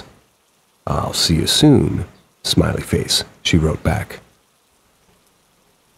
I walk across the hall from my room and open my younger brother's door. I see he's asleep, and instead of telling him, I close his door and turn on a fan in the hall so he doesn't hear me. A knock on the door. I panic that my parents might hear the knock as I run downstairs and open the door.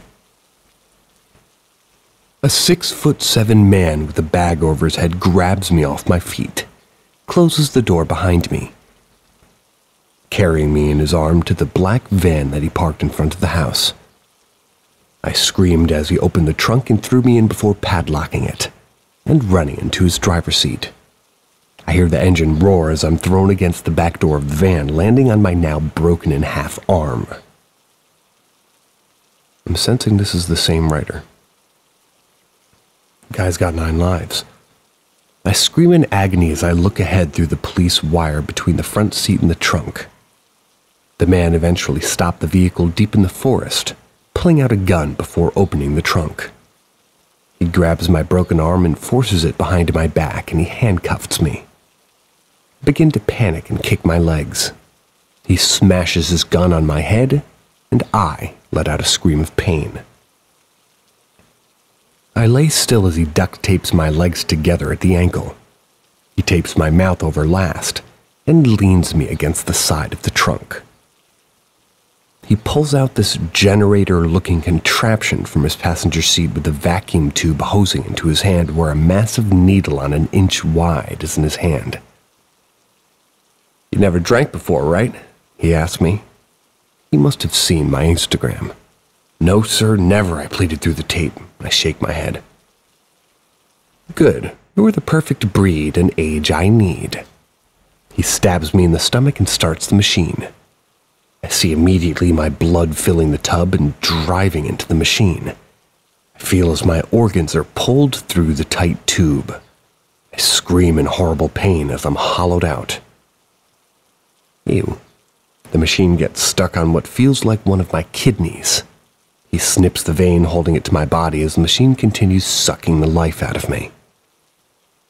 I stop crying as he turns off the machine and drags me out of the van. I'm empty. So little blood left. I somewhat feel my head being dragged across the dirt road as he lifts up my light-skinned body up onto a metal railing. I hear water washing below me. I can barely hear my heart beat or feel anything. He pushes me off the railing, and a few seconds later, I crash into the river below where I sink to the peaceful floor. And then sign onto the computer and write this story.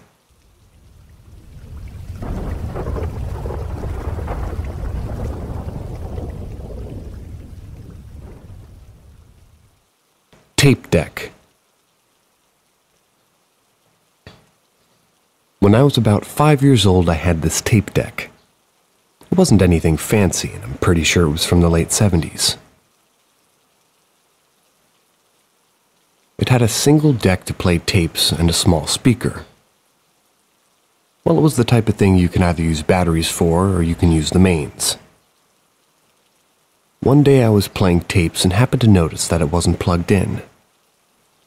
It seemed like a bigger deal than it was to my 5-year-old brain because we never had batteries to use it. I had to use a socket on the landing as it was the only one spare for the longest time. So for some reason I thought to check the batteries. There were no batteries in it. I have no idea how it was playing tapes without power, but I didn't think to be freaked out. Thought it was cool. I went down to tell my mom, and obviously she didn't believe me. I mean, even now it sounds crazy. But I just went back to playing my tapes and forgot about it for a short time. It was only a couple of days later that I thought to mention it again and show her the tape deck. So that's what I did. I told her again. She didn't believe me. So I then went to get the tape deck. I showed her that it wasn't plugged in. I opened the back to show that there were no batteries. Then showed her the tape inside. Then pressed play. She just froze. It started playing the tape. Then my mom simply said, "Well, I don't know then." In response to her tone sounded like the end of it, and that was that. So I just went back to the landing to play my tape. I'd just gotten used to playing them there by that point. It wasn't long before I had to go to bed as it was late afternoon. Early evening by this point. I left my tape deck on the landing before going to the bedroom. When I woke up the next morning, the tape deck was gone. When I asked my mom where it was, she told me I must have lost it, despite knowing that I left it on the landing. I realized years later that it probably freaked her out so much that she got rid of the tape deck, and telling me I must have lost it was easier than saying that she trashed it. She was freaked out.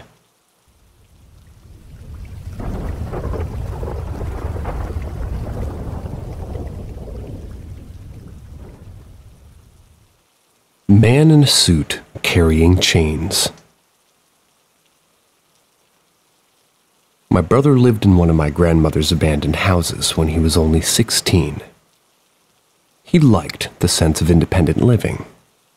Many strange things occurred in the house before, but on one particular night, it got insane. My brother explained he was sitting on his bed relaxing, playing his game when his dog started growling and foaming out the mouth. That was while he looked at the screen door to the backyard. He then tried to calm him, but nothing was working. He got a feeling something wasn't right, decided to check it out for himself.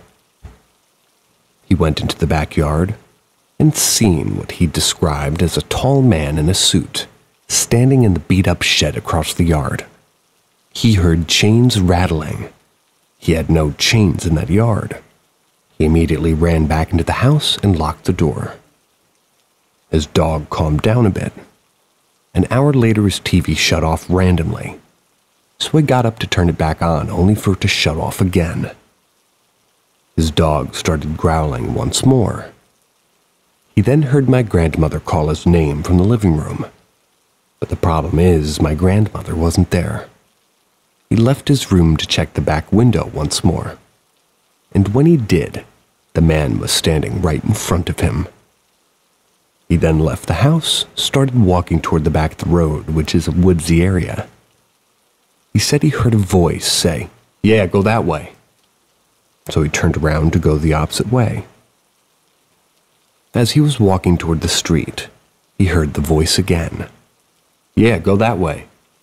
And he stopped in his tracks to call my mother to come over and pick him up. He stood under a neighbor's magnolia tree, said that's the only place he felt peace from the eeriness. My mother arrived, and she didn't believe him. He brought over laundry to dry because our dryer had broke during this time. My brother refused to go back inside the house, stayed in her car. He told me next thing you know, she was running back to the car. When he asked what was wrong, she told him she heard chains coming from the attic. She didn't think anything of it at first until she heard my grandmother call her name from the living room. And when she walked into the living room, she heard a little girl say, "Help me." And then she said, "Him." As they were riding back to my mother's house, they both felt uneasy. My mom said she was constantly watching the back seat, felt as if something was following them home. Later that night, I also witnessed this too. There was a slender, dark-like figure resembling a female squatting on top of our fridge. We all left, ran back to our rooms. My brother slept in my brother's room with him. Oh, my other brother's room with him. And my other brother woke up to seeing someone scratching on the corner of his room. When he got up to turn on the lights, no one was there, but the scratch marks remained. Whatever it was that followed them home, we'd never seen or encountered this since that night.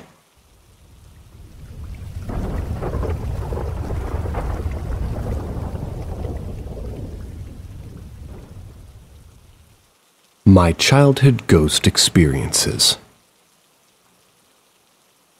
I've only ever told this experience with my family, but between the years 2012 and 2016, when I was with all this ghost activity, it was wildly active. When I was born miles away from where my parents originally lived. They had gone to an event in their family near LA. My mom was pregnant with me during that time. P.S. This was her first pregnancy. On her way home, her water broke. Mind you, she wasn't supposed to be in labor anytime soon. The closest hospital was a church that was then remodeled into a hospital. I was born in this random hospital surrounded by nuns since it was a church before. I don't really know much about the place, but my mom keeps on telling me how the nuns thought I was special, gave me a nickname all the time. I don't really know if this had anything to do with my experiences, but I just thought I should add it in for some background information. After a few days, they finally went back home. One day, my parents set baby me down on their bed. I started crying crying hysterically and really loud, according to my parents. My mom quickly grabbed me from the bed and told my dad to check if something was there, since they didn't believe in the paranormal realm. As soon as my dad laid down, he said he saw an ugly-looking creature that seemed like a demon on top of him. He tried so hard to get out of bed since the thing was pushing him down. Eventually, he got out and looked at the bed and nothing was there. Again, this story was shared with me by my parents. I have no clue if it's true, but I am choosing to believe it. The look on my dad's face was all the proof I needed. Fast forward 5 years. We moved into some apartments that were pretty big from the inside. A week into setting in, and I started seeing stuff. And not just stuff. I saw full-on visions of what it seemed to be like a past memory. Like if someone was tapping into my head. The first time I encountered something was when I was sitting down on a large chair facing the kitchen. That's then when I saw a tall, slim, pale lady with large dark blue silk dress with long black hair doing what it seemed to be like a cleaning motion on the kitchen table. I never really told my parents about this as a little kid, since I was mostly all of the time quiet and observant. Then my mom walks into the room. I turn to look at her and the woman is gone. The next encounter was in the same apartments. I entered my grandmother's bedroom since we lived with her too. And when I went down to sit on her bed, and as soon as I sat down, I noticed I left the door a bit open enough to see that, well, what was in the hallway outside. I turned around to see the scenery outside the balcony of the room. As I turned around, I saw the woman from earlier, but this time she was holding a baby. The door then started to open slowly, and it revealed an entire family. The woman holding her baby was standing next to what it seemed like being her husband, which seemed faceless, and in front of him were 2 little boys. I don't remember all of what happened after, but I do remember my mom telling me that I used to scream and have nightmares a lot in those apartments. So they had to move out. When I was approximately 9 years old, my parents were giving us a lecture. And to not be, disobeying. Otherwise, the boogeyman will come and get you. Or like us Hispanics say, El Cucuy. Cucuy? E-L space C-U-C-U-Y. As my mom finished saying that sentence, I was looking at the living room window and felt such a terrible feeling in my chest. It was like disturbing, terrifying, and uncomfortable at the same time. Then I started freaking out and breaking down like any little kid would if they feel or see something different or unrecognizable. I'd like to believe that it was a presence saying that its last goodbye was there, since it was the last time I ever had a paranormal encounter. And I guess ever since I've had a digging for supernatural horror and stuff around that area.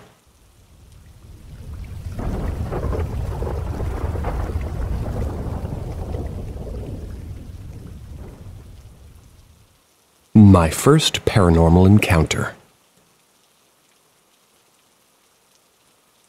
When I was roughly 8 or 9, I lived with my mother in a townhouse next to the coast. One night as I was laying in my single bed trying to sleep, until I could feel my bed covers slowly being pulled down as if somebody was at the bottom of my bed pulling my covers off. My first instinct was to pull them back over myself, but it was very difficult as it felt like I was playing tug-of-war with someone. I leapt out of my bed to see who was playing tricks on me, only to find nobody at the end of my bed. Me being a scared and confused young boy, I went downstairs to find my mother. At the bottom of the stairs is a door which leads to the kitchen, dining room, and another bedroom which my mother slept in. As I opened the door at the bottom of the stairs, I could see and hear a pair of what looked to be white-studded cowboy boots walking across the floor, eventually turning a corner into the kitchen. I quickly scuttled into my mother's bedroom and slept under her bed all night in fear. While I'm on the topic, I should add that this isn't the only encounter with the paranormal I had in this house. I was sleeping once again in my bed, only to suddenly wake up and find my boxes full of toys had been pulled out from under my bed. I pushed the boxes back under the bed only to wake up an hour later and find that they had been pulled out again. This, I can't say for certain, was paranormal, but I know for a fact my mother didn't do that. It was only me and her in the house. I believe my mother. As you should.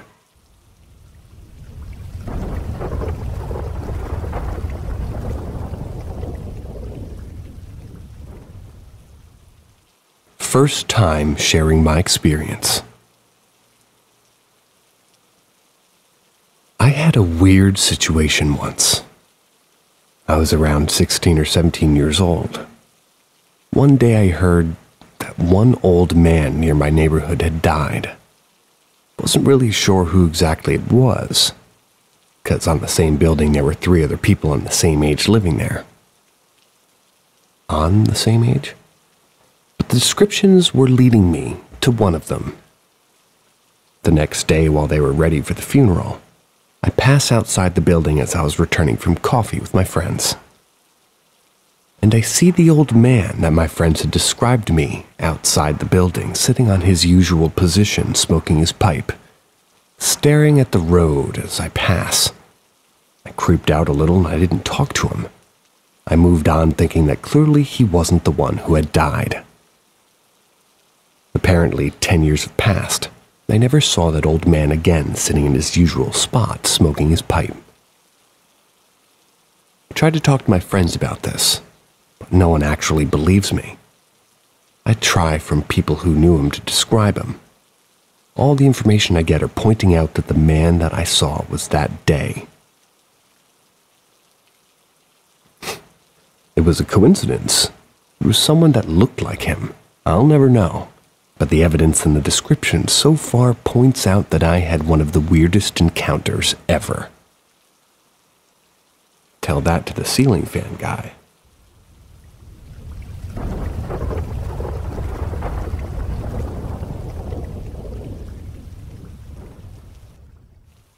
My first experience. When I was about 6 years old, I got up to go to the toilet at nighttime. Everyone was asleep. To set the scene, the toilet faced out into the hallway. So I did my pee and was getting ready to wipe, when I saw something moving on the ceiling in my peripheral vision.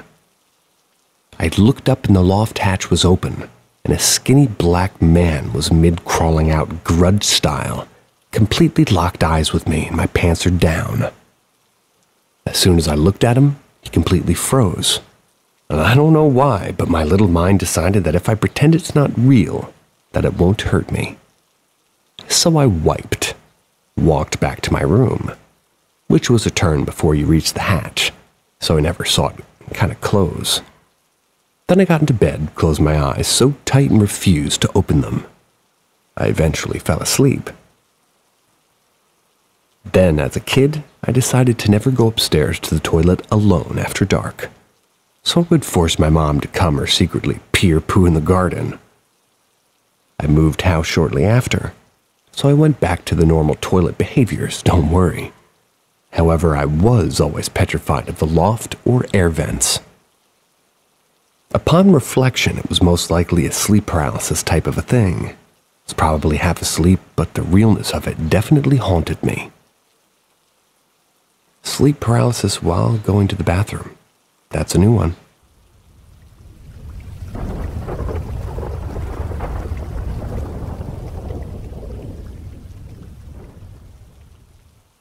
Old farmhouse. When I was about 7 or 8, my family moved into an old farmhouse in Virginia. I have a little brother. My brother is 3 years younger than me, so he was around 4 or 5 at that time. This house had an upstairs which had 2 rooms. My brother and I were very excited about this, since we had always had to share a room. He picked the room to the left of the stairs, It was nice, but in the corner of his room it had a tiny door that led to a small attic. Gave me that eerie feeling, so I couldn't understand why he would pick that room. But he was hell-bent on having this room. I took the room to the right, which had a little window that looked out over the farm. It was great. We set our rooms up and unpacked. Fast forward to a few weeks later, my mom decided it was time for us to take a nap. In my room, of course. For context, I had a little red rocking chair with Dalmatians with my name painted on it. It was the cutest. I had outgrown it, though, since it was made for me when I was a toddler. Well, when we went to lay down for our nap, everything was fine. Then, out of nowhere, my brother started freaking out and screaming, clinging to my mother for dear life. My mother tried to soothe him, but nothing was helping. She asked my brother what was wrong. My brother pointed to the rocking chair and said, "There's a little girl in Sissy's chair. She doesn't want us up here." He was so unconsolable that my mom had to bring us downstairs. This is the first time the entity made herself known. I never saw her, but I'd always feel her presence or have nightmares about her.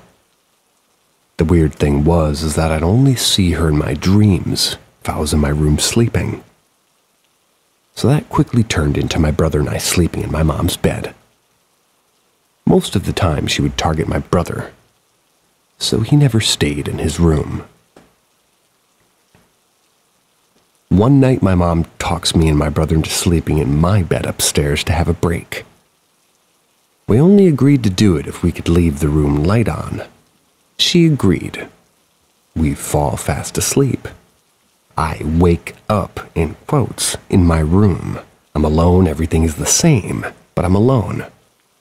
Something is telling me to get up and go to the window. I don't know why, but I do. As soon as I get to the window, I see the little girl run to the side of the house, start crawling up the side of my window. Remember, I'm on the second floor. I'm startled awake before she can reach me, and I sit up in bed and realize I'm reliving my dream. I'm panicking, staring at the window, and again, something is telling me to go over to it. But instead, I dart down the stairs to my mom's room, find my brother laying on the floor near the end of my mom's bed. We didn't say much to each other besides agreeing that we felt safer near Mom. I learned years later that my brother had the same dream that night. Fast forward a couple of years later, we moved to a new home. We had to share rooms again, but we were fine with that. We were scared from all the years of dealing with this entity. We thought we would be finally having some peace, but we were wrong. Shortly after moving, the same stuff started happening again. This time I actually saw her. It was dark out. My mom needed something from her car. I tell her I'll get it. As soon as I retrieved what she needed from the car, I turned toward the house to go back in, but I look over into a field next to her house, and I see her appear and disappear. Every time she reappeared, she was closer. Never ran so fast in my life. I ran into the house hysterical. I told my mom and stepdad, and they were obviously concerned. Mom didn't believe she had followed us into a new house, but now she did. We made the conclusion that she attached herself to my rocking chair. So we moved again, and when we did, we left my rocking chair at that house. And since then, we haven't seen her. I haven't dreamed about her. Growing up after this, I always wondered if she was an evil entity or a demon in disguise.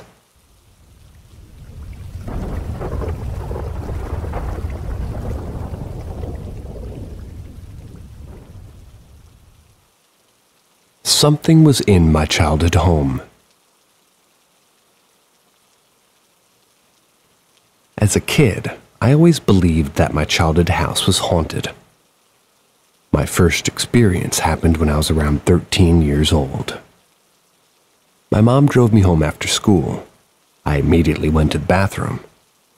As I sat there, I couldn't shake the feeling that something was off. The doorknob moved slightly, and my heart skipped a beat. I peered under the crack of the door, but I saw no one there. As I continued to watch the door, I saw the knob begin to turn slowly, and I felt a wave of terror wash over me. The door creaked open, paused for a moment, and then slammed shut. I was frozen with fear, unable to move or comprehend what had just happened. Little did I know this was only the beginning of a series of chilling events that would haunt me for years to come. Couldn't shake the feeling that something was watching me, following me whenever I went in my home. One day, while taking a nap on my living room couch, I was startled awake by a tall, shadowy figure in the doorway. It was solid black and three-dimensional, with a skinny, emaciated appearance. After a second, it came at me as if it was in stop motion, think claymation, and then it was gone. The shadow figure began to make constant appearances in the house. I would see it from the corner of my eye or in the darkness around my home. When I was practicing the piano, deep in concentration, suddenly I felt like I was being watched.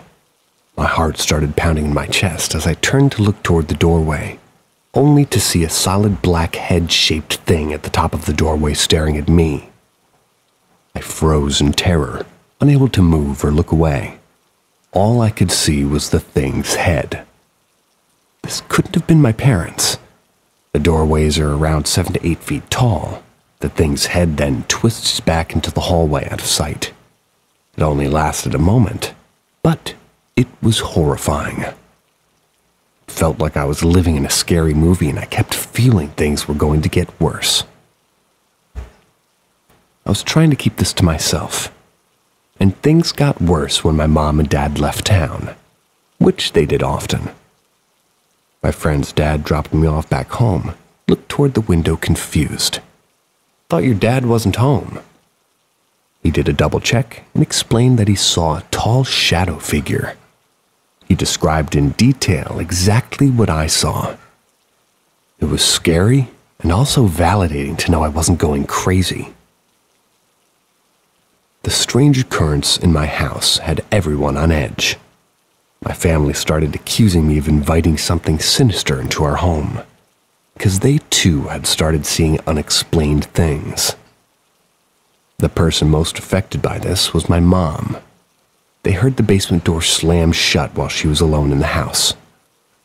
I did everything I could to get rid of whatever was haunting us, but nothing seemed to work for long.